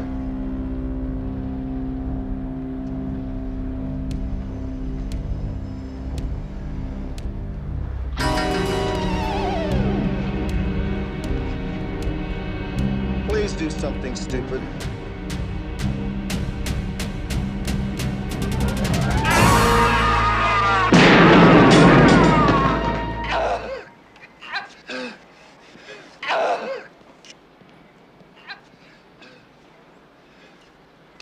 For Stacy. Get up. So Hagley was here, 4 or 5 feet away, with a weapon in hand. With a big weapon in hand. I told the guy not to do anything stupid. He wouldn't listen, he kept coming, so I shot him. In the knee. Right smack in the knee. You are familiar with the term capping? No. It's when you deliberately shoot someone through the kneecap, gives them a crippled leg for life. Listen, my intent was to protect myself and take the guy alive. Deliberately shooting to wound is a violation of policy. I know that. You guys are something else. Look it, I'm gonna tell you this one more time. Hagley was the only link we had to the murder, the brutal murder of 2 teenage girls. You think I was gonna kill the guy? Look, I was doing my job. You guys wanna pass judgment? Be my guest. Our job is not to pass judgment. We're just here to gather facts and present them along with a recommendation to the Shooting Review Board. They determine whether it's in policy. Now, let's go over this one more time, Sergeant. Is he kidding? You're taking this too personal, You Brad. bet your badge I'm taking it personal. I'm the one who's got to tell 8 women no one cares they were raped. This is where the case belongs, in the trash. Brad. Internal Affairs follows us around. Attorneys are filing million-dollar lawsuits. The DA treats us like dog meat. What the hell's going on here? I'll tell you what's going on here. Justice is dead. This great city is a whore. What are you talking about? The DA rejected the case. Fredericks is gonna walk. 7 months of blood, sweat, and tears. Gone. Just like that. What's the DA's story? He says we don't have it. Not one eyeball witness, not one solid link, all circumstantial. What he's afraid of is he's gonna lose the case and look bad on TV. Okay. O'Hearn, if I were in my office, I want to hear all the details. We'd love to, Captain. But we have to go down to Central Jail and kick Fredericks loose. I'll do it. Okay, let's get this over with.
Have a 510 release for Fredericks. Lloyd. Number 613-7742. Hey, Potato Head. Wrap up Frederick's cell. Booking number 742. He's out on a DA reject. And send him to interrogation 2 for a final. Fredericks, L742. Over easy and on his way. Interrogation 2 will be right up.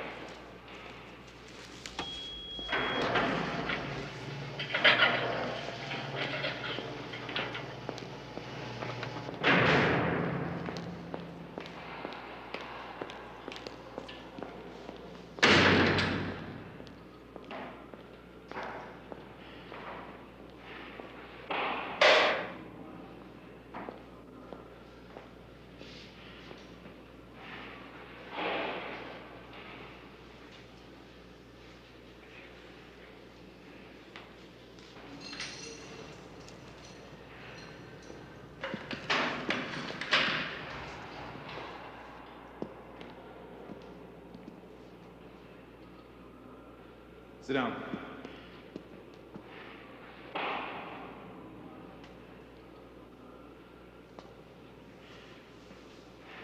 Give me a show when you're finished.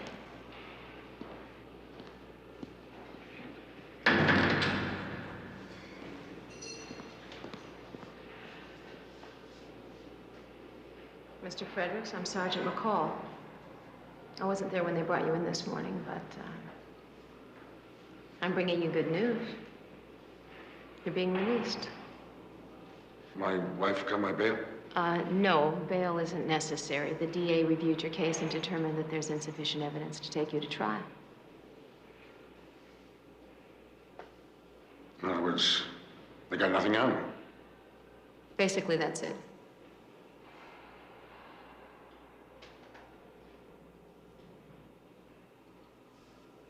Off the record, Lloyd.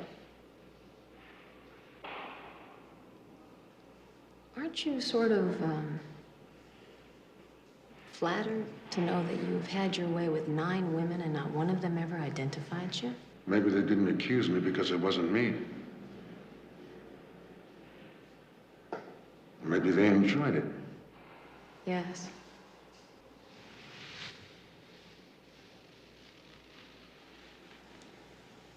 I've heard that some women enjoy bondage with a dominant partner.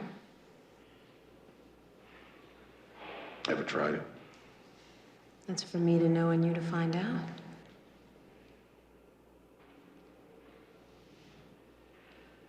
You're trying to trap me, lady. Forget it. I'm not stupid. I'm not a rapist. I'm not trying to trap you. What are you talking about? The only way I could do that is if I were one of your victims. You know what a victim is, Lloyd? A victim is an unwilling participant. If the victim doesn't file a complaint, there's no crime, right?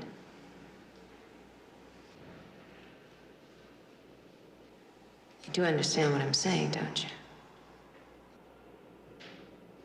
No, I can't say that I do. Say that I'm listening. I'm sure you've heard that old saying, we don't regret the things we've done, we only regret the things for lack of courage that we don't do.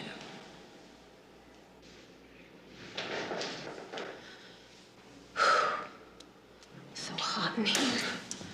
I don't know about you, but every time I come into this jail, I feel like I need a bath.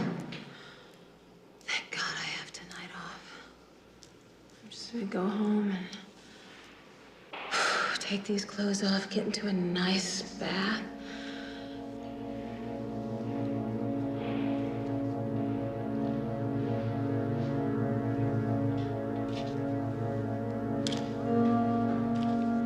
Is your birth date 11/18/51? Yeah. And do you still live at 4500 Lakespur Drive? That's right. Guess that's it.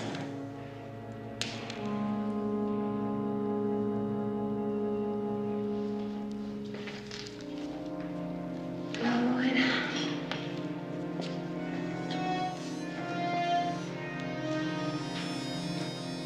Maybe we'll run into each other sometime. Never know. Never know.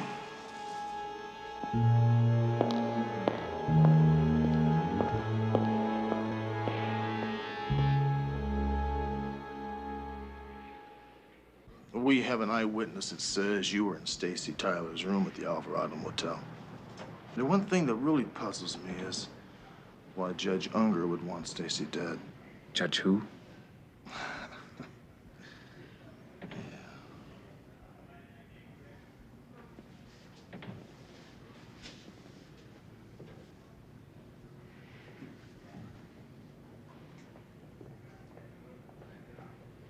It's heating up.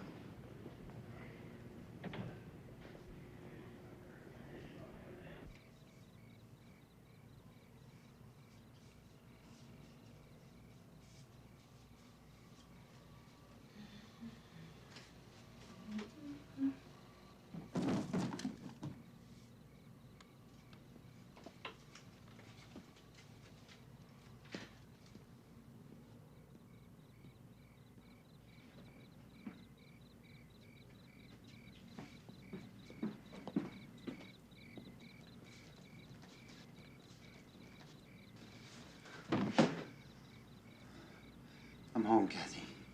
And come hell or high water, I'm never leaving again. I was wrong. I'll tell you. I'll tell everybody. I love you, Kathy. And I'm dying without you. I'll change. I have changed. Baby, you sent me away. And it worked. I found out what it was like. Not seeing you. Kathy, even 3-time losers get another chance. And that's all I'm asking for. It's a chance.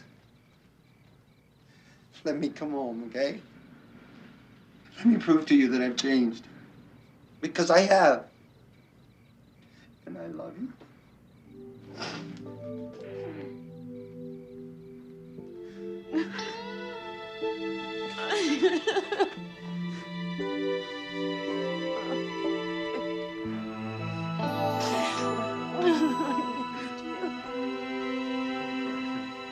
I'm home. I'm home. Don't cry, sweetie. Don't cry.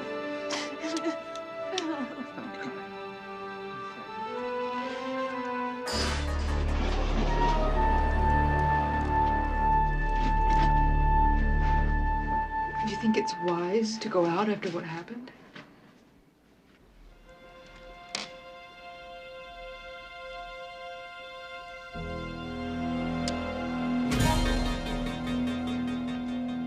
What happened was not my fault, Claire.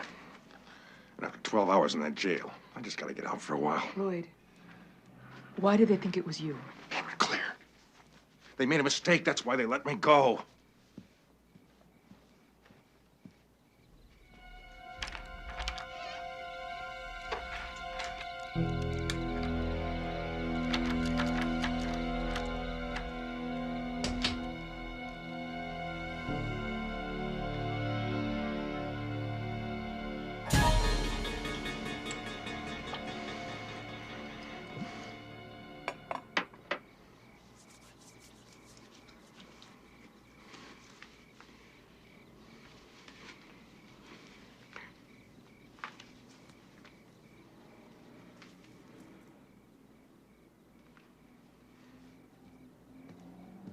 Lloyd, I found some things. Some dates marked on the calendar and some pantyhose in your car. I told you never! Never to go near my things! Didn't I? Didn't I? Never! Now you leave me alone!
Idiot, or where the hell are you anyway?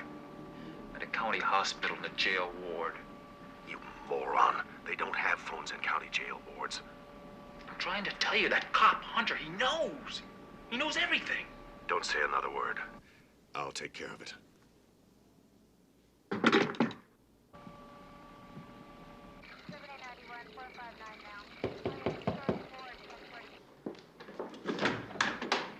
Yes? Judge Unger, please. You'll have to wait here. We have a warrant for him. What do you want?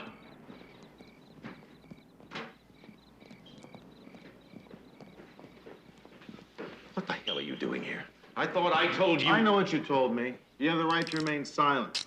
If you give up that right, anything you say can and will be used against you in a court of law.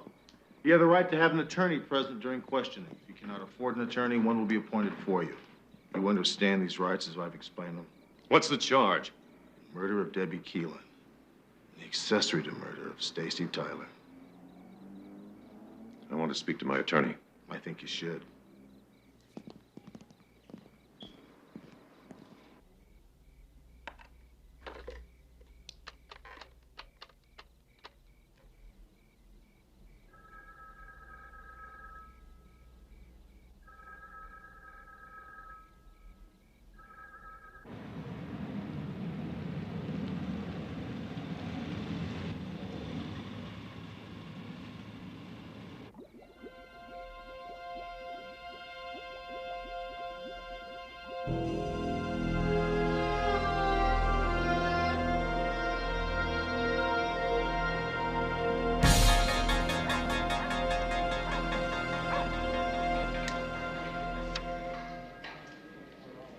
Just say about all work and no play. Is that an invitation? Saved by the bell.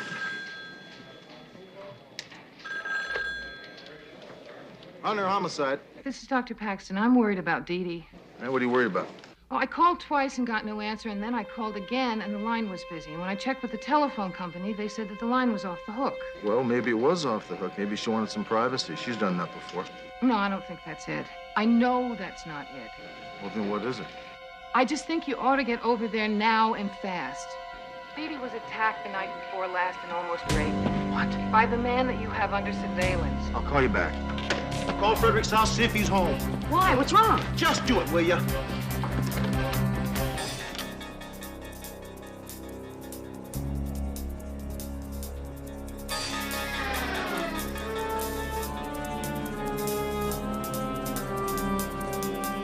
Mrs. Fredericks, do you know where your husband is right now?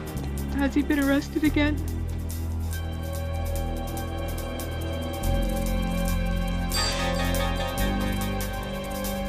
Hello, Lloyd.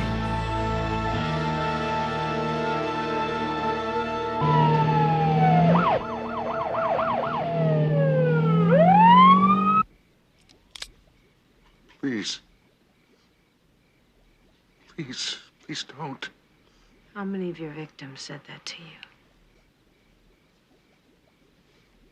Please.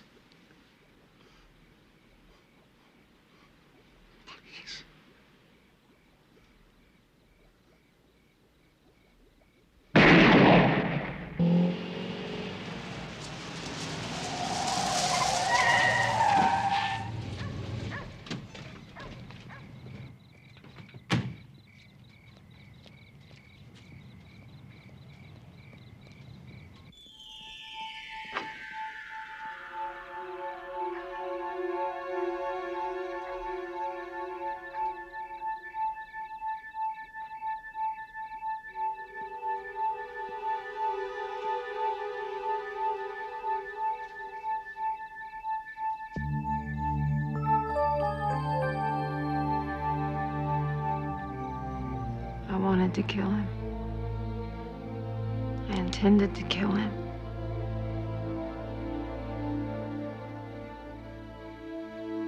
I couldn't.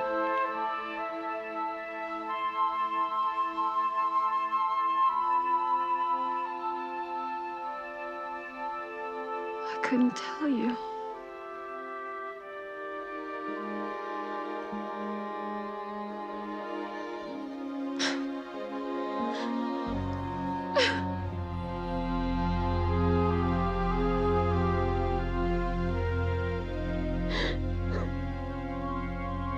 I don't know what happened. McCall arrested the guy at her house. That's all they told me.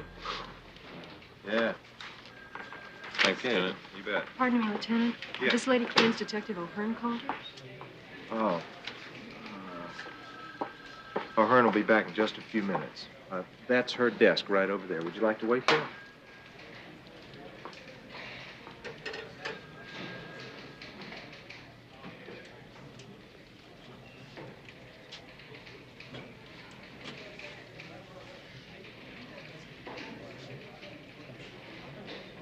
The minute Commander Stone learns about this, I'm going to have to ask for McCall's badge. You understand that, don't you? No, you're not. Charlie, consider the mitigating circumstances here. She's a cop who failed to report a felony. I know she's a cop who failed to report a felony, but come on, think about this. She was beaten and nearly raped 48 hours ago. I can't argue with you on that one, but we still got to deal with it. Now, did I understand correctly? She's willing to make a complete voluntary statement about what happened? She's willing to make this statement, but she can't swear that it was Fredericks who tried to rape her. But that doesn't matter. Don't you see? She failed to report the felony. Frederick's probably out there right now spilling his guts about what happened. No, she is through. We cannot protect her.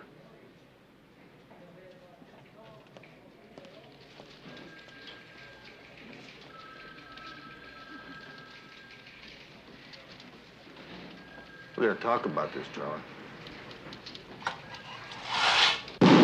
That slut lured me there. It was a setup, and I want a polygraph. You shut your mouth. You're gonna need body grip.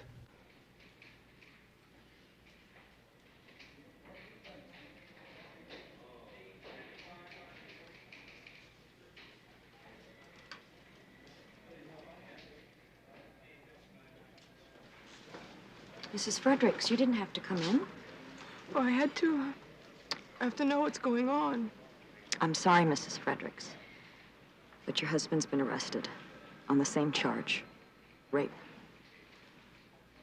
But that can't be. I mean, he said it was all a mistake. Not this time. This time he was arrested inside a woman's house.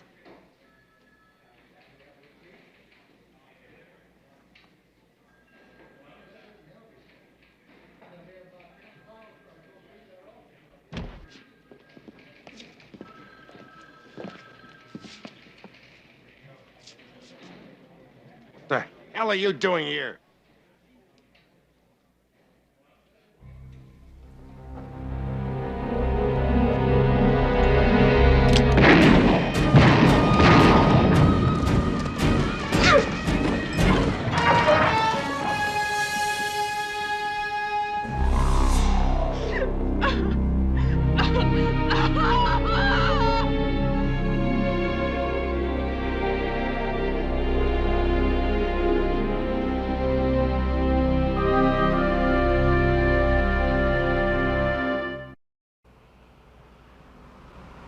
It's the Island Princess, and it makes stops at 3 islands. Sounds great. Sounds like a second honeymoon, Brad. You said it, partner. Gee, I hope the trip cheers him up. Next week, Kathy and I depart Miami for 7 sun-filled days of bliss. You know, I can almost feel the sea breeze, taste the cool salt air. Hey, Navarro. It's Dial a Divorce calling again on line 6. Tell them I'm a happily married man, and I don't believe in divorce. They keep calling. Hey, I got nothing to talk to them about. Tell them to go back to chasing ambulances, okay? They want the $2,000 you owe. $2,000.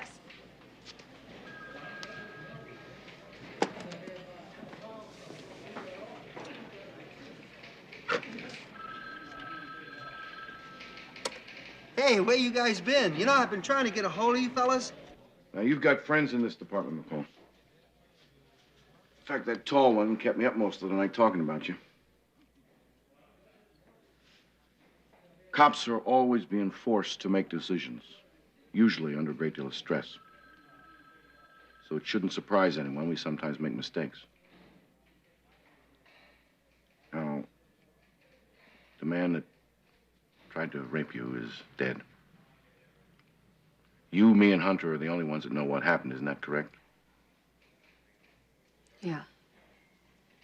Except for my doctor, but that's, confidential information. Well, exceptional problems sometimes call for exceptional solutions. And if you can pull it together, like I know you can, I'd like you to stay on. Good cops are hard to find. I would like that very much, Captain, but, I see no earthly reason to report Frederick's attempt to rape you. The case is closed. It would serve no purpose to... Now, with your approval, we'd like to forget that this whole thing happened.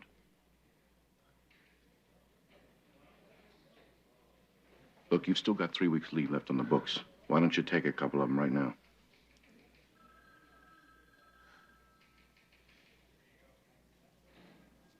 thank you, Captain, but I think that, I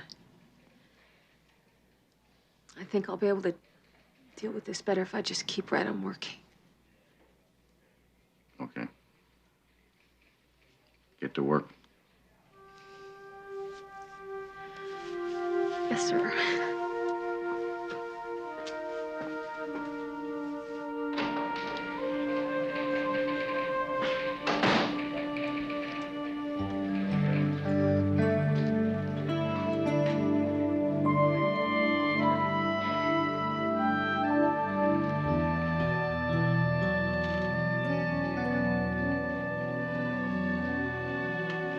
Thank you.